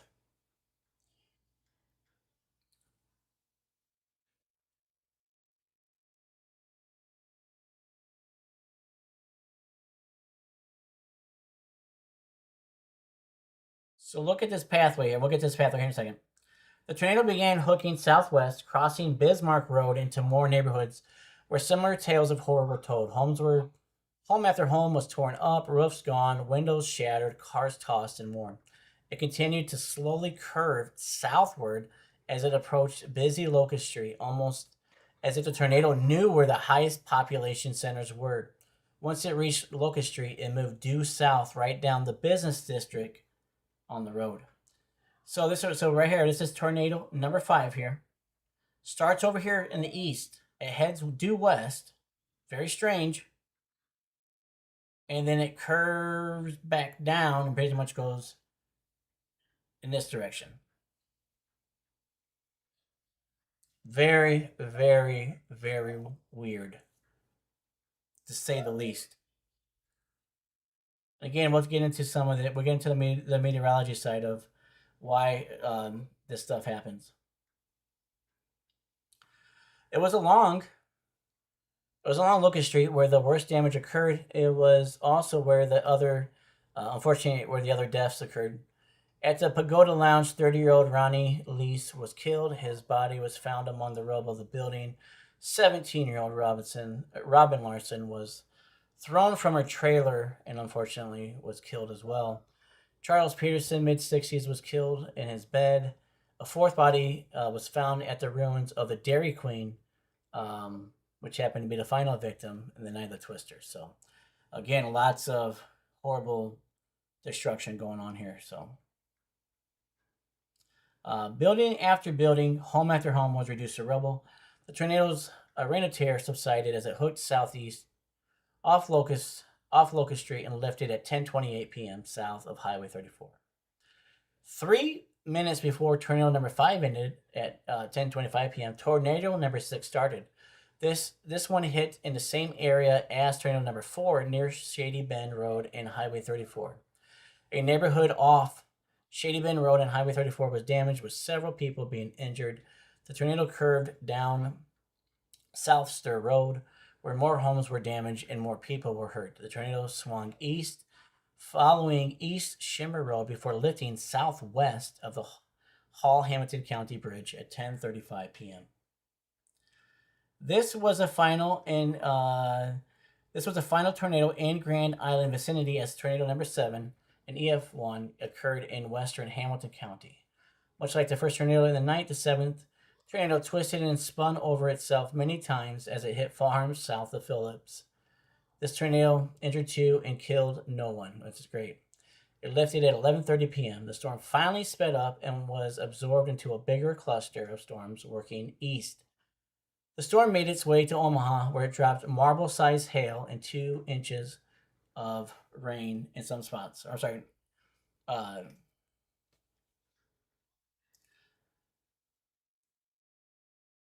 3 hours, 5 killed, 200 injured, 475 houses destroyed, 49 businesses, $2 and $300 million in damage.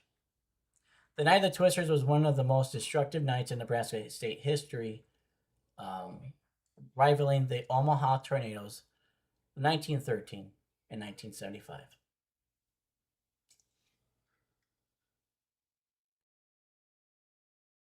So, basically,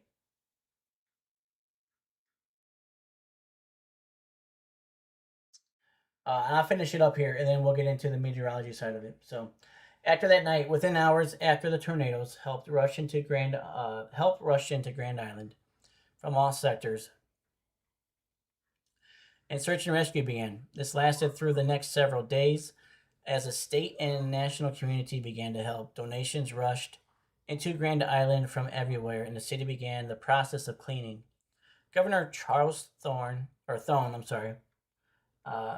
toured the devastation the following day and declared Hall County disaster zone.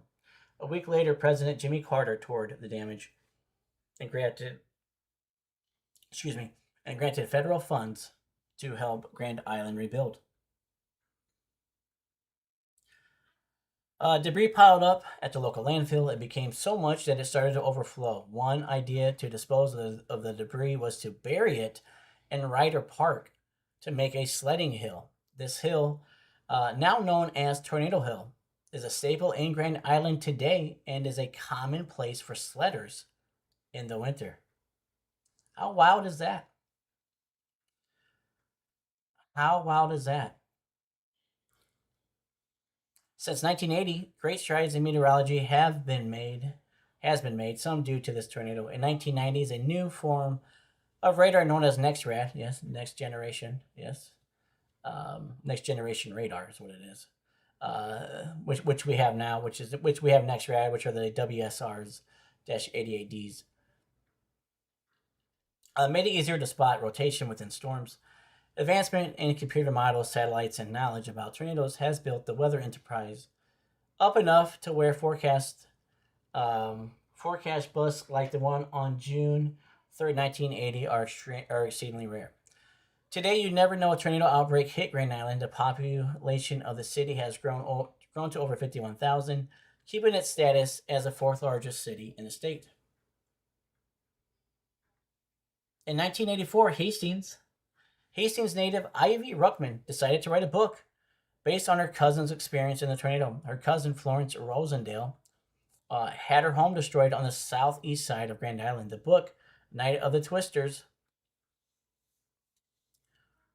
the first children's book to be written about a tornado, achieved widespread fame and critical acclaim. In 1996, it became a made for TV movie, sharing the same title. This is the most famous cultural legacy of any tornado and remains so to this day. So, this, if you guys are not familiar with this tornado or this night at all, I highly recommend that you do a little bit of research on this night, especially if you enjoy learning about tornadoes and you enjoy learning about weird and wacky paths and just the way that tornadoes act. This is really something to really dive into and look into. So again, this is Night of the Twisters, June 3rd, 1980, Grand Island, Nebraska. So very wonky, right? Very, very wonky stuff there. So what's going on? So Libby says, who here has ever watched that movie or read the book? Who here has ever done that?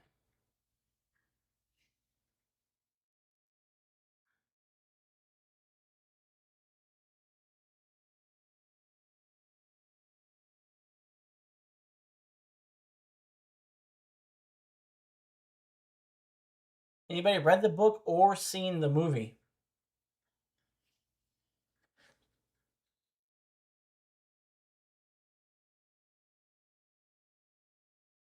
Shane says he has not.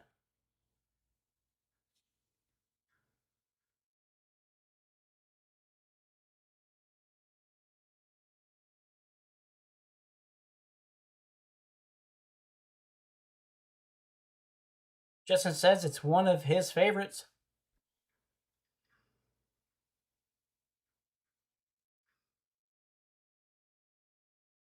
Shane says it doesn't sit well with me. For sure, for sure. Debbie says she remembers. Oh, she remembers John McKinney telling us about it when he was younger. Okay. Very awesome.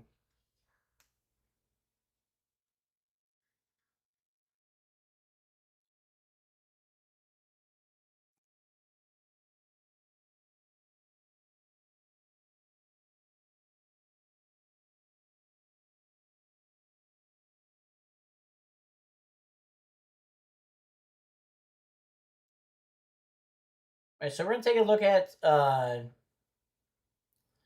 basically what can cause and what helps um, to really for tornadoes to really act in an erratic way. It's actually a complicated process. It's a complex process, and there's many factors involved.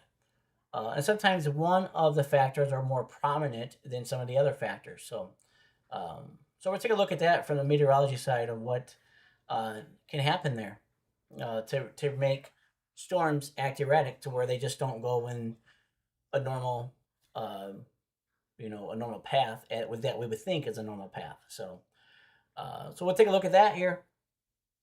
But again, if you're just tuning in, thank you for being here. Thank you for being here in the John Boy Severe Weather Lab Plus Education. I am a digital meteorologist. You will find here.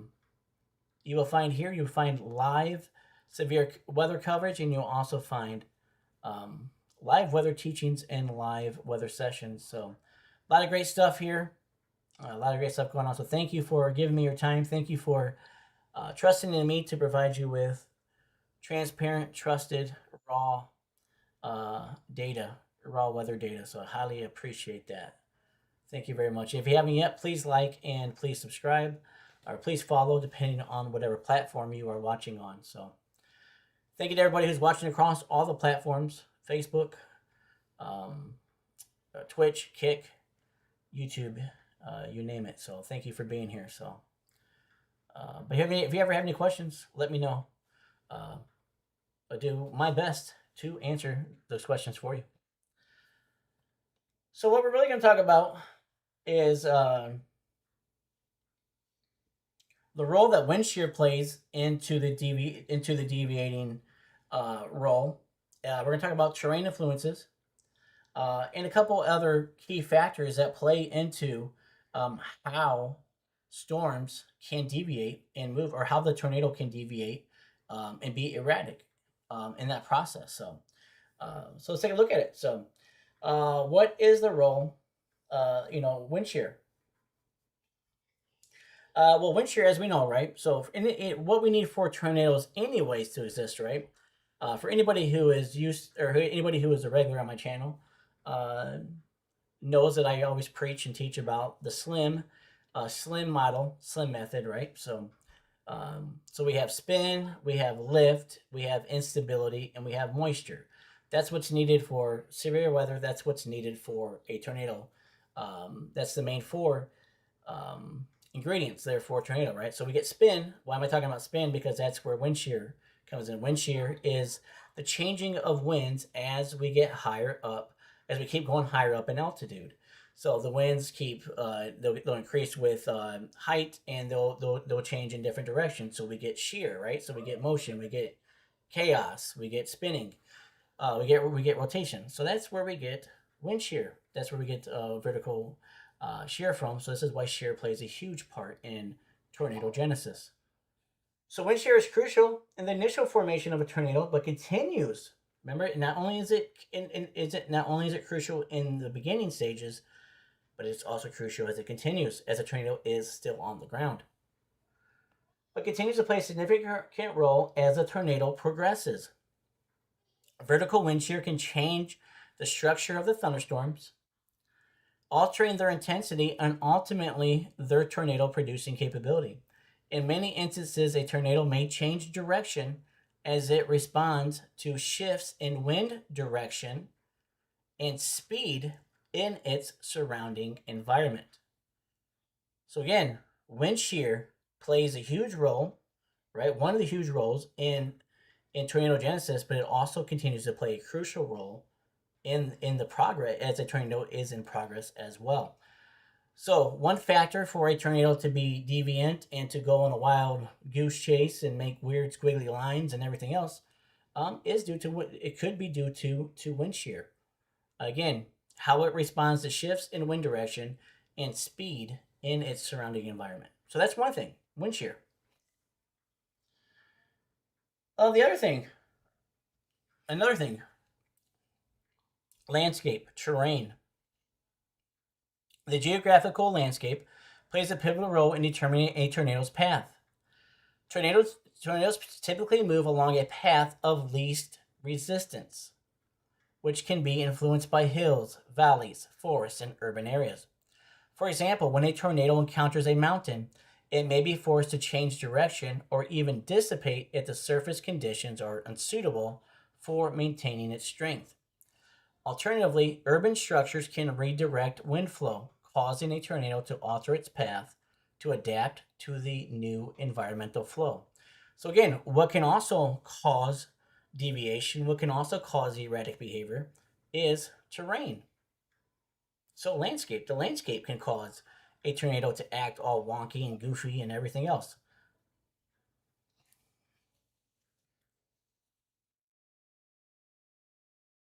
Temperature. The effects of temperature. Temperature differentials can also lead to changes in a tornado's trajectory. As the heat from the ground interacts with colder air aloft, a tornado may be nudged in a different direction. Warm air rising in the vicinity can create localized low pressure areas, which may redirect the tornado's movement. These thermal variations can sometimes lead to erratic behavior, including rapid shifts in direction. So temperature differentials can also lead to changes in a tornado trajectory. So temperature plays a role as well. Temperature can play a role as well in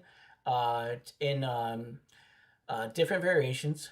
Um, and have them, um, when it comes to that. So, um, but yeah, so these thermal variations can sometimes lead to erratic behavior, including rapid shifts in direction. So, Justin says, side note, a tornado can move over hills. It absolutely can. I don't think it's saying that it can't. It's saying that if it were to run into, uh, potentially, if it were to run into, again, every storm is different, right? So some storms can make it up a mountain. Some tornadoes wouldn't. It would depend on strength and all the other different parameters around at that time. So I don't think what they're talking about here is saying that every single one wouldn't make it up it. Um, but it's saying that storms can, though, that a tornado can be highly influenced by that or even dissipate. So, but yes, but they can. Storms, but definitely tornadoes can go over hills and mountains. It's well documented and well known, for sure.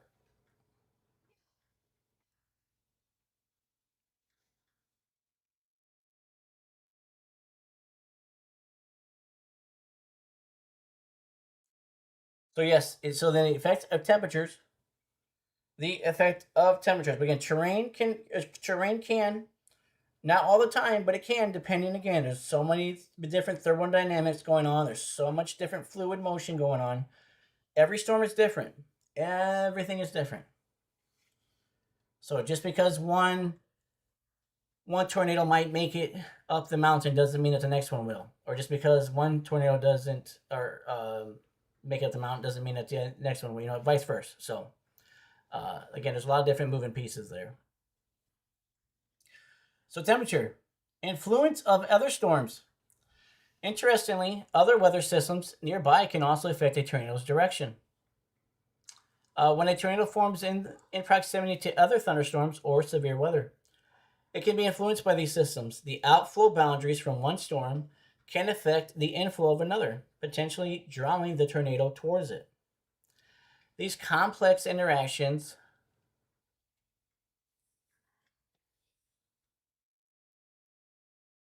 these complex interactions between storms mean that a tornado may not only change direction, but may also switch its provenance as it interacts with neighboring systems. Yes, that's very true. So again, other storms can also play a fact too, um,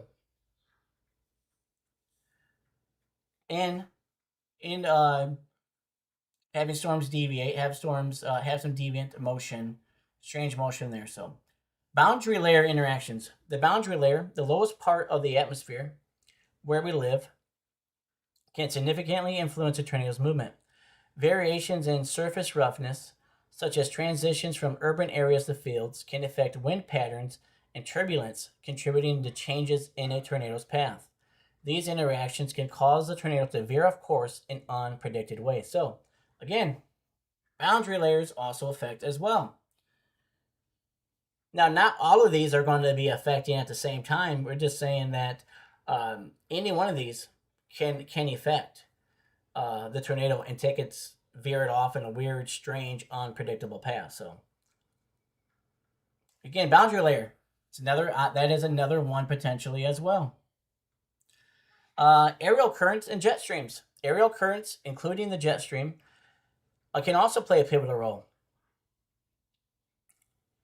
The location and strength of these winds can shift the overlying flow, altering the environment a tornado interacts with. Tornadoes that form below strong upper level winds may be more susceptible to directional shift if those winds guide the storm's development. The complexity lies in the multi-layer interactions that occur as a tornado passes through varying wind or regimes. Yes. So aerial currents and jet stream as well. Jet streams as well.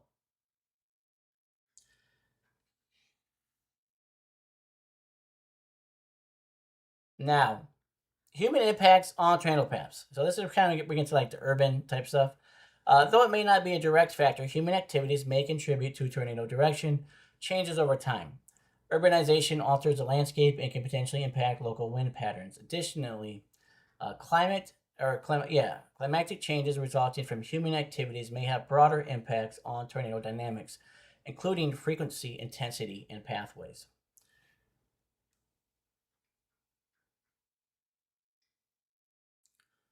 So then basically, the rest of it just gets into the challenging of prediction, which of course it's uh, absolutely challenging. We can't predict um, move. We can't predict tornadoes to begin with, so we definitely cannot predict tornado movement uh, when it comes to that. So that's why we keep needing research, and we keep to help us gaining the best knowledge that we can. So again, a tornado's path, from a meteorological standpoint, can be affected by many different forms. So we're talking wind shear, terrain influence, and wind shear. You could also put the storm, uh, uh, the parent supercell too. The supercell itself can have um, uh, an influence too on how the tornado acts. So terrain influence, effects of temperature, influence of other storms, boundary layer interactions, aerial currents, and jet streams.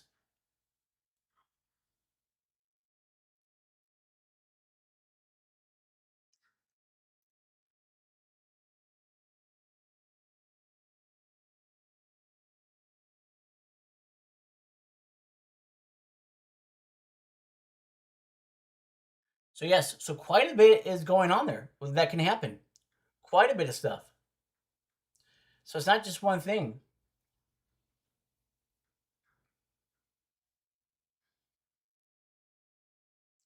It's not just one thing that can affect uh, a tornado's deviant, wild, goofy path. So many different things um, can affect that.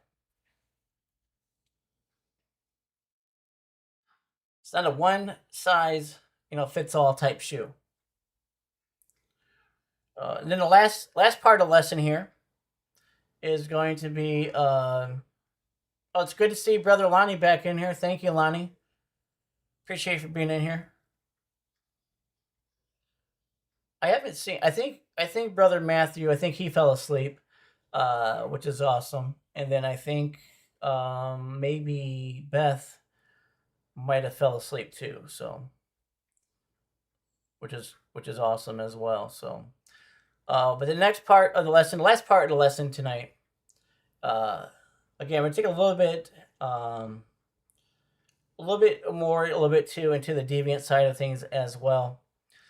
So sometimes you will hear, forecasters or storm chasers say, "Oh, it took a hard left turn." Yeah, sometimes you'll hear that. It completely changed direction. Yep. Erratic, unpredictable. Yes, you will hear that. Such descriptors of tornadoes are nothing new, though uncommon. Highly deviant tornadoes can carry potentially high impacts, as if tornadoes themselves aren't hard enough to predict. Experienced forecasters, broadcasters, and storm spotters alike have been caught off guard by their sudden change in trajectory. Yes, yes. With regards to warnings, tornadoes often don't even respect the polygon. They don't. And there's a saying here in Weatherland is always respect the polygon. Choosing instead to jaunt right out into unwarned territory. So this is why tornadoes. So this is why when the National Weather Service puts out a polygon warning. This is why if you ever been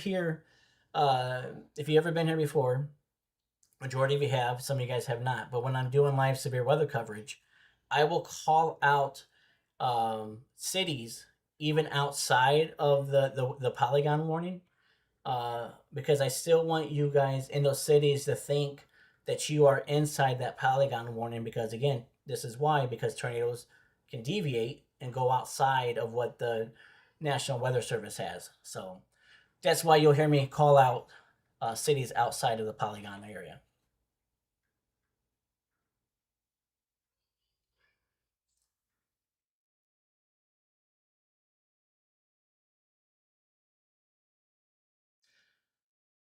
Deviant tornadoes can happen anywhere in the United States, particularly in the southern and central plains. So here we're talking about right here 102 cases of some deviant tornadoes, and they're all pretty much here in the central plains here. And then it gets into some pretty good information here. Deviant tornadoes pose an evident problem for warning forecasters. While most did not begin to deviate until later on in their life, over 35% of tornadoes turned deviant within the first 5 minutes of formation. So what they found in this study was basically over 35% of tornadoes turned deviant within the first 5 minutes of being on the ground, making their trajectory nearly impossible to anticipate when drawing the warning polygon. As a result, over 25% of all deviant tornadoes left the initial warning polygon completely and moved into previously unwarned territory. That's why, again, you have to always be on the lookout.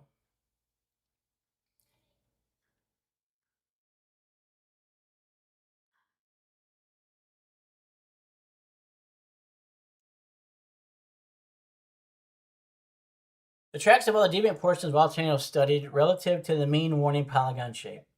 All tornadoes in red deviated out of their respective warning polygons.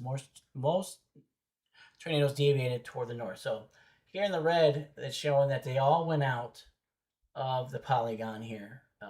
Most deviated out here. So again, you can see a lot of tornadoes, lots and lots of tornadoes have deviated out from the polygon warning. Now, he is going to start talking about hodographs here, and I'm not going to get into hodographs tonight because that's going to be for a whole nother video. Because this is something that I could get in very, very deep into hodographs about. So, but I won't touch base on that tonight. So, but nonetheless, photographs of all tornadoes were scrutinized until a pattern started to emerge, and the idea was born to try to predict when tornadoes took these sudden turns. Many examples throughout history feature a consistent tendency for tornadoes to turn left near the end of their life. So usually when they turn left, they usually are occluding at that point, as we talked about a little bit earlier. Tornado families form a single supercell, also betray this pattern. Despite the parent supercell moving swiftly northeast, the tracks of these tornadoes are instead attracted northward, almost as if a magnet was placed up north, pulling the tornadoes away from the parent supercell. The answer came after studying past events like these. What influences tornado motion? Past research has revealed a few different controls on deviant motion. Orbiting of tornadoes about the parent mesocyclone, strong downdrafts which jostle tornadoes around the storm, advection by the low-level storm, relative wind after occlusion. Literally, the tornadoes start to move with the low-level flow after occluding, where they detach from their parent updraft centroid and are no longer driven solely by the dynamics of a broad mesoscale. So he basically goes on here and says, we will focus especially on the third point. Not only did this confirm any suspicions after seeing the patterns in nature, but it's also suggested that predicting the predominant motions on deviant tornadoes is possible using nothing but the hodograph. So anticipating deviant tornadoes, in order to understand how advection by the low-level storm relative wind is responsible for the deviant motion of tornadoes, we must first remember that tornado must move by both the contributions of the low-level storm relative wind and its initial parent storm motion. This is most easily understood by a simple game of tug and war. Low-level storm relative winds tug the tornado to the left, while it is still being pulled to the right by its parent supercell. Assuming this, the net deviant motion of the tornado is simply the average of the parent supercell motion and the low-level wind that is affecting it. Why is occlusion necessary before the tornado can become tugged by the low-level flow?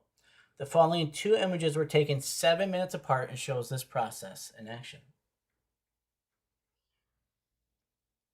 Check this out here. This is beautiful. Check this out.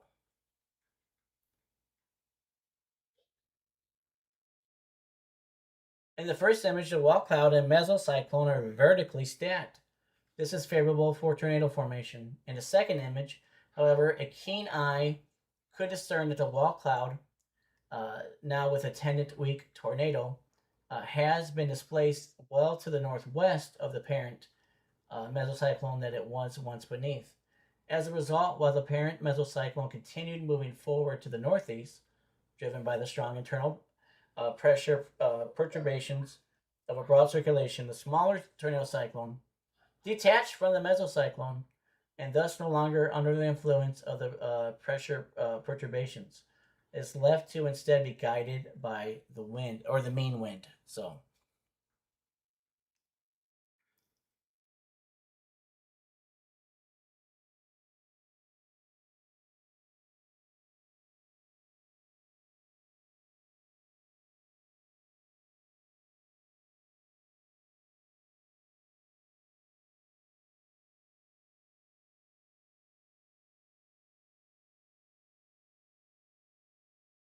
So it says the following animation, beautiful animation, shows what this looks like on a smaller scale.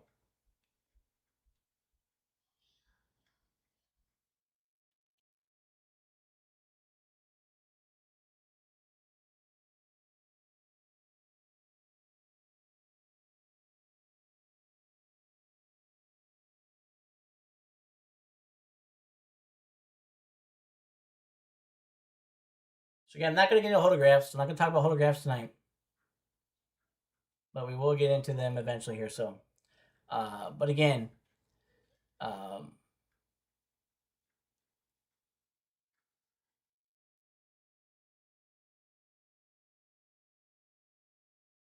but I wanted to show you guys. I wanted to show you guys this because the fact that uh, storms do deviate, and this guy has a great. This is a very great lesson here.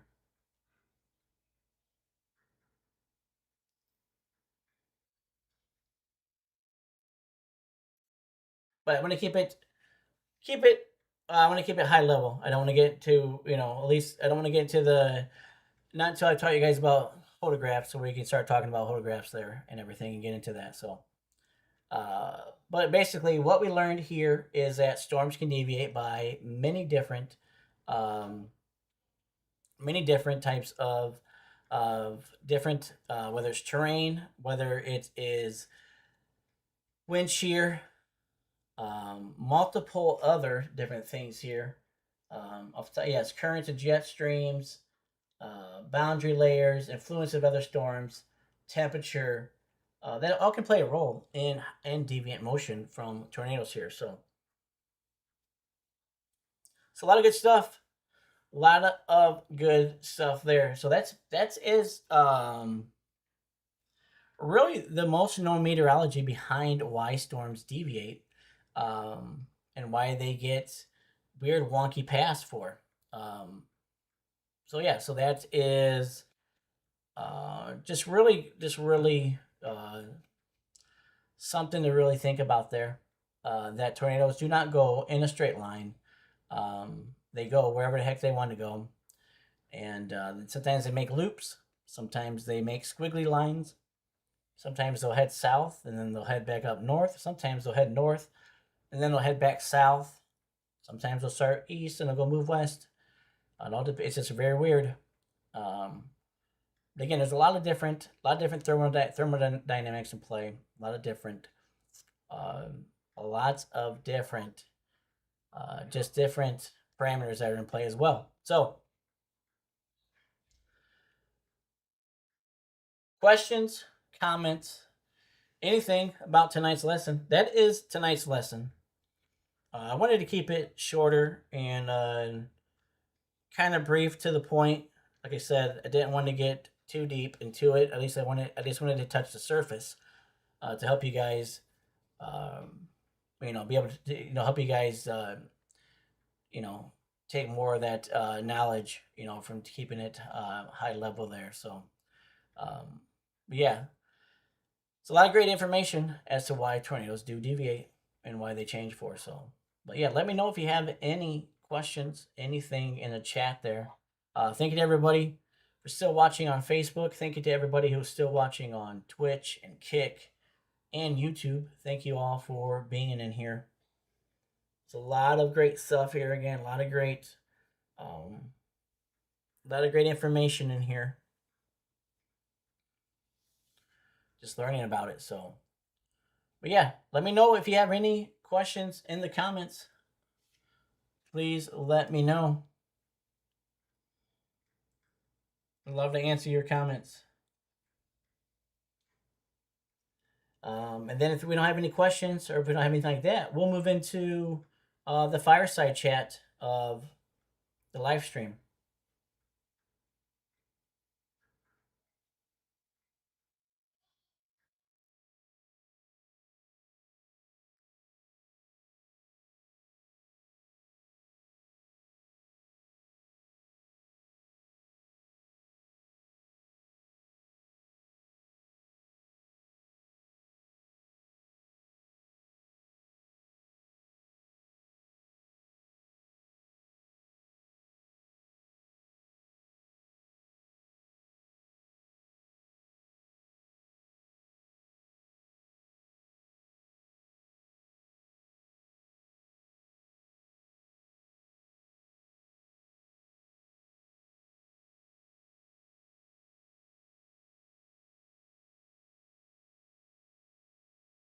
If you haven't yet, please follow.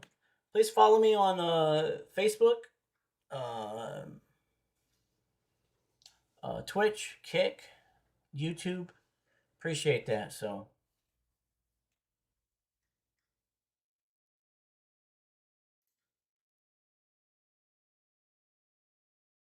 yeah, let me know if you have any questions. Let me know if you have any questions or comments.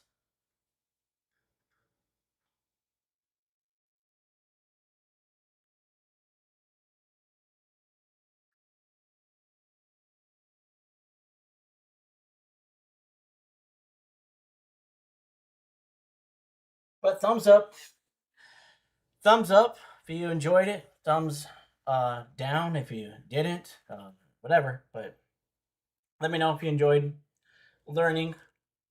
W's, thumbs up, whatever it may be, whatever you wanted to provide there. So I appreciate that.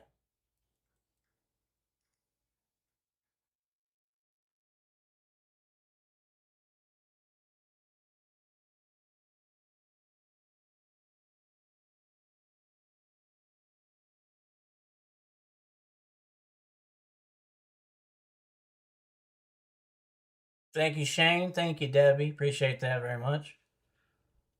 Again, appreciate all of you who are still in here. Appreciate everybody in here. Appreciate all the usual suspects. Appreciate all the new faces who are in here. Appreciate everybody in here.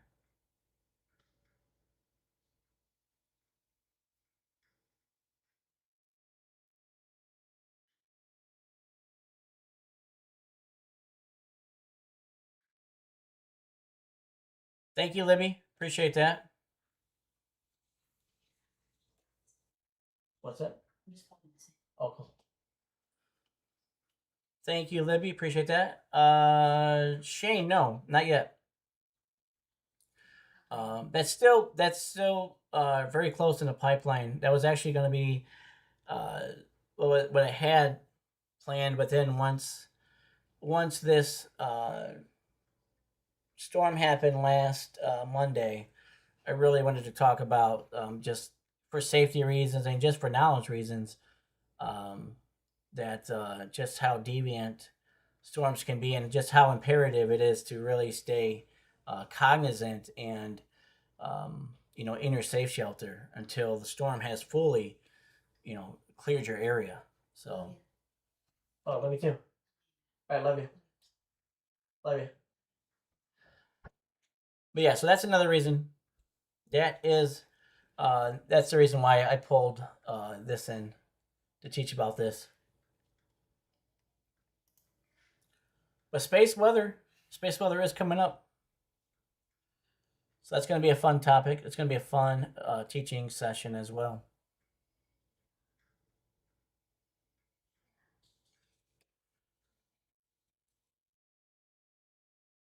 Great to, like I said, it's great to see all of you in here. If you haven't yet, please subscribe on, or please follow me on Facebook.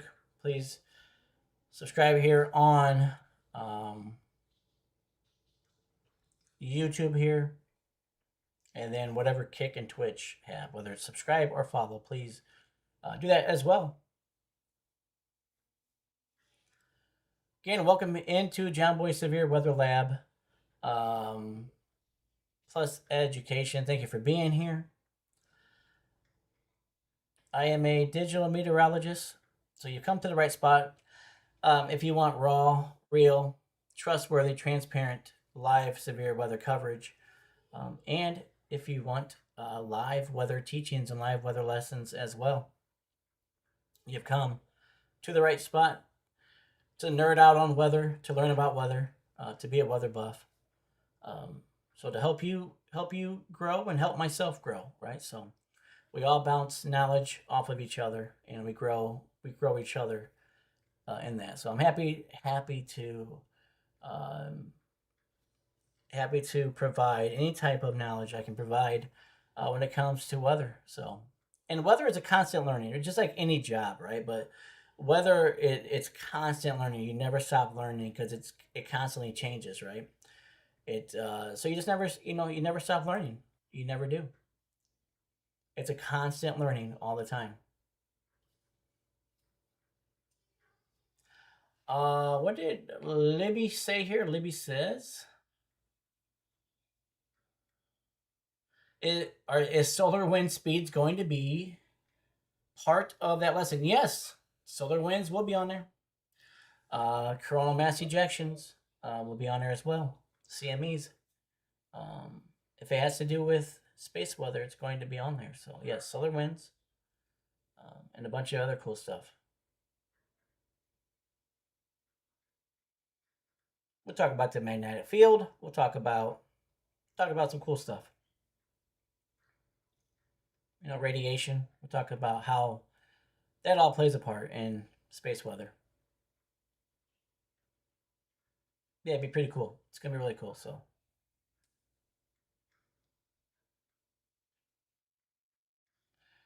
thank you, Sonia. Yes, Sonia is having. Sonia is out west, so Sonia is dealing with the fires out there. The really bad fires right now that are going on in the Northwest. So yes, we got to keep Sonia in our prayers, and for everybody else that's up that way dealing with what's happening up there right now.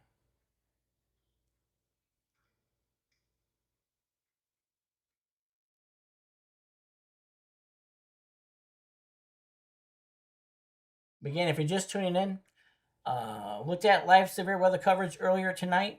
Just finished up teaching tonight's topic. Pretty much wild and deviant tornado paths. Showed you guys some really deviant paths there. There's a whole bunch more I could have pulled up, but we'd be here for hours if we went over them. There's still a whole bunch more out there. I just want to kind of show you guys some of the big ones that are out there. But nonetheless, I showed you guys that. Taught you guys about the meteorology behind what can influence tornado deviant behavior. So so a lot of good stuff.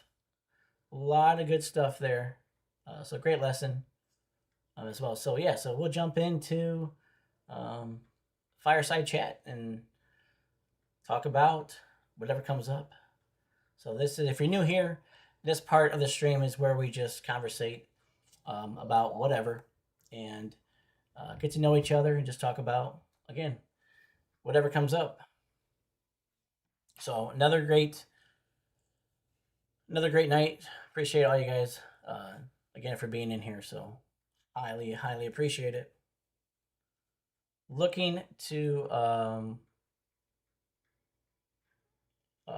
keep growing my channel, obviously. So Nonetheless, working on some things behind the scenes here to keep growing. Uh, but I will keep you guys in the loop as things keep evolving.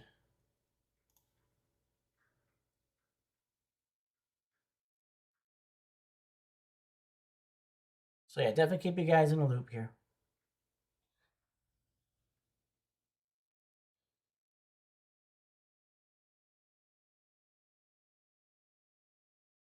Yeah, there's a lot of good things going on. Like I said, a lot of great things. And there's a lot of people that do what I do here on YouTube, right?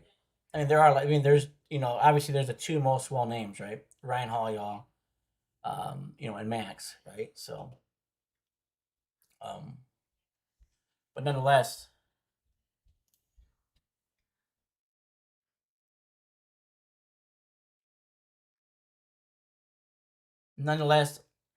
um, you know,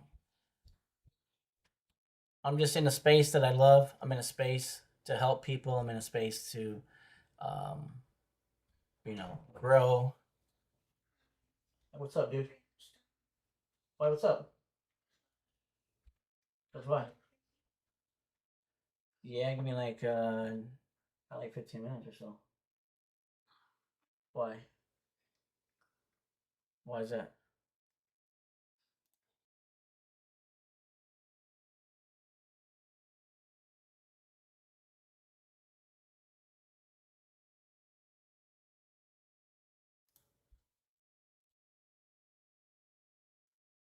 But yeah, so a lot of good stuff there. So, yeah, so a lot of like I said, a lot of good stuff going on. Again, I'm in a space that I love. I'm in a space to help. And if you're new here, my channel is very new. I've only been live streaming for about 6 weeks, so about a month and a half. I've only been live streaming for. Um, so I'm very thankful. And okay, okay. But I'm very thankful and very blessed for everybody who has helped propel me forward this quickly. Again, I am approaching 5,400 subscribers on YouTube. So, again, like I said, again, though, I've only been doing this for 6 weeks. So, I am very thankful, less than 2 months to have this type of support and encouragement, uh, you know, from all of you. It's very, very encouraging to continue to do this. So, but like I said, I mean, I know there's a lot of people who do this, like I do as well. Like I said, Ryan Hall, y'all, Max Velocity, Stormcat 5, um, another Cruz Haynes. There's a lot of different names, people out there, so that do it. So I appreciate you guys being in here. And I'm not trying to be like them, right? I'm not trying to be Ryan Hall, y'all. I'm not trying to be Max. I'm John Boy, right? So that's all I'm being. That's who I am.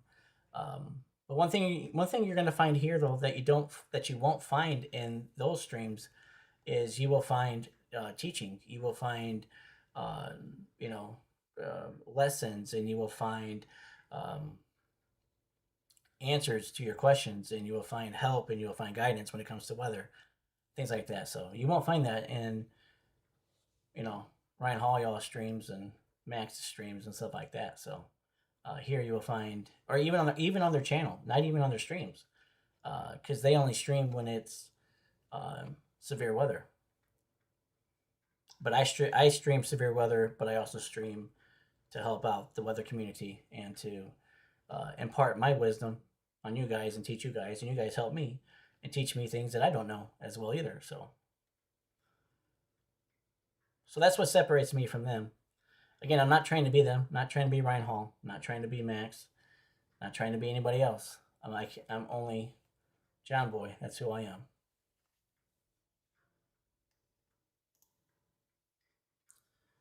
So very, very authentic, right? Very authentic when it comes to that.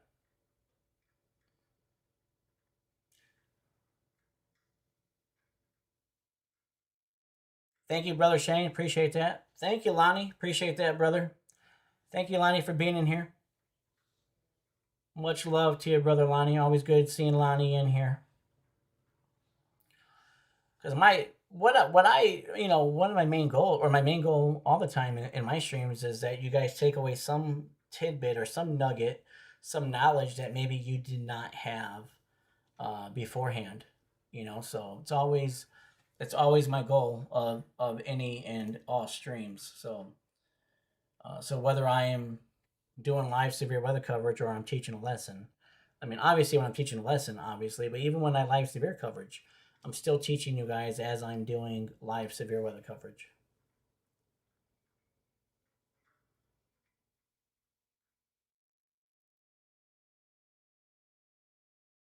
But yes, thank you, Brother Lonnie. Thank you very much. Thank you, Shane, for the great encouragement and great support. Great, uh, appreciate that. Appreciate that though very much from you guys.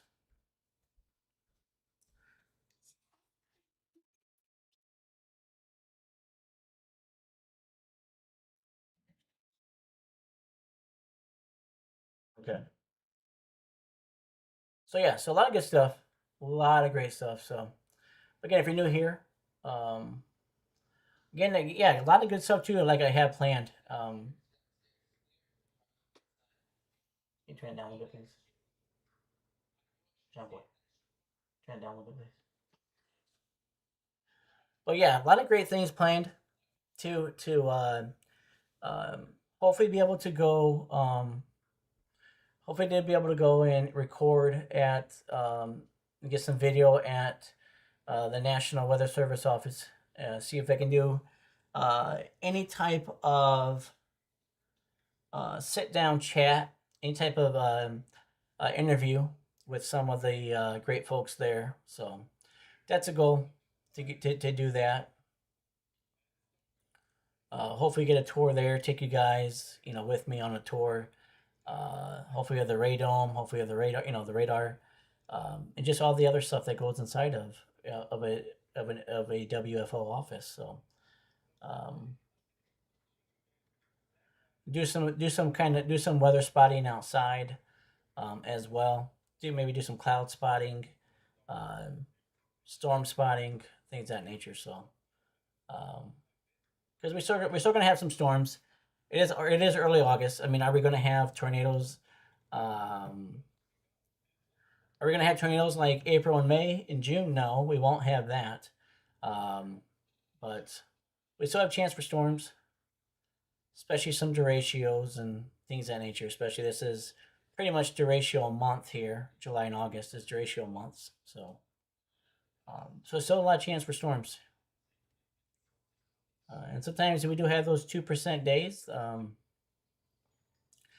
Sometimes chasing those 2% days turn out to be gold for storm chasers. So, because remember, if there's a chance, there's a chance. Doesn't matter if it's 2% or 1% or 0.5%. So, Sonia says, "John Boy, you have done great providing so much info. I appreciate you. Thank you, Sonia. It's always great to see you in here, Sonia. Appreciate you very much. I appreciate your kind words, your words of encouragement, and your words of support. And I highly appreciate that.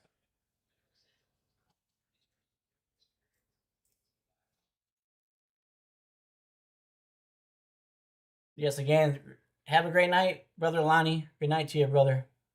Always great having you in here, buddy. God bless you. So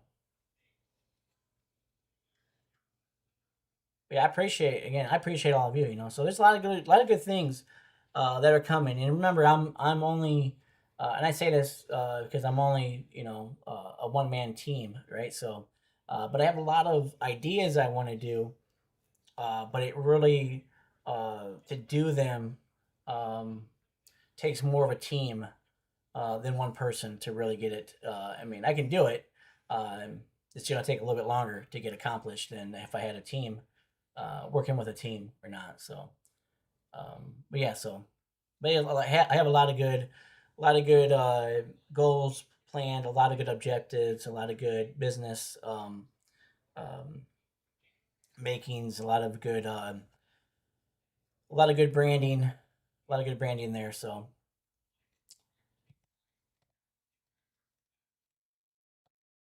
Are you guys aware of the National Storm Chaser Summit? Let me know if you guys are aware of the National Storm Chasing Summit.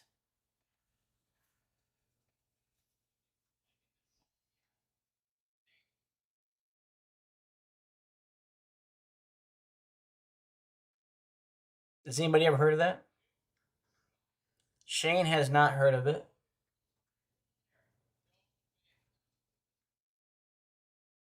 Thank you, Brother Lonnie. Thank you. Libby's heard of it.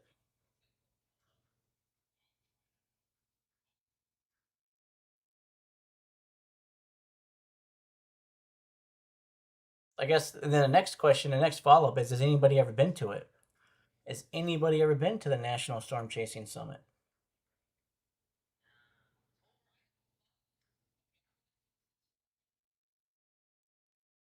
I appreciate that. I appreciate that, Sonia. Sonia says, John Boy, for you being a one man team, you cover a lot for someone like a large man team, just being honest. Thank you. I appreciate that. I appreciate that.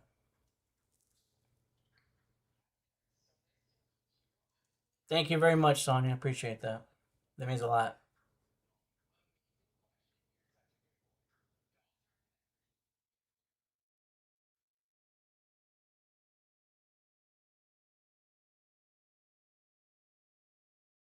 But has anybody ever been to the National Storm Chasing Summit? Has anybody ever attended it?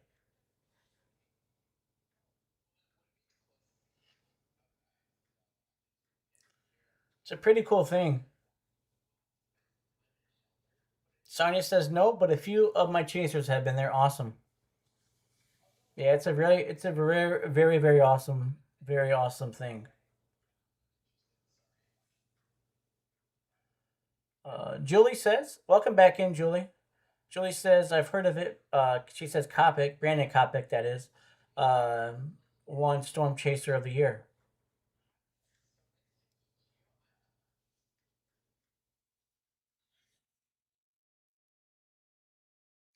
Uh, Shane says they have awards.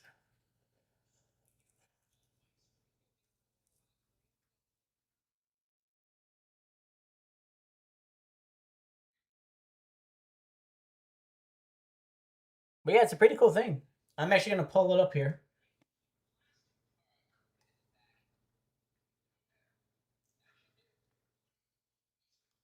Actually, let me pull it.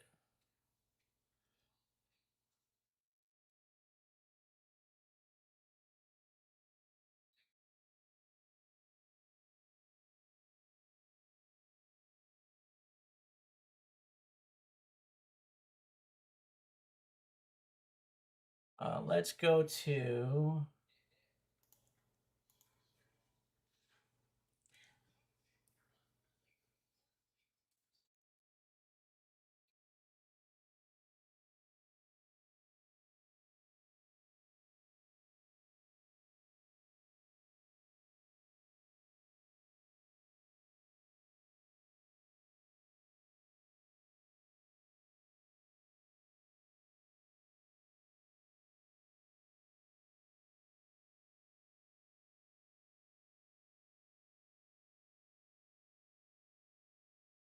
So we're going to talk about right here.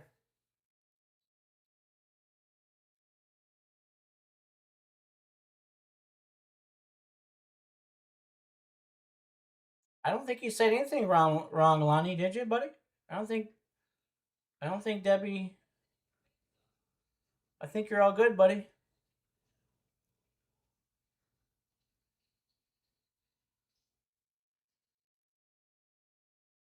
Right, Debbie? I think you're all. I think you're all good, buddy. I think you're all good, brother.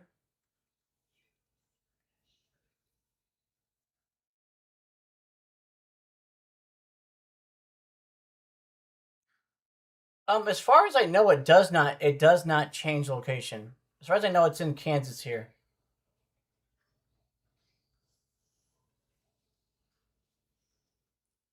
See, you're good, Lonnie. You're good, brother. You are good, brother.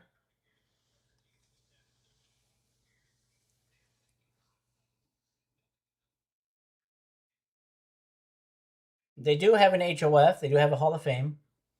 Yeah, so this is, if you're not familiar with this is the National Storm Chasing Summit. It's held every year, usually in the wintertime because obviously that's the slowest time of the year. So obviously this isn't going to be held in like April or May or something like that. So, um,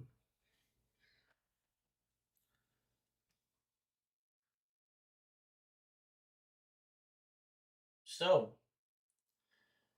what happens? Well, a lot of times people, there'll be speakers there. There will be, things like that. So, uh, but not only that, um, you pretty much have majority of the storm chasers who you watch or who you enjoy seeing. A lot of them go to this.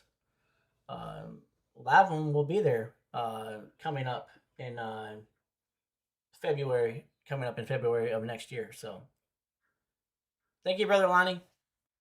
Thank you, brother. God bless you.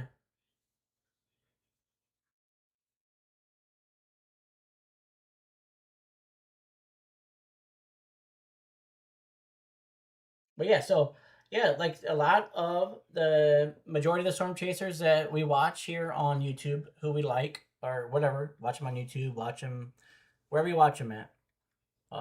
Majority of them go to this National Storm Chaser Summit. So it's a lot of good stuff here. A lot of good. If you really want to mingle with storm chasers and you really want to do that, this is a spot to go to. You will pretty much almost see probably everybody that you see on YouTube. You will see here.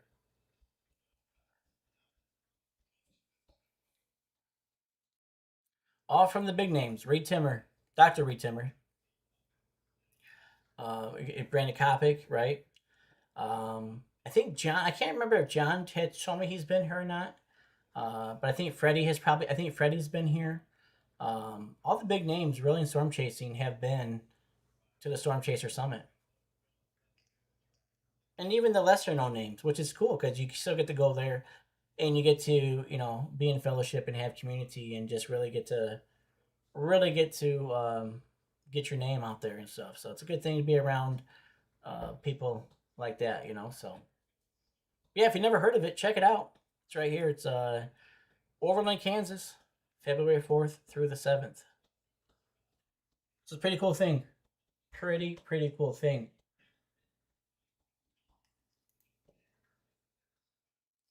What do you mean you couldn't find the page? That's weird.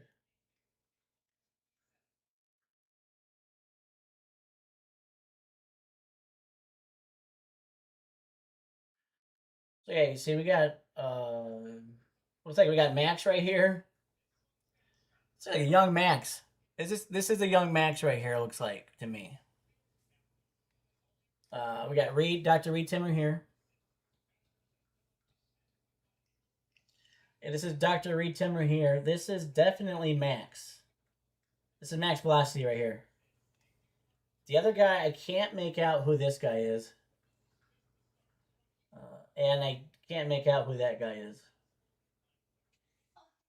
Yeah. Okay, give me a few moments, buddy. Hold on this real quick. So it does look like it changes locations. So we had looks like Overland Park, Fort Worth, Texas, Midwest City, Oklahoma.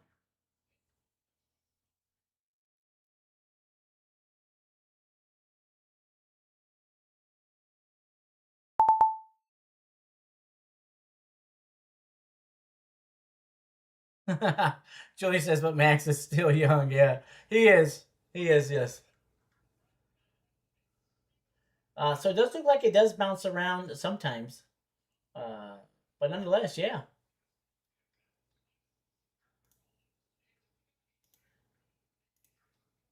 I can make out some of these people in here.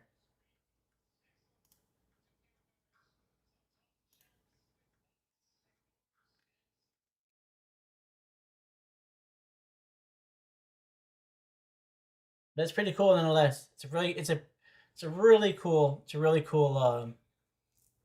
really cool thing. If you enjoy being around storm chasers, this is your opportunity to be around storm chasers. A lot of them.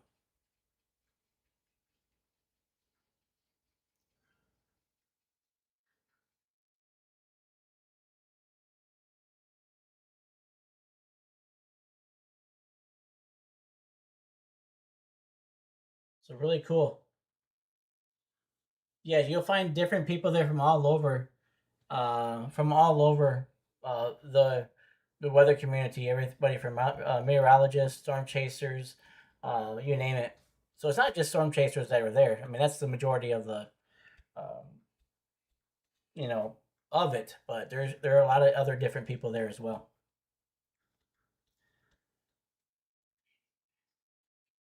Let's look see who they have in the Hall of Fame.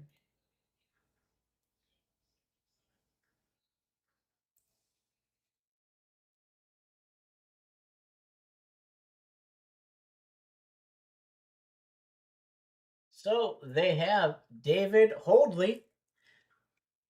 Um, if you remember,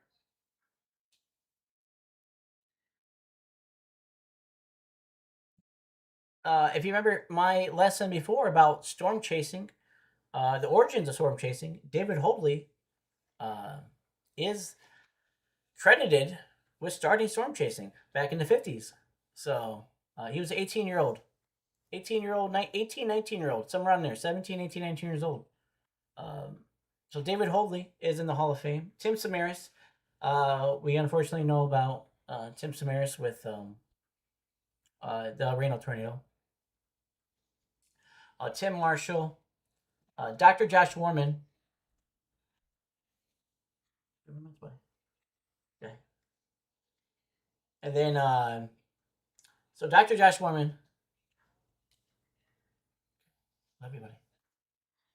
Love you. Can't see you. We can come over more. Are you sure? Come over more. You here? Come here. Come over. Oh no. But yeah, so Dr. Josh Warman. If you don't think about Dr. Josh Warman, Doppler on Wheels, that's that guy. Uh, this dude is awesome in his research field. And he was also on the original storm chasing TV show with Reed Timmer, Sean Casey back in like 2008, 2009 ish, 2010. He was on that. So Chuck Doswell, I'm not familiar who Chuck Doswell is. That's just being honest. And Andy Gabrielson, not familiar with his work either. So man, I think maybe Chuck Doswell I've heard of, but the other two I'm trying to think of. So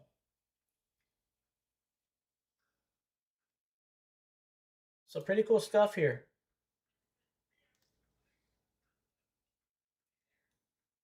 Really cool stuff here at the National Storm Chasing Summit. So,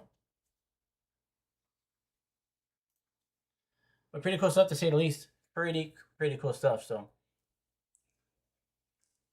you want to come wait, buddy? Come on. Are you sure? Okay. Yeah, because they couldn't see you because of how far you were back. But yeah, so a lot of cool stuff there. That's going on. So, but yeah, I hope you guys all enjoyed the live severe coverage. Hope you guys all enjoyed the lesson today, tonight, wherever you're watching from. I appreciate you all being in here still. Appreciate everybody on Facebook. Appreciate everybody on Twitch. Appreciate everybody on Kick. Appreciate everybody on YouTube as well. So, helping me grow my channel, helping me grow Facebook, helping me grow across all the platforms. So, if you haven't yet, please like the stream. Highly appreciate that. Please subscribe if you have not either. I really do, and I'm really grateful for for all of you. You guys are all awesome. Everybody's still in here, but I am going to sign off here in a few minutes. So I'm going to sign off for the night. But yeah, again, I'm just so thankful for all of you. Thankful for this great community. Thankful for just everything. So it's very, huh? Wait, wait. Here you go. That's little John Boy Jr. So, as some of you know already, but nonetheless, they can't really see it if you're trying to see it. So, um, but yeah, so thankful for all of you again. Thankful for just really helping me out here. So, um, Libby says hi to you, Sister Libby does. So, but yeah, thank you to all the mods. Thank you to everybody. Thank you to all the usual suspects. Thank you to all the new faces.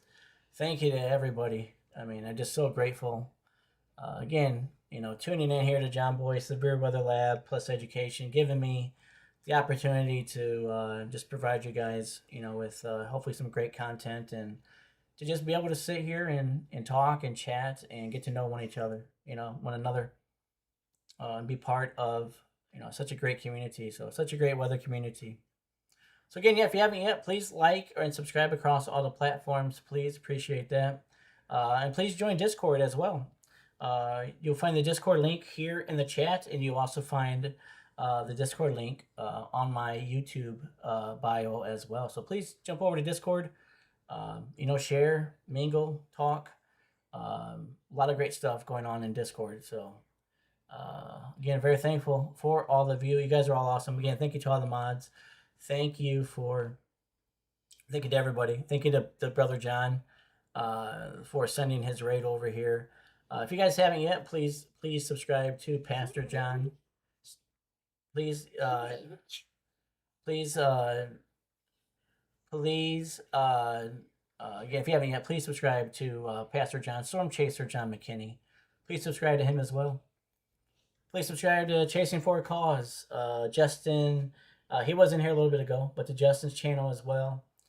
Probably forgetting somebody else's channel. But nonetheless, please subscribe to them as well. So a lot of great stuff going on there. And then it doesn't take much, right? It just takes a click of a button to subscribe to somebody and show them some encouragement, to like their content, to like their stream or subscribe. So it doesn't take much to do it. So so we just got to show our support to people. So again, yeah. So please subscribe to Freddie, who's Pastor John's son. So thank you for all that. But yeah, thank you to all the mods. Thank you, everybody. Thank you very much. Little John Boy says hi and bye to all you guys. So, well, John Boy does. So, but yeah, but much love to all you guys. God bless all of you. So yeah, look forward to seeing you guys in Discord here. So let's stay connected. Again, if you ever have any questions, you know how to get a hold of me, and everything else. So, but yeah, thank you guys again for such a great time here. So, and everything else. So, great job. Great job, buddy. But yeah, so thank you guys again. Thank you to all the mods. Thank you to everybody else. Thank you. You guys are awesome. And again, if you have any questions, you know how to get a hold of me. And again, looking forward to seeing you guys in Discord here. So yes, so thank you guys very, very much. God bless all of you. Very thankful. God bless all of you very, very much. So, and like always, be brave and let the Lord